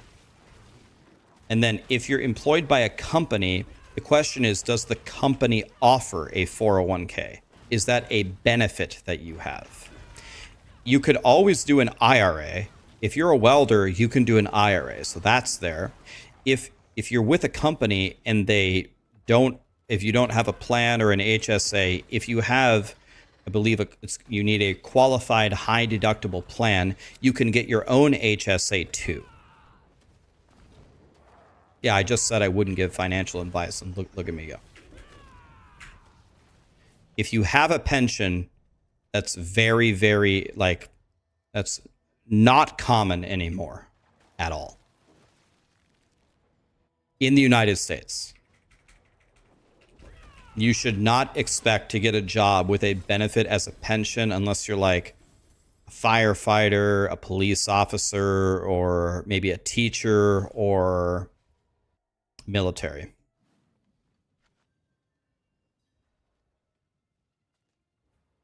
Government, potentially, yes. Corrections, yeah, I correlate that to police.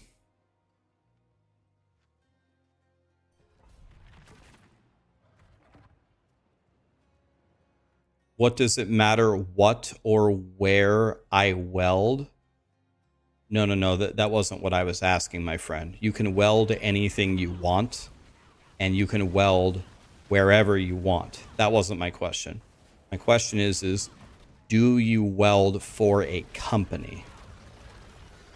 Or do you just have your own welding business that you run? You can weld whatever you want, wherever you want. That's not what I was asking. If I pay tax, do I not have a pension and do I not have health insurance? No, those two are not correlated in any way. Everybody pays taxes. Health insurance, you have to pay for or earn it as a benefit. Pension, like I just explained, ain't nobody got a pension. Pensions are going away almost completely. You can kiss pensions goodbye. I'm talking about the United States rules. Yes, that's true. You get Medicare and Social Security at a certain age, but even those systems are going bankrupted, right? So those aren't going to exist either.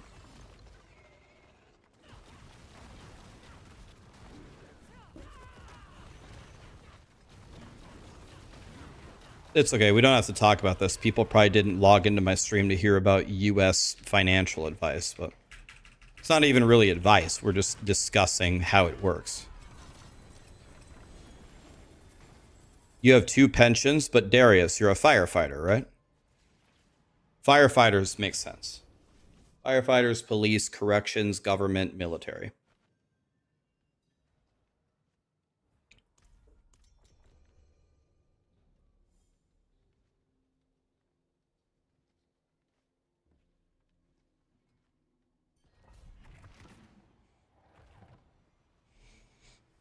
I'm not like a black belt in finances, but my mom was, and my mom talked about it all day long, every day for 20 years. So my mom taught me and all of my friends at least the basics of finances. So if I could make one piece of advice to you, if you want one piece of advice, tomorrow when you go into work, read your benefits. Read the 401k, read the HSA, read the IRA.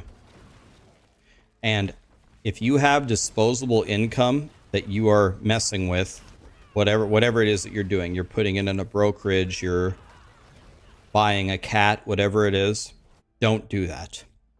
Instead, put it in your HSA, your 401k, your IRA. That's my advice to you.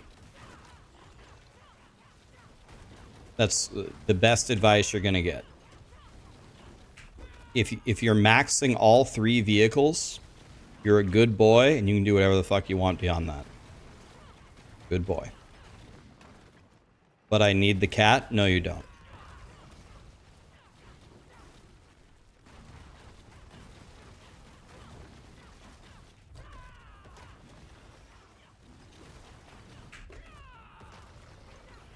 Am I into Bitcoin? I'm not. I don't invest into crypto. Crypto is gambling. We don't want to gamble. We want to win. Investing in crypto is just fun. It's just gambling. It's like going to Vegas without going to Vegas.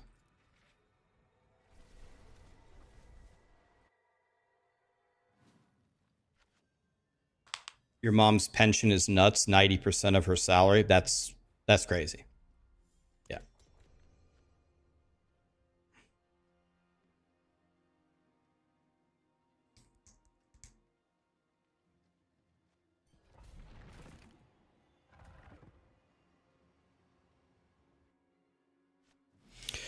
Real estate is the real way to make money. I don't think there are many ways on planet Earth to make more money from real estate. There are so many crazy things you can do if you fully understand how it works. I don't fully understand how it works, but it's something like, maybe someone in chat knows fully how it works, but what you do is you buy a bunch of rental properties and then you hire tenants that won't destroy them, and their rent pays the mortgage or whatever for the rental properties. And then any fixes that you apply to your rental properties count as, I don't know what the right term is, like depreciation. Maybe that's the word, depreciation or something, or betterment, or I don't know what the fuck the proper term is. But when you have enough rental properties and you keep buying them and you keep having more tenants and you have a property management company and you are a high income earner, but you're also reinvesting into the properties themselves, reinvesting in the properties, there are ways to lower your own taxable income. And you can lower it by so much that you actually don't pay taxes. So then if you don't pay taxes, then you can buy more rental properties and rent them, improve them, pay no taxes. You have the money, then you buy more rental properties. And you can do tons of things. So you can do Airbnbs that or anything, and you can just keep doing it. And if you get in the correct cycle of it, you can just have, I guess you could say, figuratively infinite money.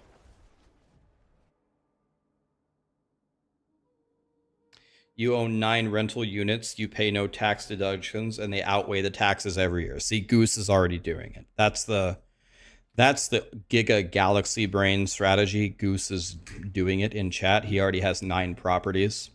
So he's lowered his taxable income. He's done enough write-offs to where he doesn't pay taxes. That's crazy money back in his pocket. He acquires more rental properties. It's essentially infinite money.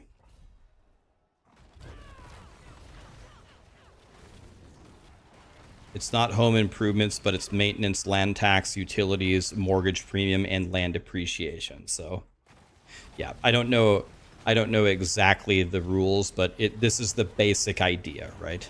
This is I don't have a license in it or anything. But this is the roughly the basic idea of what you do.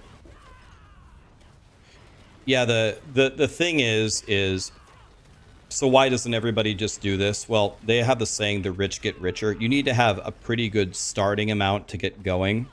It's probably good to start with like at least 6 figures invested in it. The problem is everything that I said sounds so nice, right? Oh, just buy a rental property and then get a tenant and then upgrade it or improve it or whatever, and then lower your income, and then buy more and do it again. But that's not how it goes in practice. In practice, it's a fucking nightmare. First of all, you have to find a property, then you have to appraise it, and then you have to inspect it, and then it's got mold and a ton of problems, and it was built in the 1910s, and it needs a new roof. And then your tenants aren't reliable, or your tenants actually destroy your property. Then you have to pay a property management company to do it. And it sounds so nice, but then you actually do it and it's literally a shit show.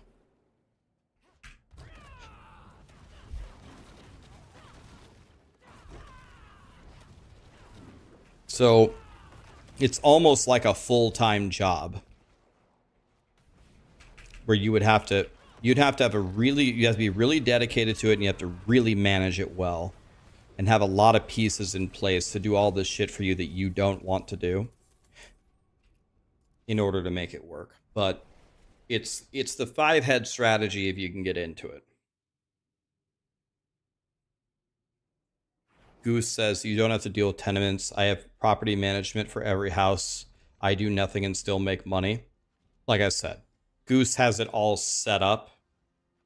He did it very well. For the average person, for you to set it up correctly, to have it auto run like that is not easy.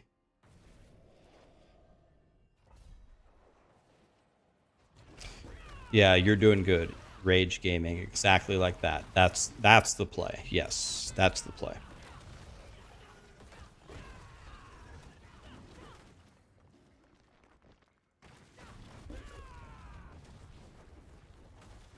You gave 4 rentals to your ex? Jesus, that's a steep cost.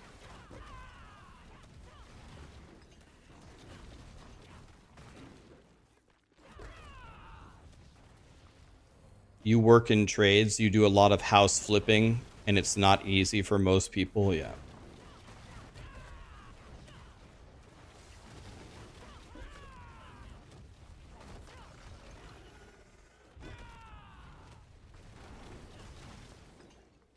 Yeah, damn, that's actually a very good strategy. Yeah, there's so many cutie patootie strategies. Like maybe this is like very, I don't know what the word is. Maybe this is very arrogant of me to say. But if I sat here, especially if my mom was still alive, my mom just died. But if I had approached my mom, let's say 10 years ago, and I said, Mom, I need you to teach me everything about this setup, and I need you and I are going to try to make $1 billion. I'm going to quit my job. I'm going to do this 100% of the time. And we're going to try to own like 1,000 rental properties. You and I are going to work together. I think we could have been wildly successful. I think we would have been wildly successful, but I think also probably both of us would have been miserable. Doesn't sound fun to me at all. Doesn't sound like something I want to do. That's why I don't do it.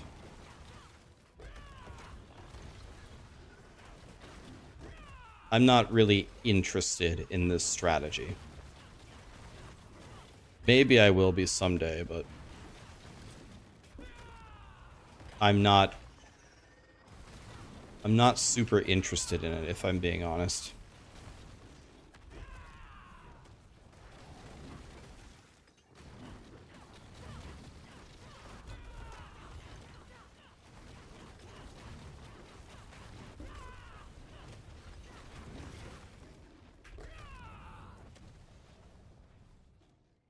Your in-laws have 2 rentals, but they're selling them this year to not deal with them anymore.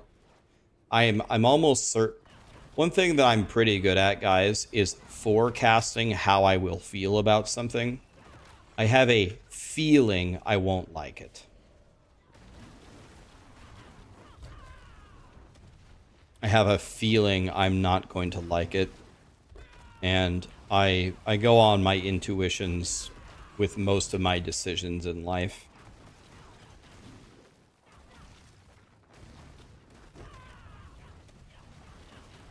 Goose said if anybody's interested in the strategy, DM him and he'll talk to you about it. So if you guys want to talk further, talk to Goose. He says he has 9 rentals.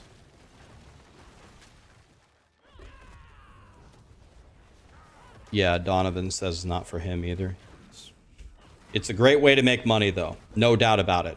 If you're all in and you would enjoy it and you're willing to deal with people or get the property managements in place, if you're willing to do all of that, there's no doubt about it. It's one of the greatest ways to make money in the world.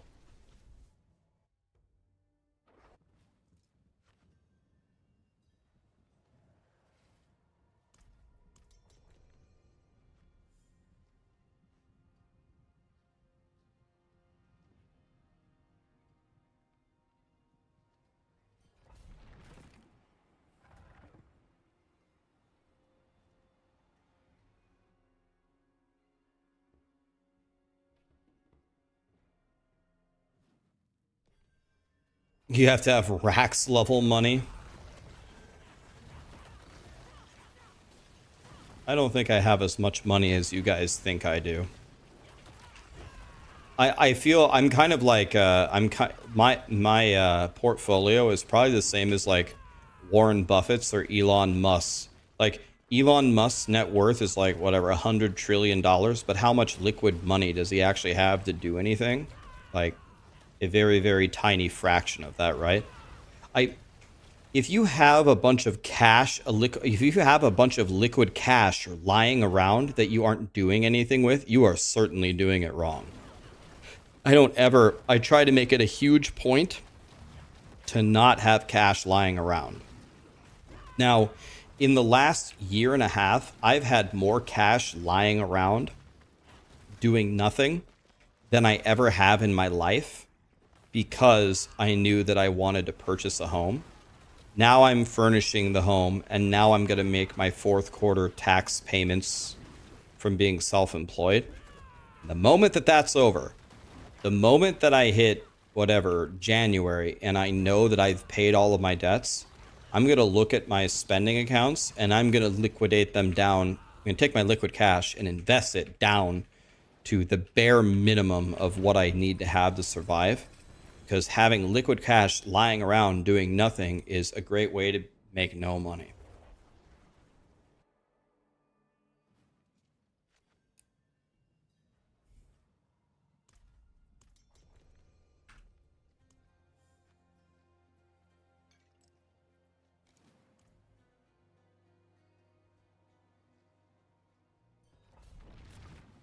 You work just enough to pay all your bills, then you take the rest of the time off because I hate work. You know, Phil, you want to know what? A lot of people only focus on having money when you retire, when you're 59 and a half. But that is a very, very, in some cases, I would say, stupid way to live. Because you're young now. You're 20 or 30 or 40 now. If you only have money when you're 60, first of all, there's no guarantee that any of us are going to be around at 60. But let's say that you are. The odds that you're 60 and in perfect health and feeling great and high energy and now you're ready to spend all of your money, almost all of your life withered away. So if you say you hate working and you work enough and then you take the time off because you want to have some fun now, I actually think you're doing it right, man. What's the point of being a billionaire when you're 60?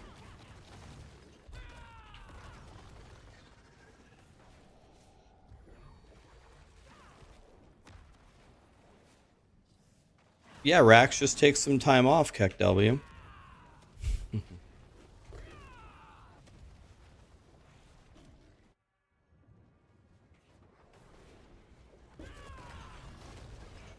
Yes, the Bogle heads. That's from Vogel. Is that for? There's a financial advisor, Vogel or something. My friends all study all of their stuff. It's Vogel, right? Yeah, there's a couple of great resources. Vogel heads. There's the Mad Fientist. FIRE is an acronym that stands for Financially Independently Retire Early. So the Mad Fientist is the science behind retiring early. Jack Bogle, okay. Yeah, my friends always talk about Bogle heads. They're in like the forums and the Reddits and the Discords and everything about his teachings.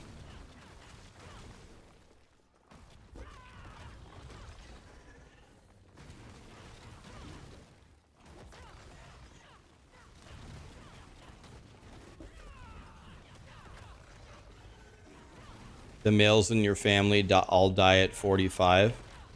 My family has a very, very, very, very bad history as well. It's not as bad as 45, but my dad died at 65. My dad's dad died at 65. My mom's mom died at 65. My mom died at 69 KEKW. Not one of them made it past 70.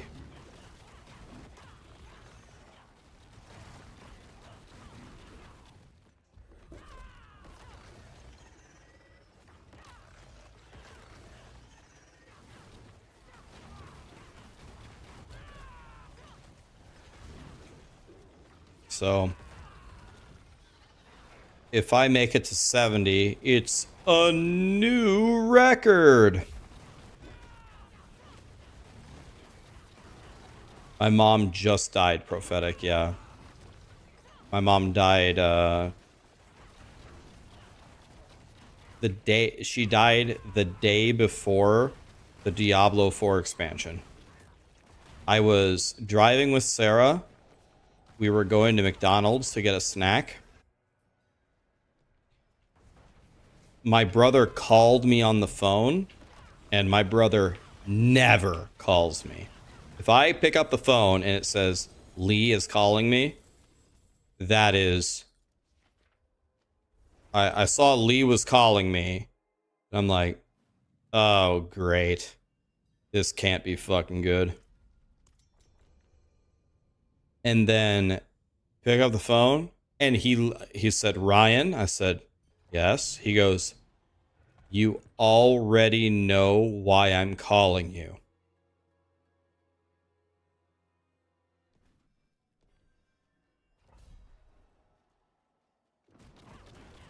And I was like, did mom die? And he said, yep. He said, can you get over here, and we need to talk about if you're canceling the subathon and breaking the 10-year streak tomorrow, because you have the Diablo 4 expansion in 10 hours or whatever. I was like, my mom is gone. My mom was my favorite person. Unfucking real. It's the way life goes sometimes, man.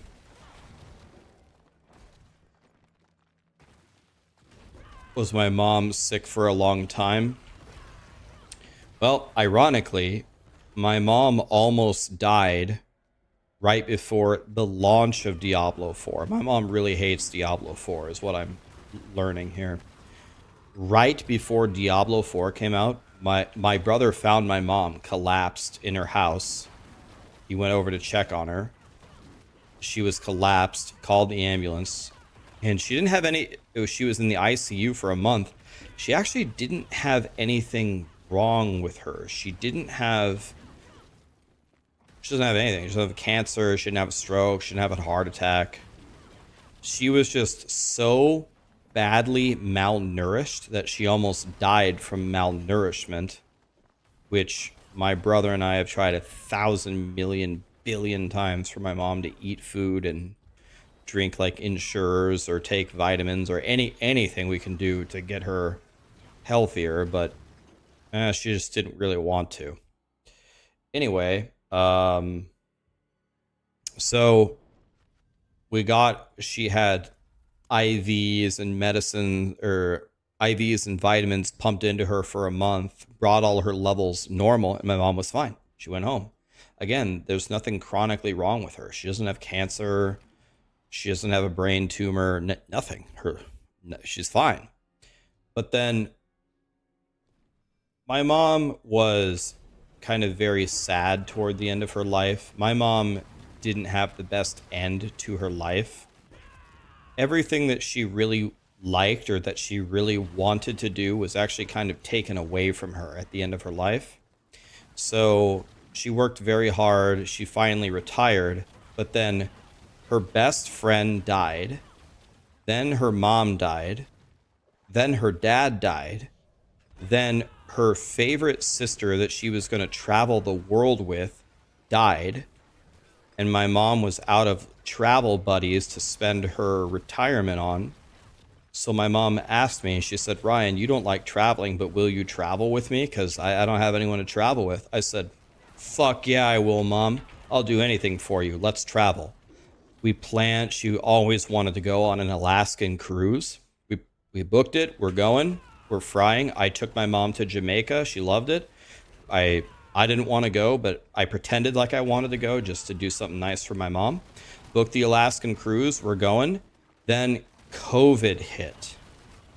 And COVID was really the end of my mom's life, because not only did it shut down all of her plans that we were going to do all the traveling, she was going to get to actually spend her money, but it made her afraid. She was afraid that she was going to get sick and die. So what she did was she just sat at home and did nothing. And at her age, doing that killed her. It ruined her physically and it ruined her mentally. She became afraid.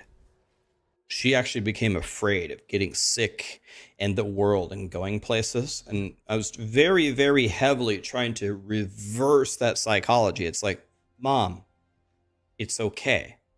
We can go on a trip now. Let's go. Let's go on the trip. Let's have fun. Let's spend your money. No, no, no, no. Some other time. I don't want to go. No, we got to let it pass. There's another strain coming out. Mom, it's okay, man. Let's just go. The fatality rate is not that bad. Get a vaccine and let's go. Let's go on some trips. I think they require the vaccines to get on the plane anyway. Let's go. But she was very, very disheartened from all the deaths in her family, and then she couldn't go on the vacations. Then she really couldn't go on the vacations because of COVID, and she stopped caring about things. So she wouldn't take care of herself. So we said, Mom, you got to take these vitamins. There's no reason for you to be sick. There's nothing wrong with you. She just didn't want anything to do with it. She was just kind of done with life because everything went so bad for her at the end. And so, yeah, I mean, she wasn't doing great. Again, not eating the best, not drinking the best, but we were doing our best to keep her in good health. And that was it. One day, she just died. 10 hours before the subathon started and the expansion came out. So I was like, God fucking damn it, man. There's no reason that my mom should have died then, but she had just mentally and emotionally given up. I really do blame COVID for killing my mom. My mom didn't get COVID and it didn't kill her, but it did definitely killed her mentally and emotionally. On top of all the deaths in the family, all of her favorite, and her brother also died, by the way. Her brother Sam also died in the midst of all this. She didn't have anything left in the tank. No emotional energy left in the tank. That's what happened.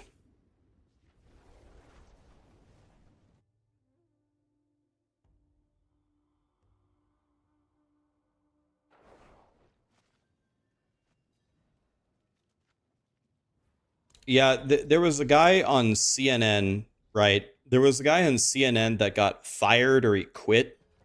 It was like 6 months after COVID.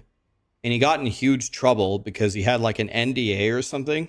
But the guy on CNN did an interview and he said, well, if you guys, I think it was someone from CNN. I couldn't even tell you his name. But what he said is we were required at all times to have a banner at the bottom of our program that showed a kill count of COVID. And we were encouraged to make that kill count as high as possible because we wanted to create fear of COVID. And you could partially say it's for the protection of the American people, but part of it was to influence the election. And it's just like he just said it, like you can just YouTube it. It's on a video of him saying this. But the CNN exec that quit or got fired, and he just wanted to whistleblow, I guess, he said, we were required to have at the bottom of a banner of the kill. So every time you'd flip on CNN, it would say COVID kill count now at 248,000 Americans dead. It's that kind of shit. Like my mom watched the news. She watched multiple news outlets. It's that kind of stuff that made her afraid to go outside. I had to go get her mail for her, and then I had to wash my hands, use hand sanitizer to hand it to her.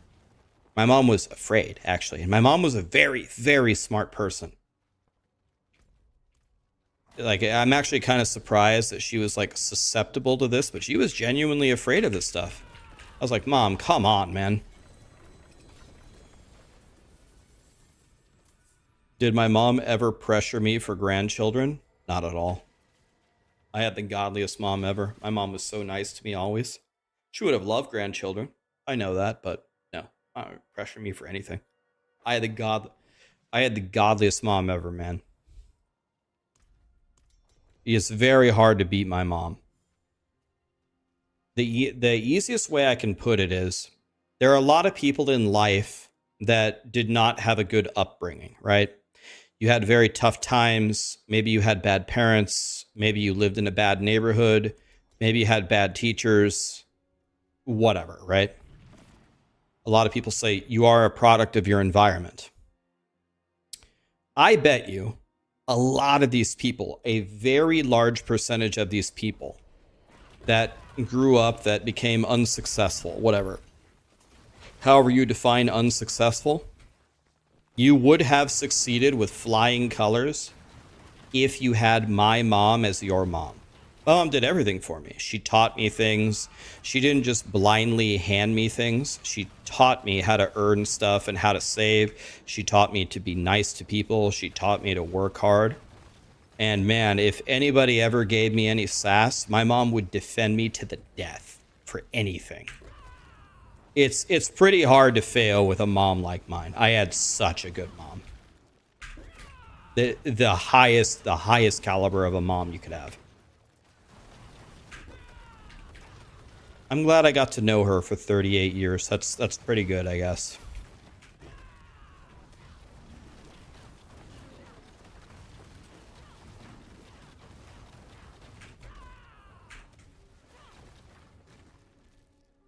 I don't think the world needs I don't think the world needs another Rax. Can you imagine a mini version of me? That guy would be the biggest tyrant ever. I think one Rax is already too many.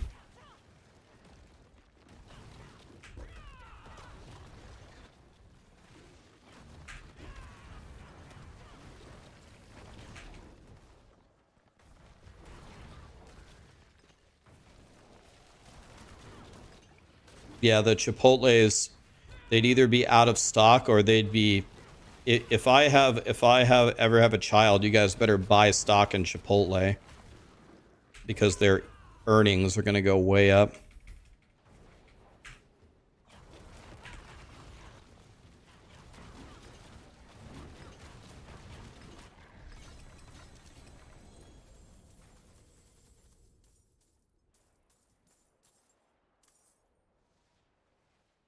Your mom told you don't come home drunk and don't let the police bring you here, and you did both and she still defended you. There you go, man.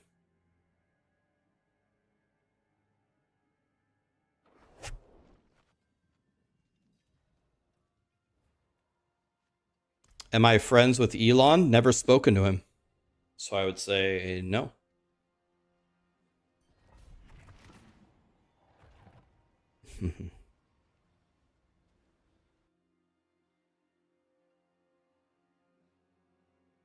Your mom passed away in August. Your daughter passed away last March. I have heard, man, from different people that the loss of a child is like the worst experience in life.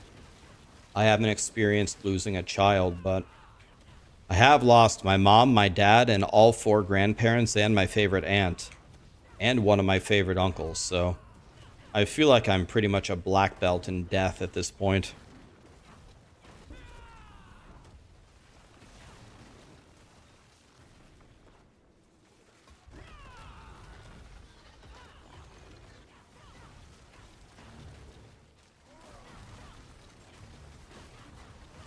Your mom died 24 years ago when you were 16. Jesus, man. I remember in 1st grade, there was a girl in our class named Susanna. And Susanna's mom died. She was in 1st grade. And I remember, like, it actually, like, the teachers had to have a meeting with us to tell us to be super nice to Susanna, and we were barely gonna see Susanna at all anymore because it, like, really, really messed her up. And it happened pretty early in the school year, and Susanna, like, I never saw her in school. She was just never there anymore. It, like, completely ruined her life. And then in the rare case that she actually came to school, all the kids did the very best that they could to be super nice to her, but this actually backfired because, like, all the kids were looking at her, talking to her. They wanted to sit by her at recess. We were all like kind of crowding around her. Hey, Susanna, you want to play soccer? You want to play football? You want to play basketball? We were coached to be super nice to her. So as first grade kids, that's what we thought that we should do. But it was too overwhelming for her, and we gave her too much kindness, too much attention, and it made her cry because like she was old enough to understand like everyone was trying to be nice to her, but probably a much better way to approach it would be to kids, everybody be nice to Susanna when you interact with her, but instead give her her space.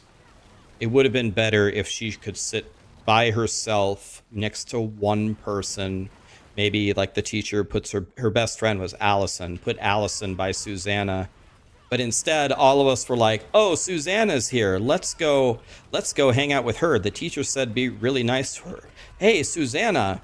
I remember my mom bought these really expensive caramel apple lollipops, and I would bring some to school every day. And Susanna was like getting to the point. She was like gonna cry. She was getting overwhelmed. I was like, hey, Susanna, do you want this caramel apple lollipop? I brought it for you. And then she smiled and she took it and she ate it. I was like, count it, boys. I did something. She was gonna cry, but then I gave her a lollipop and she didn't. I'm a god. And then she cried like 10 minutes later for something else. And yeah, I remember I'll never forget the devastating effect for Susanna, the first grader, of her mom dying. It's like the whole class effort to try to make her feel better, but it didn't work at all.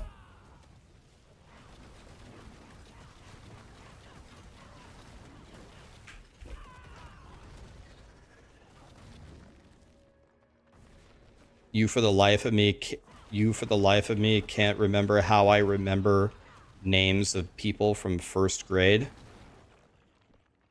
Well, as you guys have probably known, if you've watched my stream, I'm pretty much a dumbass at everything. But growing up, one thing that I had that was like very different from the other kids is I had a much better memory. This is why school was pretty easy for me. Like the teacher would be like, all right, guys, here's Calc 3, here's L'Hopital's rule. Here's an example of how L'Hopital's rule works. Then 4 days later on Friday, they'd do a quiz over L'Hopital's rule. And I could sit there and I could like almost replay in my mind. I could replay the teacher. I remember him, Dr. Schweenard at the board showing us L'Hopital's rule. I could tell you what pen color he used. I could see him doing the example again on the board.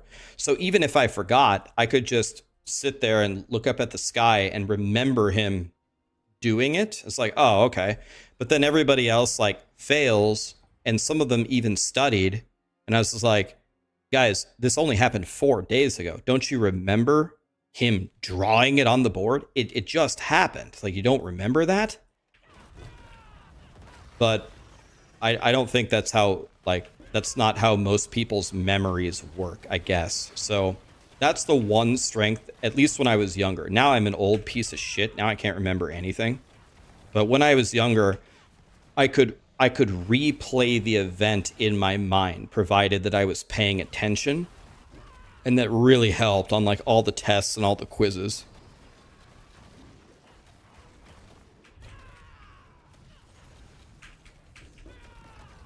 No, it's not a super brain. I don't think it has anything to do with a super brain. I think it has to do with...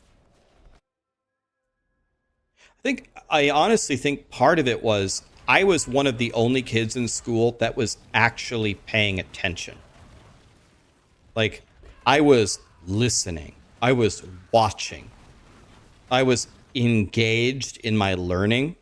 And when it's kind of like, oh, I'm learning this new concept. It would be like somebody painting a beautiful painting, but when they would explain a concept to me that didn't make sense, it would be like a giant black stroke right through the middle of the painting. And I'd be like, that doesn't make sense. Stop, stop, stop.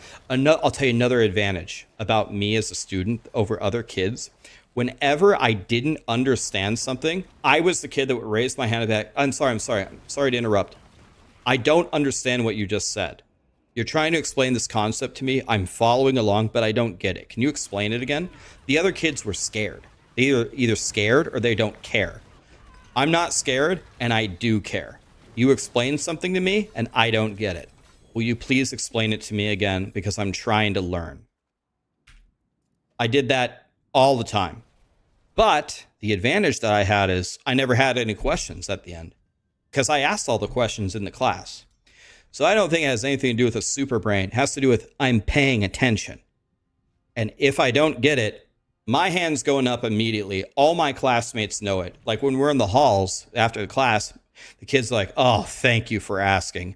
I was paying attention too. I had no fucking idea what they were talking about. But when you asked, then I got it. Thank you. I was like, bro, why don't you just ask? Oh, no. I don't want to ask and look stupid, but I know you're going to ask anyway, so I'll just let you do it. All right, man, whatever.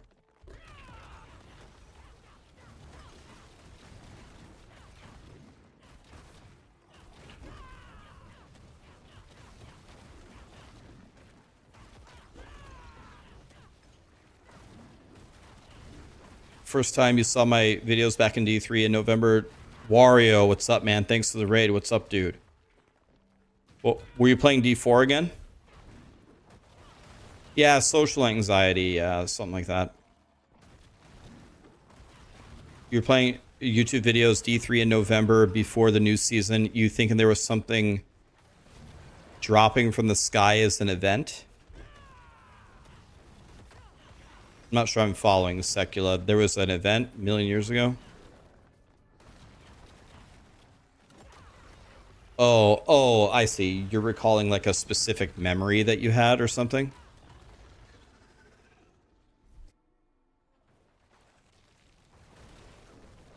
Yeah, like, you want to know something really, really funny? I probably shouldn't say this, but I guess there's nothing wrong with me saying it. I know my phone number. I know my phone number from when I was a little kid in my very first house. The number that people... I don't even think I was old enough to use the phone. But I heard my parents saying our phone number to other people. I heard these... anything with numbers especially is something that I would remember. But our phone number when I was a kid was 489-8124. 100%. I bet every penny I've ever earned, I know it 100%. My phone number is 489-8124. Ask someone, write it down. Ask me in 4.5 years. I'll tell it to you instantly. 489-8124. Write it down. Ask me. When I played Pokemon as a kid, my Wizards of the Coast DCI number was 126569997. I bet my life on it. 100%. Ask me in 4.5 years. 126569997. I'll never forget it.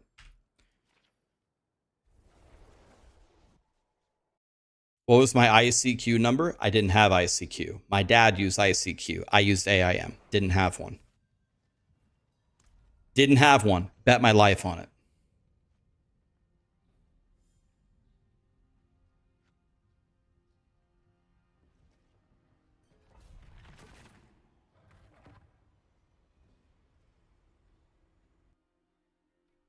He had company over for a cookout? Hell yeah.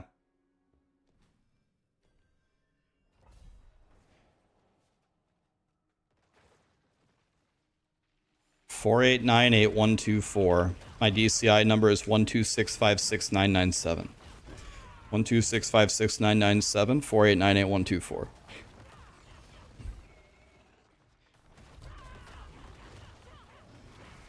I haven't used that number since 7th grade.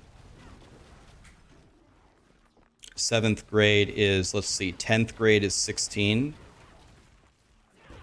So -3 would be, I was 13 years old. So I haven't used that number in exactly 25 years. 25 years. That's 126569997. 100%.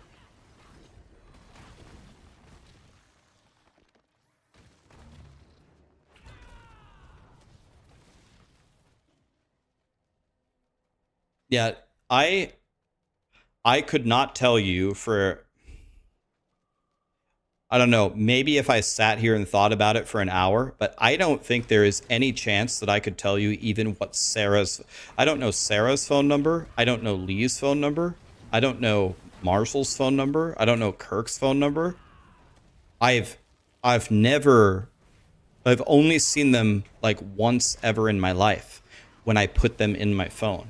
And I didn't look at it strongly to commit it to memory, like, because I don't ever need it. So I can barely tell you my phone number right now.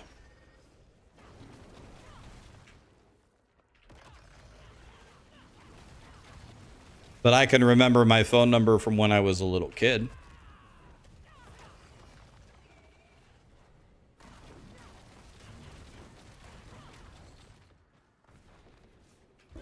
I really didn't understand why people used ICQ. I had AIM and I also had MSN Messenger. And I thought, I was watching my dad use ICQ. And it always looked like a shittier program. I had no idea why people used it.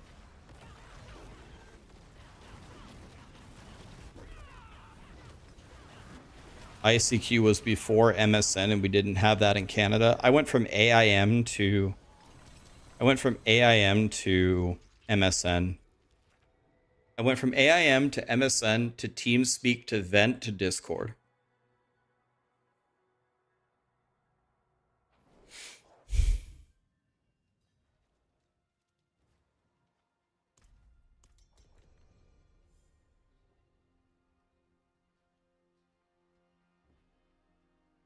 Never used Yahoo Chat. Mumble. I don't know if I've even heard of that. Mumble.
Oh yeah, Skype. I forgot about Skype. Yeah.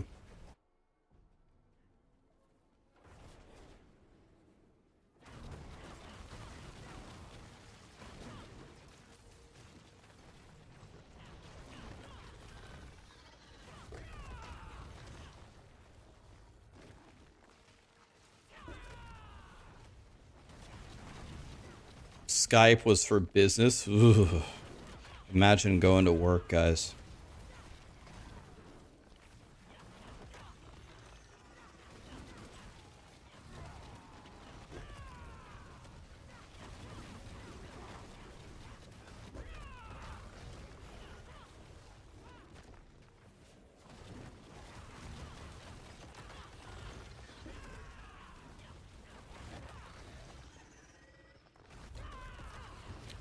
MySpace.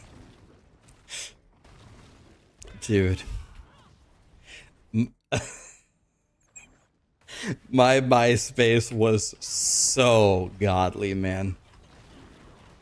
My MySpace was so godly. God.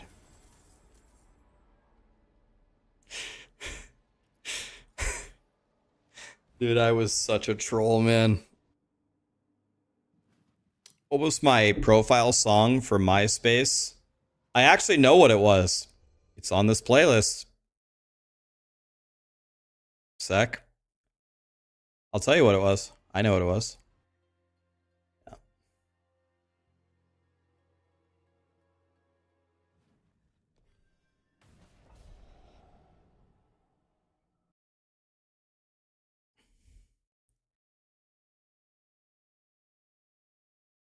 It was this one.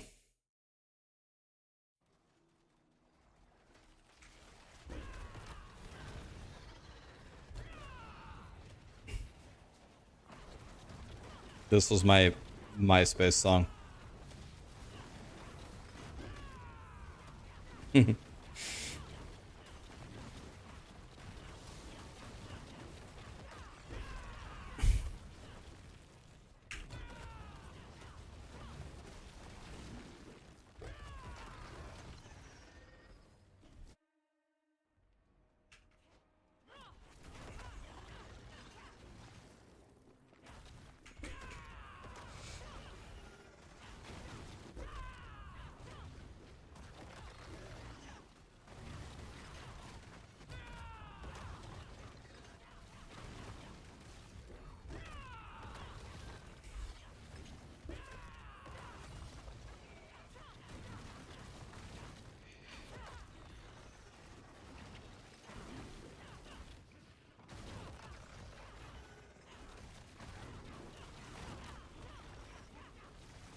What girl did I like at this time?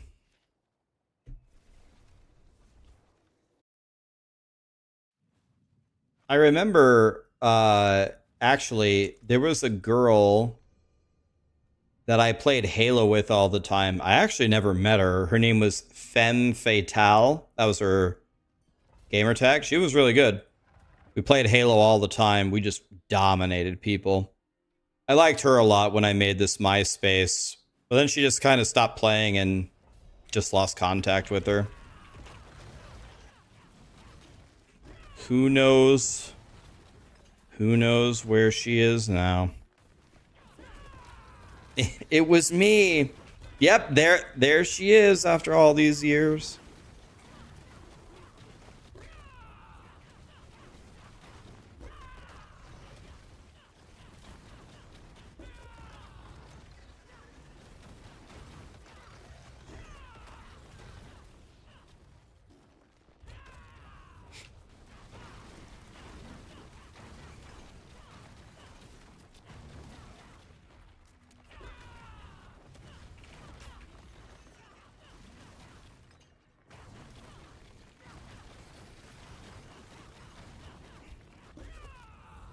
I don't know if you guys actually know what Sarah's original gamer tag was. You guys would laugh your asses off if you knew what it was. I'll let her tell you. I will let her tell you what it is if she feels like telling you. It's funny as shit, actually.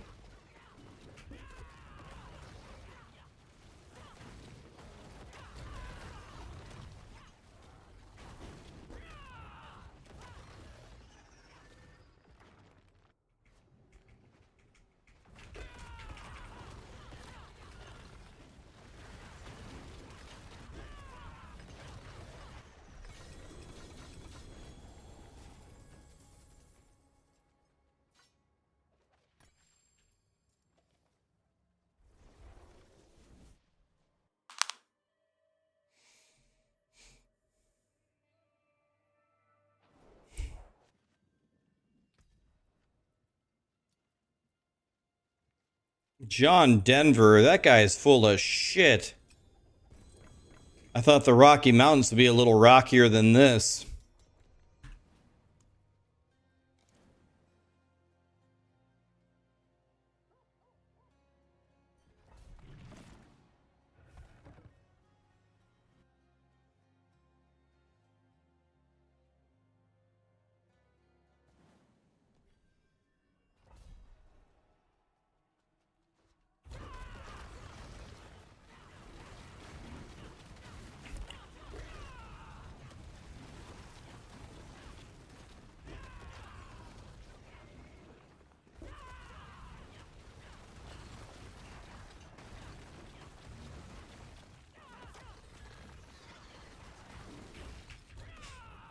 You want to know something hilarious?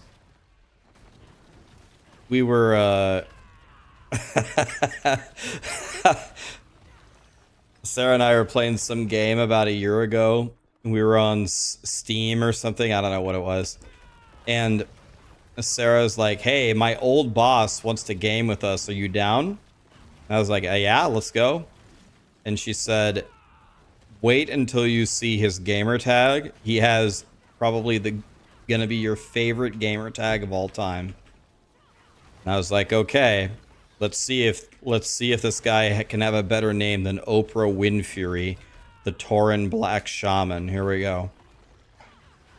And then I saw her send an invite, and I looked up and it said, Pounder of Buns has joined the party. Her old boss's gamer tag was Pounder of Buns.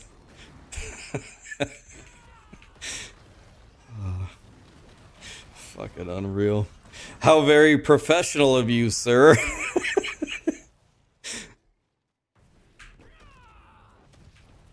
Pounder of Buns with a Z at the end.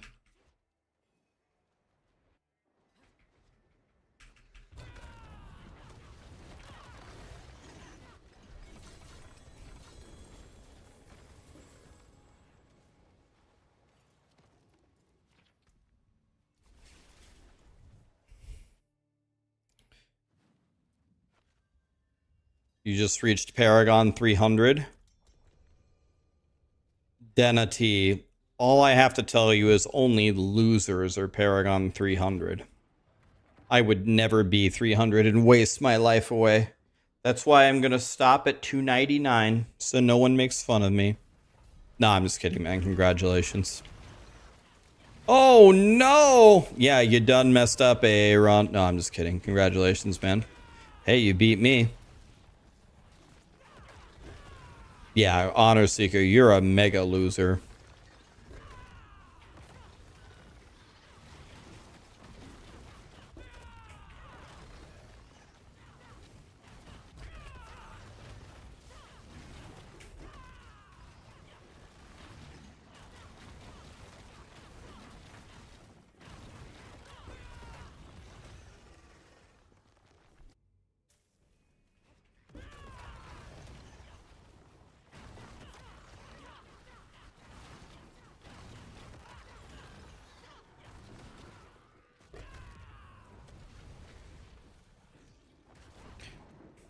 I'll tell you who it was.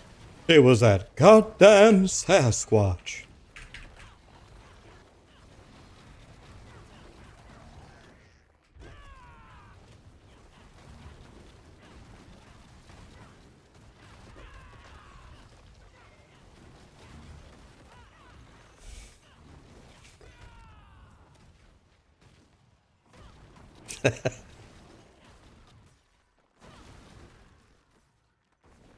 You can hop in Texas-y. I'm just going till I'm 300. Might as well.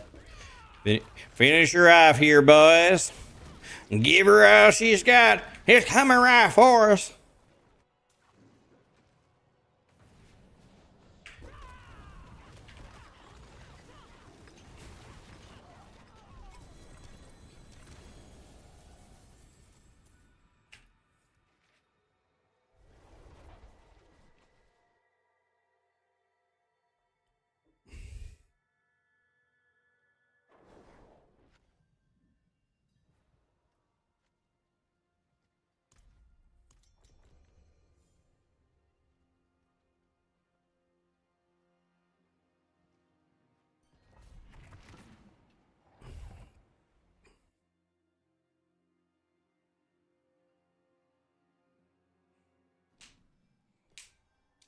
Damn, he had 3 kids. He had been pounding buns. Jesus.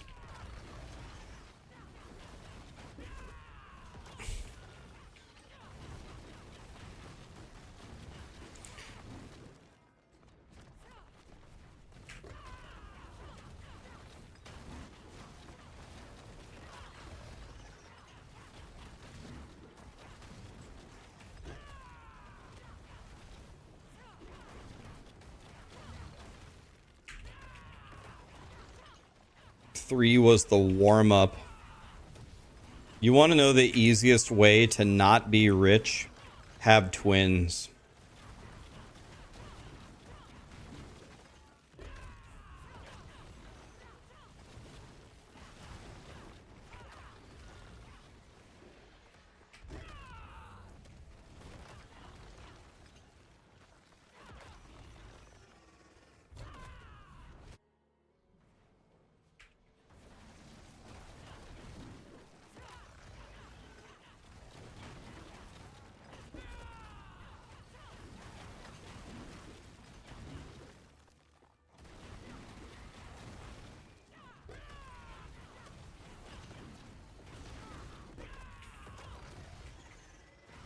You have 4 kids?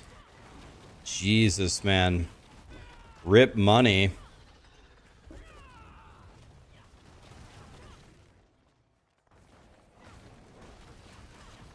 Dude, can you imagine if I ever had kids? Imagine if I had twins. Imagine if we had 2 Raxes. Could they be the next Ogre brothers?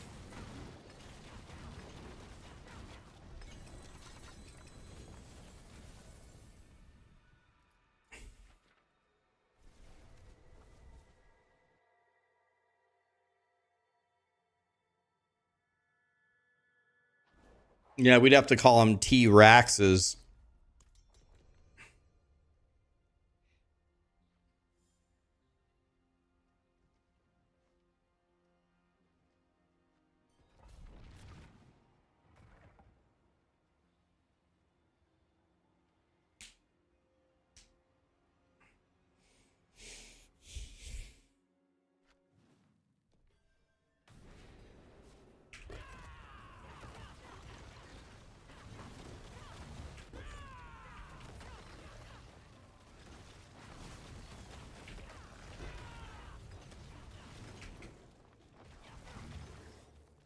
Am I going to put the game down when I hit Paragon 300? My plan is to only put the game down until the mid-season event comes out. Then we will log in and try it and see if it's fun and do everything. And then right after that is going to be the Season 7 PTR. So it won't be much of a break at all. We'll still be... If you're watching the stream and you're worried that I'm never going to play D4 again, you don't have to worry. We'll be back momentarily. We'll be back as early as next week. So don't worry. I am hell-bent on trying to do the POE campaign in under 4 hours. So I need to start practicing, like really practicing and really paying attention and really learning.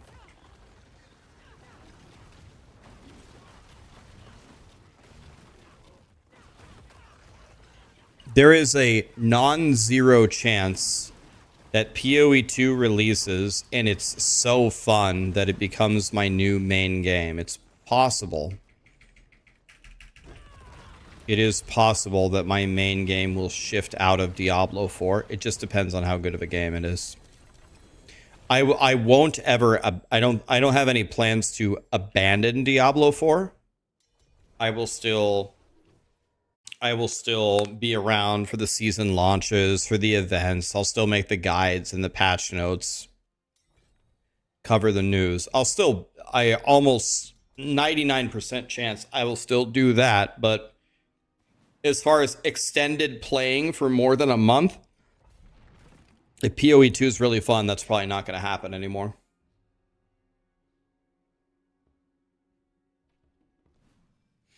Well, here's the thing, guys. Here's the thing. Here's how I understand about PoE. If you can do the campaign in under 6 hours from a fresh start with all labs and stuff, then you are a good player. If you can do it in under 5 hours, then you are a great player. But my PB is 4:59, so I do have it 1 minute under 5. But if you can do it in under 4, then you are like a super giga Chad. And you have to do it in hardcore without dying. Fresh start, hardcore, no deaths in under 4 hours. All labs, all quests. So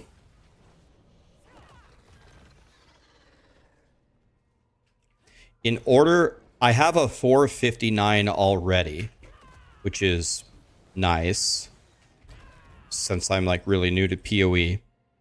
But I don't want to be a great player. I want to be a fucking awesome player.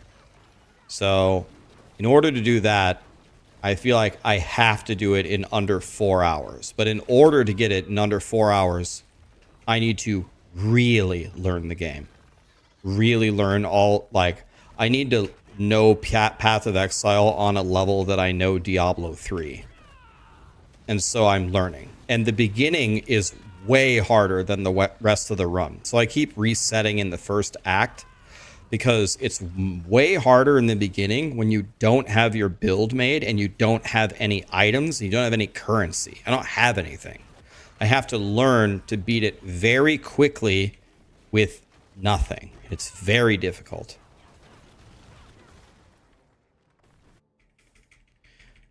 And I'm playing a class that is notoriously, I don't think, very good at Act 1. I'm playing a Ranger. I was way faster on Shadow. Multiple minutes faster on Shadow already. So I'm already losing multiple minutes just by playing Ranger.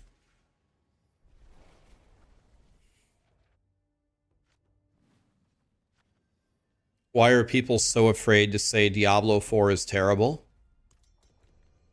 Wonder Boy, who's afraid to say that?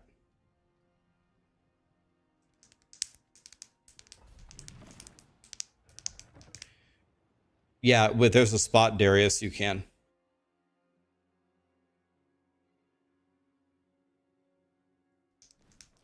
If you're only going to play one build for Diablo 4 this season and you want to completely own, what should you play?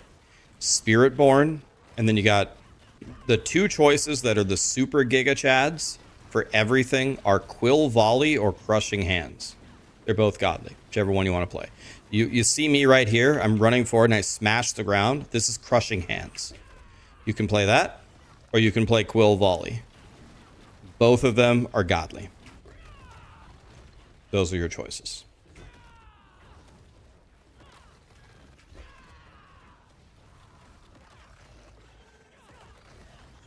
Nah, Dralkin, you could do it as well, man. What's up, Dralkin? I don't get it. Who is afraid to say Diablo 4 is terrible? I'm confused. Your gear is crap.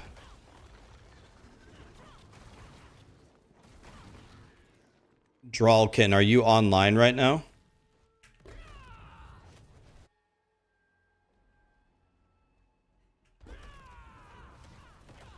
What build are you playing?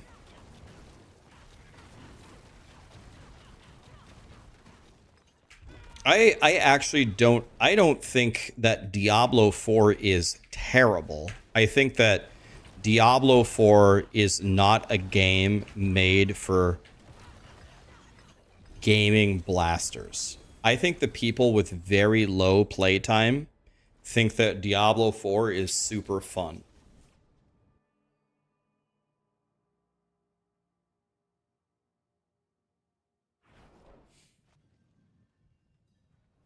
Dralkin, what's your account name?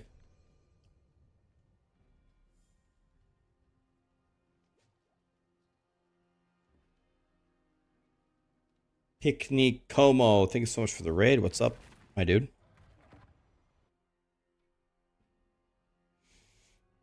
I don't want to give away anything toys. In fact, actually, I think we're going to do the opposite. I'm going to give Dralkin what he needs, and then toys, I'll give you everything that I have, and you can just give it away if you want, or do whatever.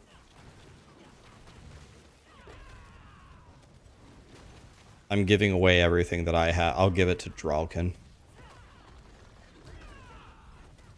200 bits from Mr. Honor Seeker cheering for the GOAT. You're the GOAT, Mr. Honor Seeker. Thank you, man.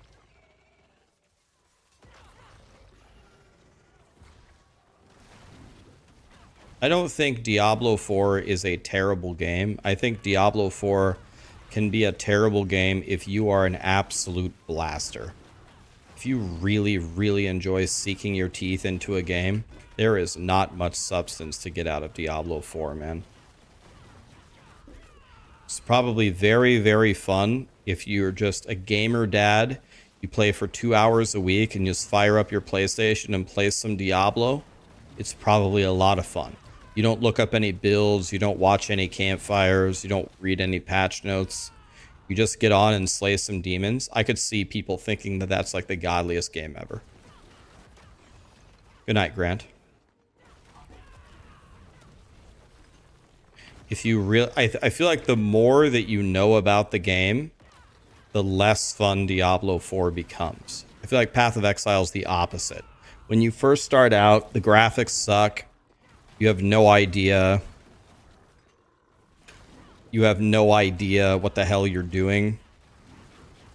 The game is kind of miserable at the beginning. And then as you get further and further in and learn everything, it's just so rewarding to log into POE and know all the tricks and just dominate while everybody else is just confused on the beach.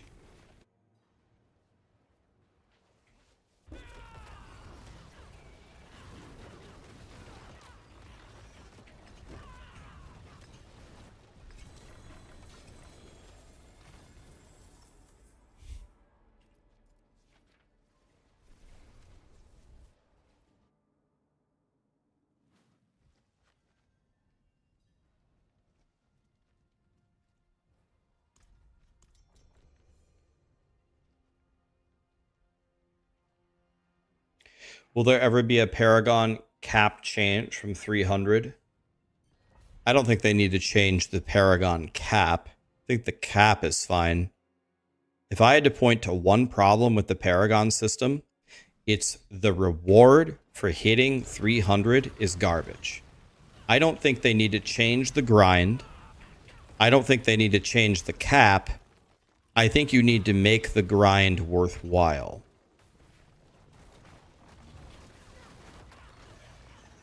POE is over-bloated crapola. So everyone can have their own opinion here, and that's fine. I'm not saying your opinion is wrong, but let me make a generalized statement here. Almost without exception, there are some exceptions, but almost without exception, everyone who says that POE is bad doesn't know the game well. They don't have many hours in the game, and they have no idea what's going on in the game. Almost without exception. And that is a problem because the barrier to entry is so steep that a lot of people think that way because they can't even get into the game. It's a huge problem. But I know very few people that know POE very well that don't think it's way more fun than Diablo. Yeah, I would say you need to play Path of Exile for, I would say, a minimum. This is a minimum of 500 hours. And then at 500 hours, you are like a little embryo and you are beginning to form your first thought of the game. Until you've played 500 hours, you have no fucking idea what's going on. No clue. As a non-POE 1 player, will POE 2 be better? So better is a broad term. I can tell you what POE 2 is going to be. POE 2 is going to be way easier to understand than POE 1. You're going to be able to create a character, understand how to put your skills in and your gems in. You're going to understand the basics of your character and what's going on 100 times easier than POE 1. Way easier. So you're not going to be nearly as confused. Then when you take a step forward and you play, the gameplay is going to be difficult. So you're going to die and you're going to lose, but it's not because you don't understand. You understand. You know how to put your skills together. You know how to build your character. It's not confusing, but you're just going to get shit on. because it's tough. You will get to the first boss and you will die. He will kill you. And you're going to have to try again and again, and then you'll beat him. And then you'll understand his mechanics, and the next time you fight him on your next character, it'll be easier. But the difficulty of playing, the difficulty of the actual game is higher than PoE, but the barrier to entry or the knowledge to just play the game is way lower. So the hardcore races will be fun as fuck to watch. When the streamers actually race in hardcore, like every boss will be actually dangerous. So people are going to be dying all the time. It's going to make it fun to watch. People are going to get shit on. It's going to be kind of like PoE meets Elden Ring. So if you are a person that does not enjoy a challenge, if you like, I'm not, this isn't even an insult. I'm not insulting you. If you're a person that plays very casually and you really don't like to be challenged, you're already challenged at work, you have 5 kids and 7 wives and 8 jobs, you don't game to be challenged, you like to just play solitaire and Farmville, and you like Diablo 4 just to run through the easy shit and just murder everything and not think, PoE 2 might be your least favorite game of all time, because it's supposed to be like an experience. You're supposed to be your character and actually try to fight your way through this difficult world. It's supposed to challenge you. It's supposed to reward you for your time. So you fight it one time, you get shit on. A second time, you get shit on. Third time, you got close. Fourth time, you killed it. It's rewarding you for spending time in the game. That is what PoE 2 is going to be. So now my question to you is, does that sound fun to you? Does that sound like a game that you want to play? Or does that does that give you anxiety? Like, I don't want to play a game like that. I want to be much more chill and relaxed. So Toys doesn't want to play that. Meh. That's the part that makes it sound unappealing. Which part? This sounds like getting divorced. It sounds like getting divorced. And by the way, the game is free.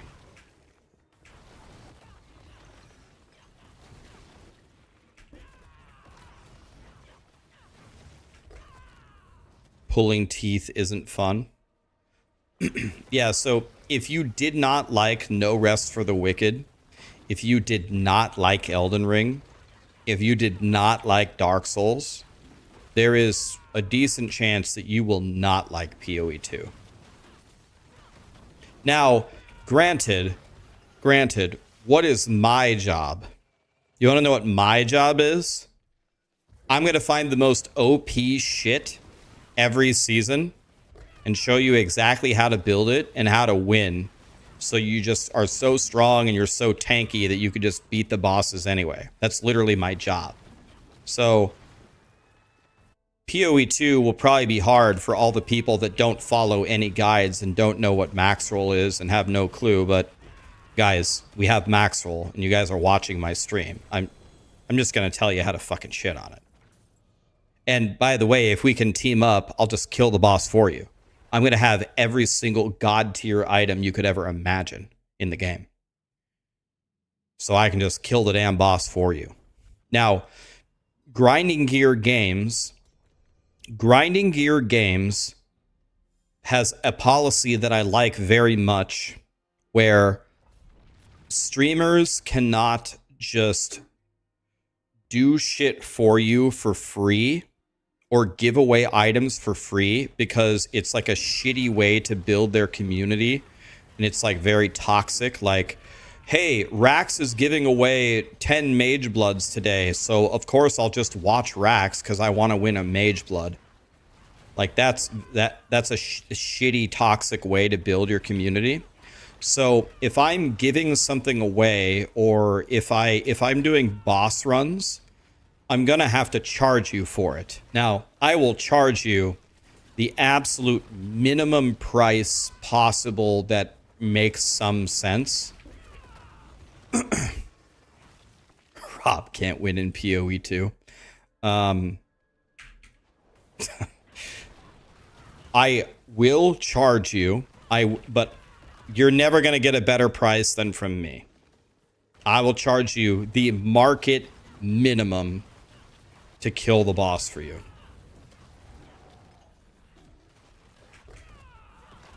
Yeah, but I'm gonna play by the rule. You guys already know me. I'd kill it for you for free. I don't give a shit. But I'm not allowed to do that, and I'm fine with that. I actually think that's a good policy. So I will charge you for the boss kills. I will charge you for items that I don't want that you need, but I'm gonna charge you the market minimum. You will never be able to get it cheaper than from me. Yeah, like gold, not real money, in-game gold or whatever the hell the currency is. Probably gold. I'm not gonna, guys. The purpose of it is to act like a decent community member of PoE's rules. I'm not going to charge you 1 Chaos Orb. Let me give you an example. Let's say to kill Maven in PoE 2 or whoever. Let's say people to summon Maven costs 50 Chaos Orbs. And to kill Maven costs 20. So it's 70 in total. I'll say, hey, you want me to come kill Maven for you? You have the mats. Okay, that's 50 chaos saved. I'll kill Maven for you for 10.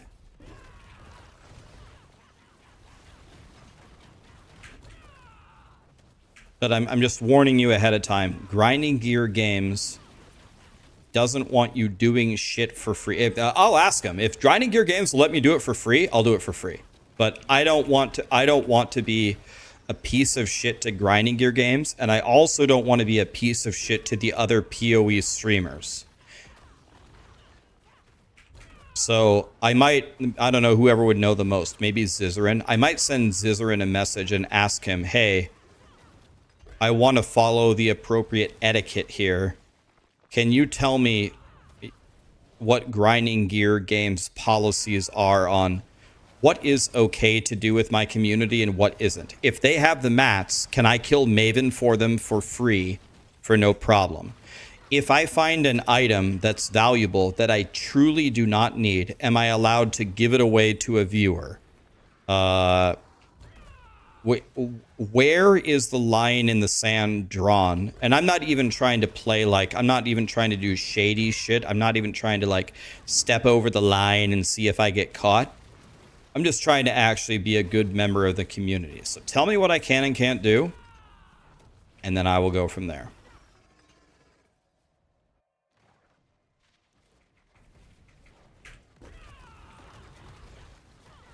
Best way to start PoE 2 is campaign.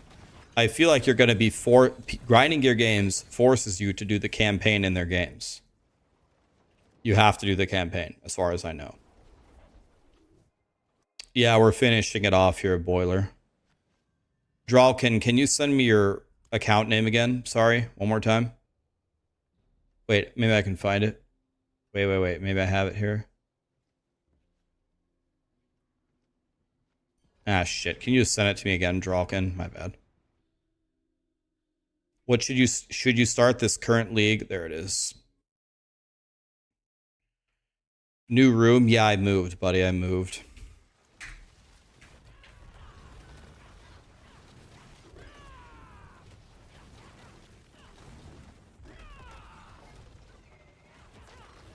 I have never played PoE. Should you start in PoE now or should you wait until PoE 2? In my opinion, from what I've never played PoE 2, but from what I've heard, PoE 2 is very different. I don't think that PoE 1 playing it for 2 weeks is going to necessarily help you in PoE 2. But PoE is a very fun game. Guys, here's something to understand. PoE 1 and PoE 2, from what I know, is they're actually like different games. They're actually very, very different. So if I were you, I would play PoE 1, not because it's going to help you in PoE 2, but PoE 1 and PoE 2 are not going to release leagues on top of each other. It's going to be PoE League, and then it's going to be PoE 2 League opposite each other. It would be very great if you liked both games. It would just give you more shit to play.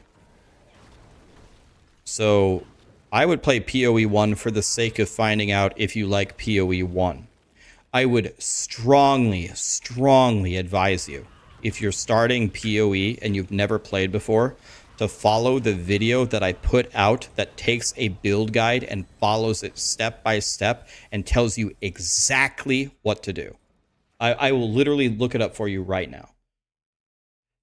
Rax PoE build guide. Is that a thing?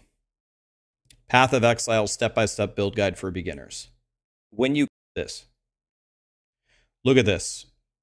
Like, I'm not, this in no way is trying to toot my own horn, but look at this to see how people have assessed this video. Look, 52 people didn't like it, and 7,300 liked it. And I can only assume that's because it helped them play the damn game. If you've never played before, you're downloading PoE right now, you're going to get shit on if you don't have help. This video will help you. If you want to play, I would beg you, you can put this on your other monitor and PoE on the other screen and follow it. I took a guide, I link you the guide, and I tell you step by step, this is how I'm obliterating the game. And then from there, you can do whatever you want. I think it will help you. So here it is. I'm spamming it on Twitch here. I've never played PoE. I watched that video, and now I'm absolutely blasting on my Hierophant. The guide helped me. Now we need another guide. Okay, I'll make it at some point. Here, YouTube friends, if you want the guide, here it is. Oh. My.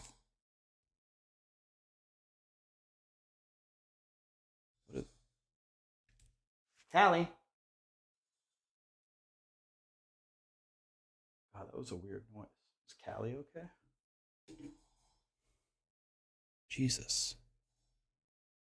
It was very difficult for me to make this video. First of all, I suck at PoE. Second of all, it took me forever to make that video. I would strongly advise you to watch that.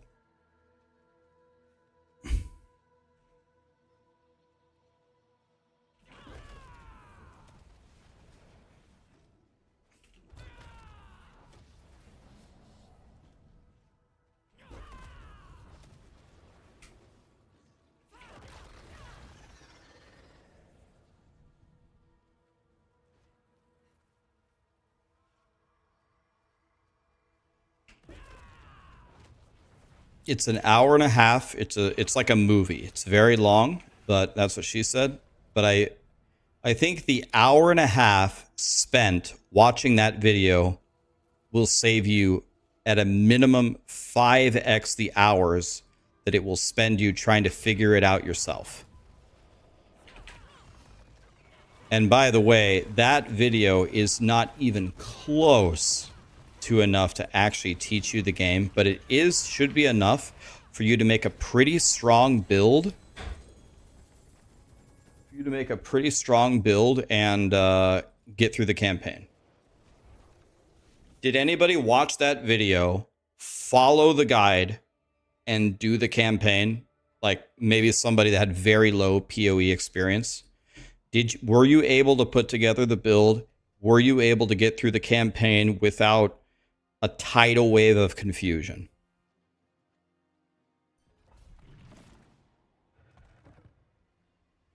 Friend of ours, Cooney Bogman. Thanks for the subs, guys.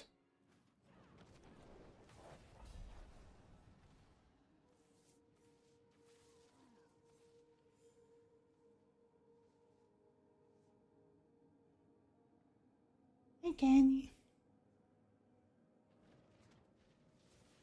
Good girl.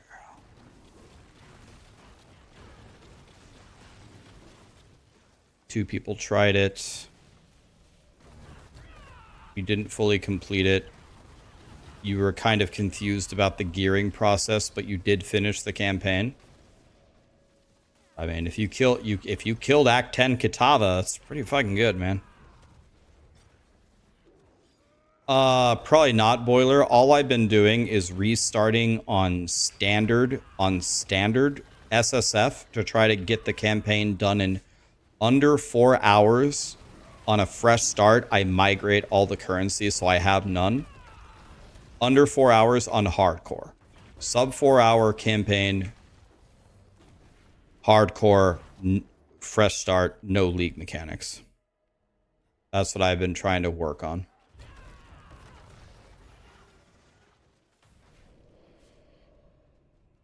You watched it, but you didn't even play POE? You just watched it to learn about it? Wow. What a Giga Chad. Just watched it for fun, huh? I guess I never considered anybody would watch it to not play POE, but I guess... Yeah, Pox's guides for Righteous Fire are really good.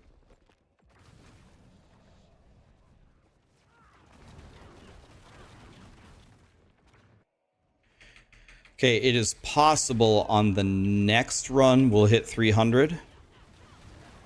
Maybe. Might take 2. Okay, I think it's going to be the next one. Okay, next run, Paragon 300. I think. You watch every video that I make? What a guy! Thank you, man. You just hit 299 and now you're almost 300. All right, that's it. So many people are surprised by this. You want to know what? Next season, I might have to get the boys out. I might have to contact Wario, Snail, Jeremy, Boiler, whoever wants to blast, and we might have to set up something to actually fly, because I am very offended that people are surprised. Very offended.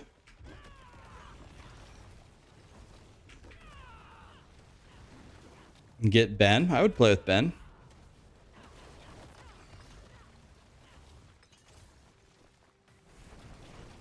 I might have to go get the D3 boys.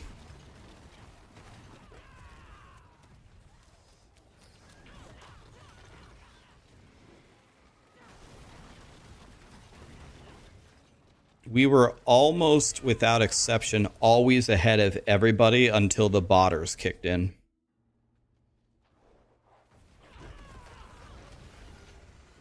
When the botters start cheating, we have no chance, but for a long time we were ahead of them.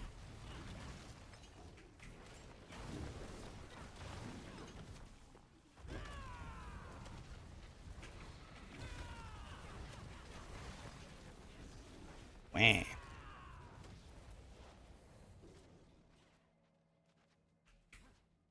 I will go grab the mount real quick and see if it's cool at all, but I probably won't be.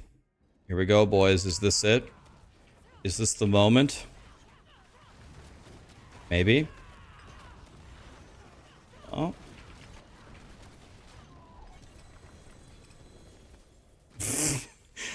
I need like 5,000 experience. Oh my god, dude.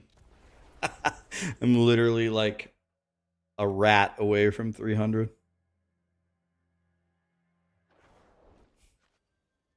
All right.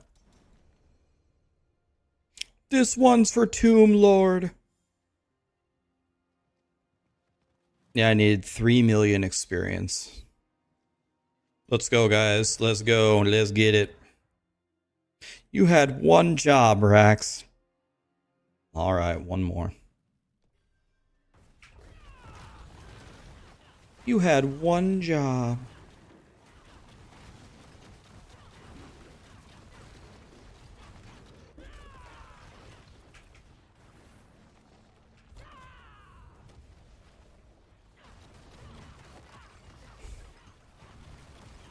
All right.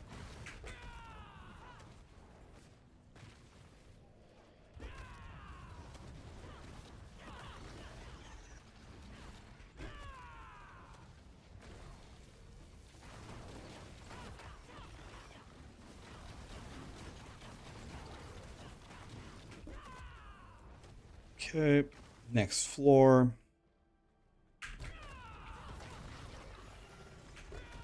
Okay. There it is.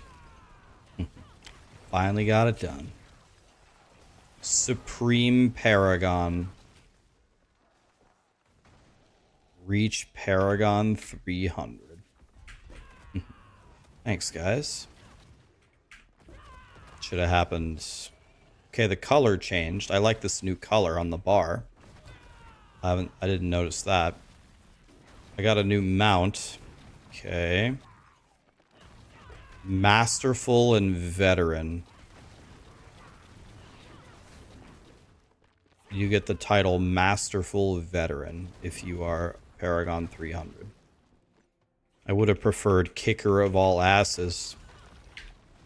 Or Dicker of all asses, but I guess we'll settle for Masterful Veteran. Alright, let's see the mount. Now what? Now we play POE.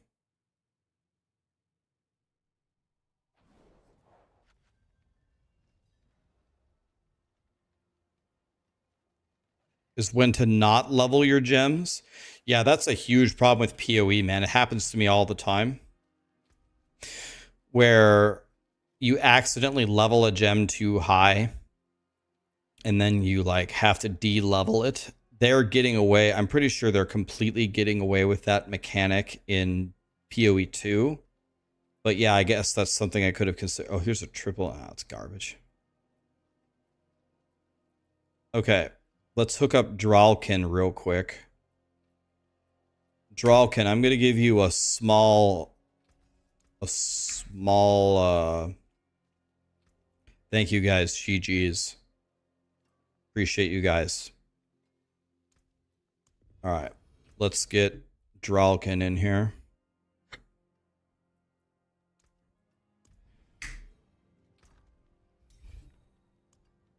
He's playing my build and he says his gear sucks. Well, I can't give you a Shaco. Let's see, what is Shaco? Eom rune? Okay, maybe I actually can give you a Shaco. Let's see. Here. Can you come to me, Dralkin?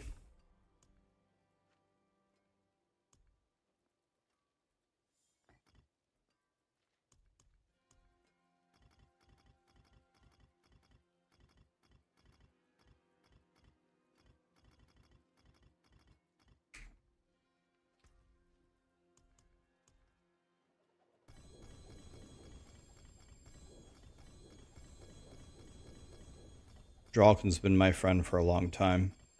Says his character sucks. Okay, don't worry about that. Go ahead and pick all those up. Put them in your stash.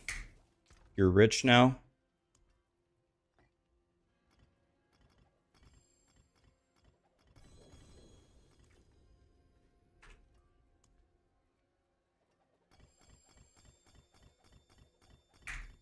Now, to get your mythic uniques, you need to do boss runs.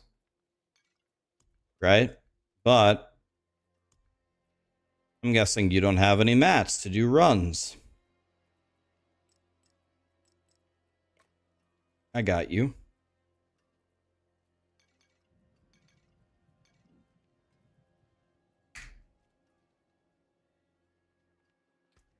Yeah, come on in if you want to give him something. Yeah, come on in. All right, here, take these. Now you have max gems. That was easy. Oh, here comes Textasy. All right, now you're going to need to do some boss runs, right? Here you go. Why don't you do some boss runs? Grab people from the community and just carry them. Here you go. You can summon Andariel and Duriel all day long. This will certainly give you I gave you all the runes that you need. I gave you all the runes that you need to... Here, let me pick up these items. Let me see these items that they have. So this is a very good Banished Lords. Very good Rod of KEKW. We need to get you a Shroud of False Death and a Harlequin's Crest. I gave you the things that you need. Alright. You're going to need a pair of... Okay, let's see this. Can you drop that Yens again? Whoever has the Yens, can you drop it? I want to look at his gear real quick. Let me see. Ring? Do I have a good ring? Who had that Yens?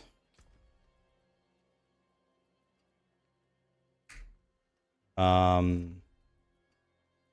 right. Let's see. Do we have a good... Someone picked it up? All right.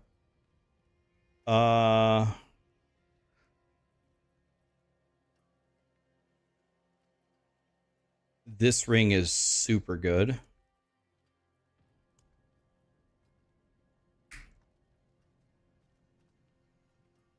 Yeah, if you have gear for Dralkin, can you drop it and let me pick it up? Dralkin, can you drop the gear? Let me look at it first.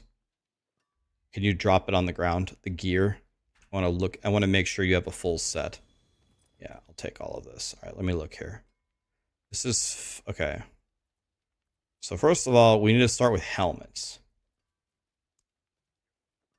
First of all, you need to make a Shaco.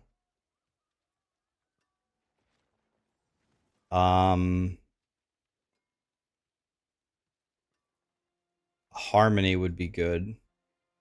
I don't think I have a Harmony.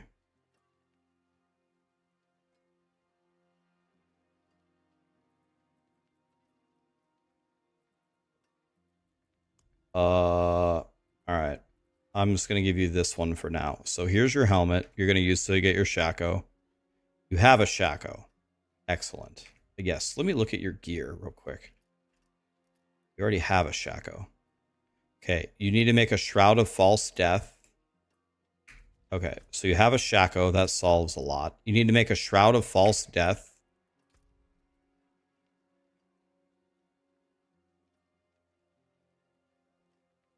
I guess you don't need a new chest piece, so we don't need this and we don't need this. You need this. Let me see. Do I have a Crushing Hands pair of gloves? No. Let me see. What kind of gloves do I have? I've got Quill Volley, Crit, Crit. Okay. So I think these are actually better. So these are good. Here comes toys. These pants are godly. So there you go. These pants are godly. Probably the all res is what you really want, right? I think the all res is what you really want. This ring is excellent. This ring is god tier. This thing is godly, and this is godly. Yeah, okay. Here you go. Here's the full build. You need to craft a Shroud of False Death immediately. All of this is what you will put on. You can just put it on right now. And that's it. Now you should be a god. The stuff that they dropped you was really nice. Here.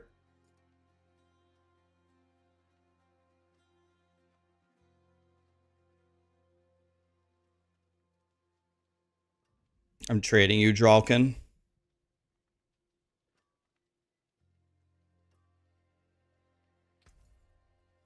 Here, life gets expensive out there. Have 5 billion gold for no reason.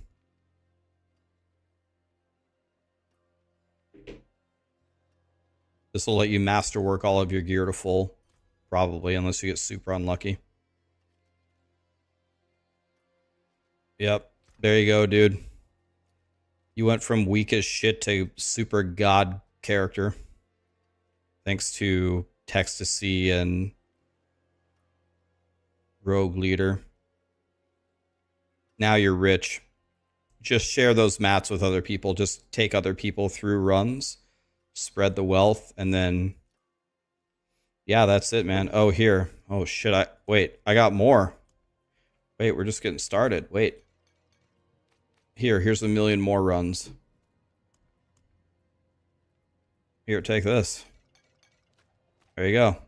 That's a lot more runs. There you go. Easy.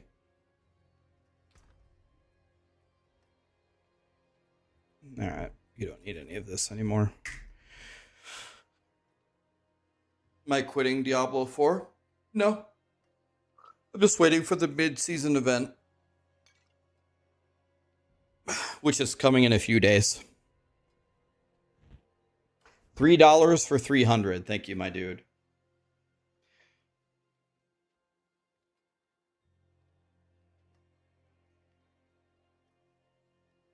Hey, Textasy, take these 2 gloves. These gloves are super, super valuable.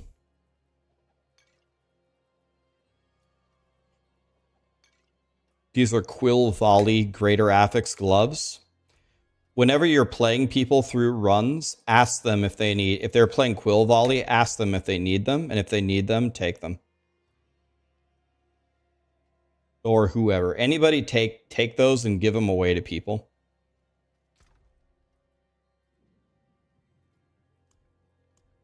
Actually, if you guys want, I have a lot of stuff.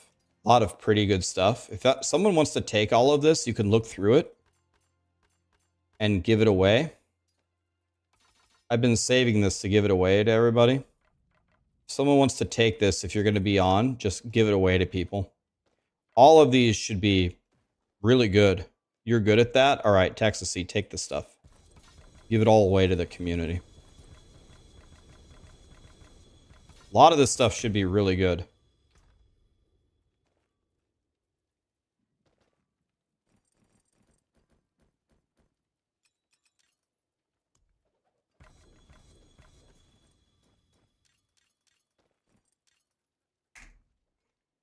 Yeah, you're welcome.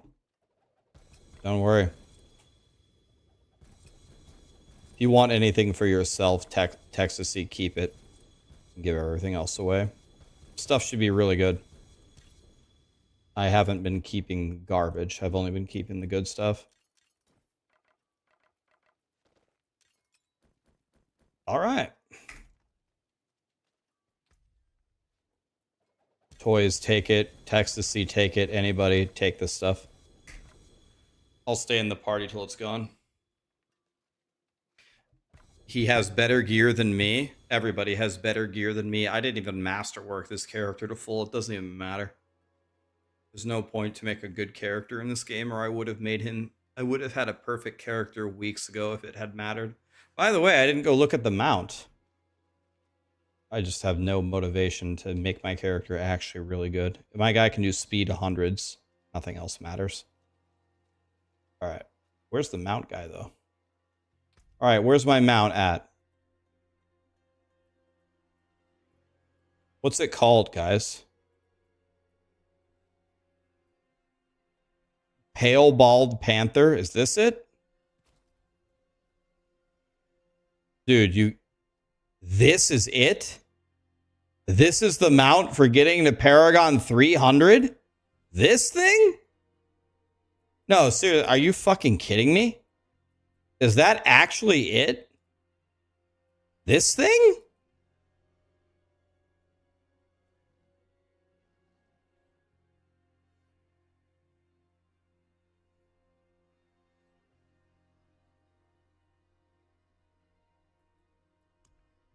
You get a trophy too, right? Is this it? Okay, that's kind of cool. I like, is this what you get?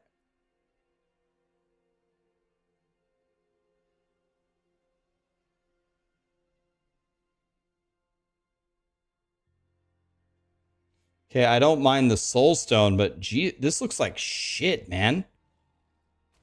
Yo, dude.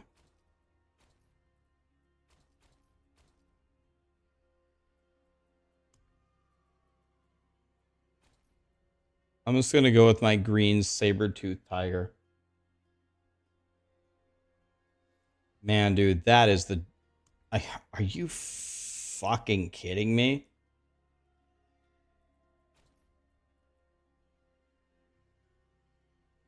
Terrible.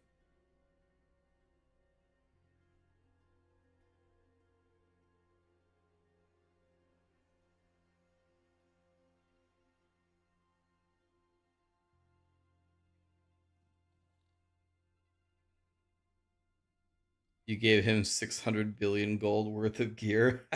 See, we got to get you on POE toys so you can make some real money and get some real items. Yeah, right, Candy.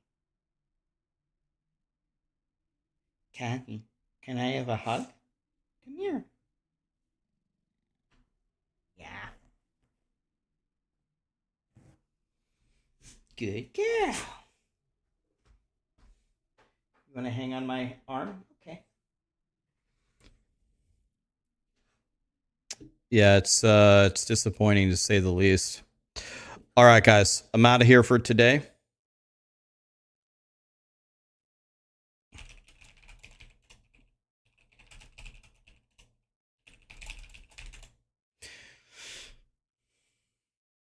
Where's the cheetah? This one? Boink. Cheetah looks good too.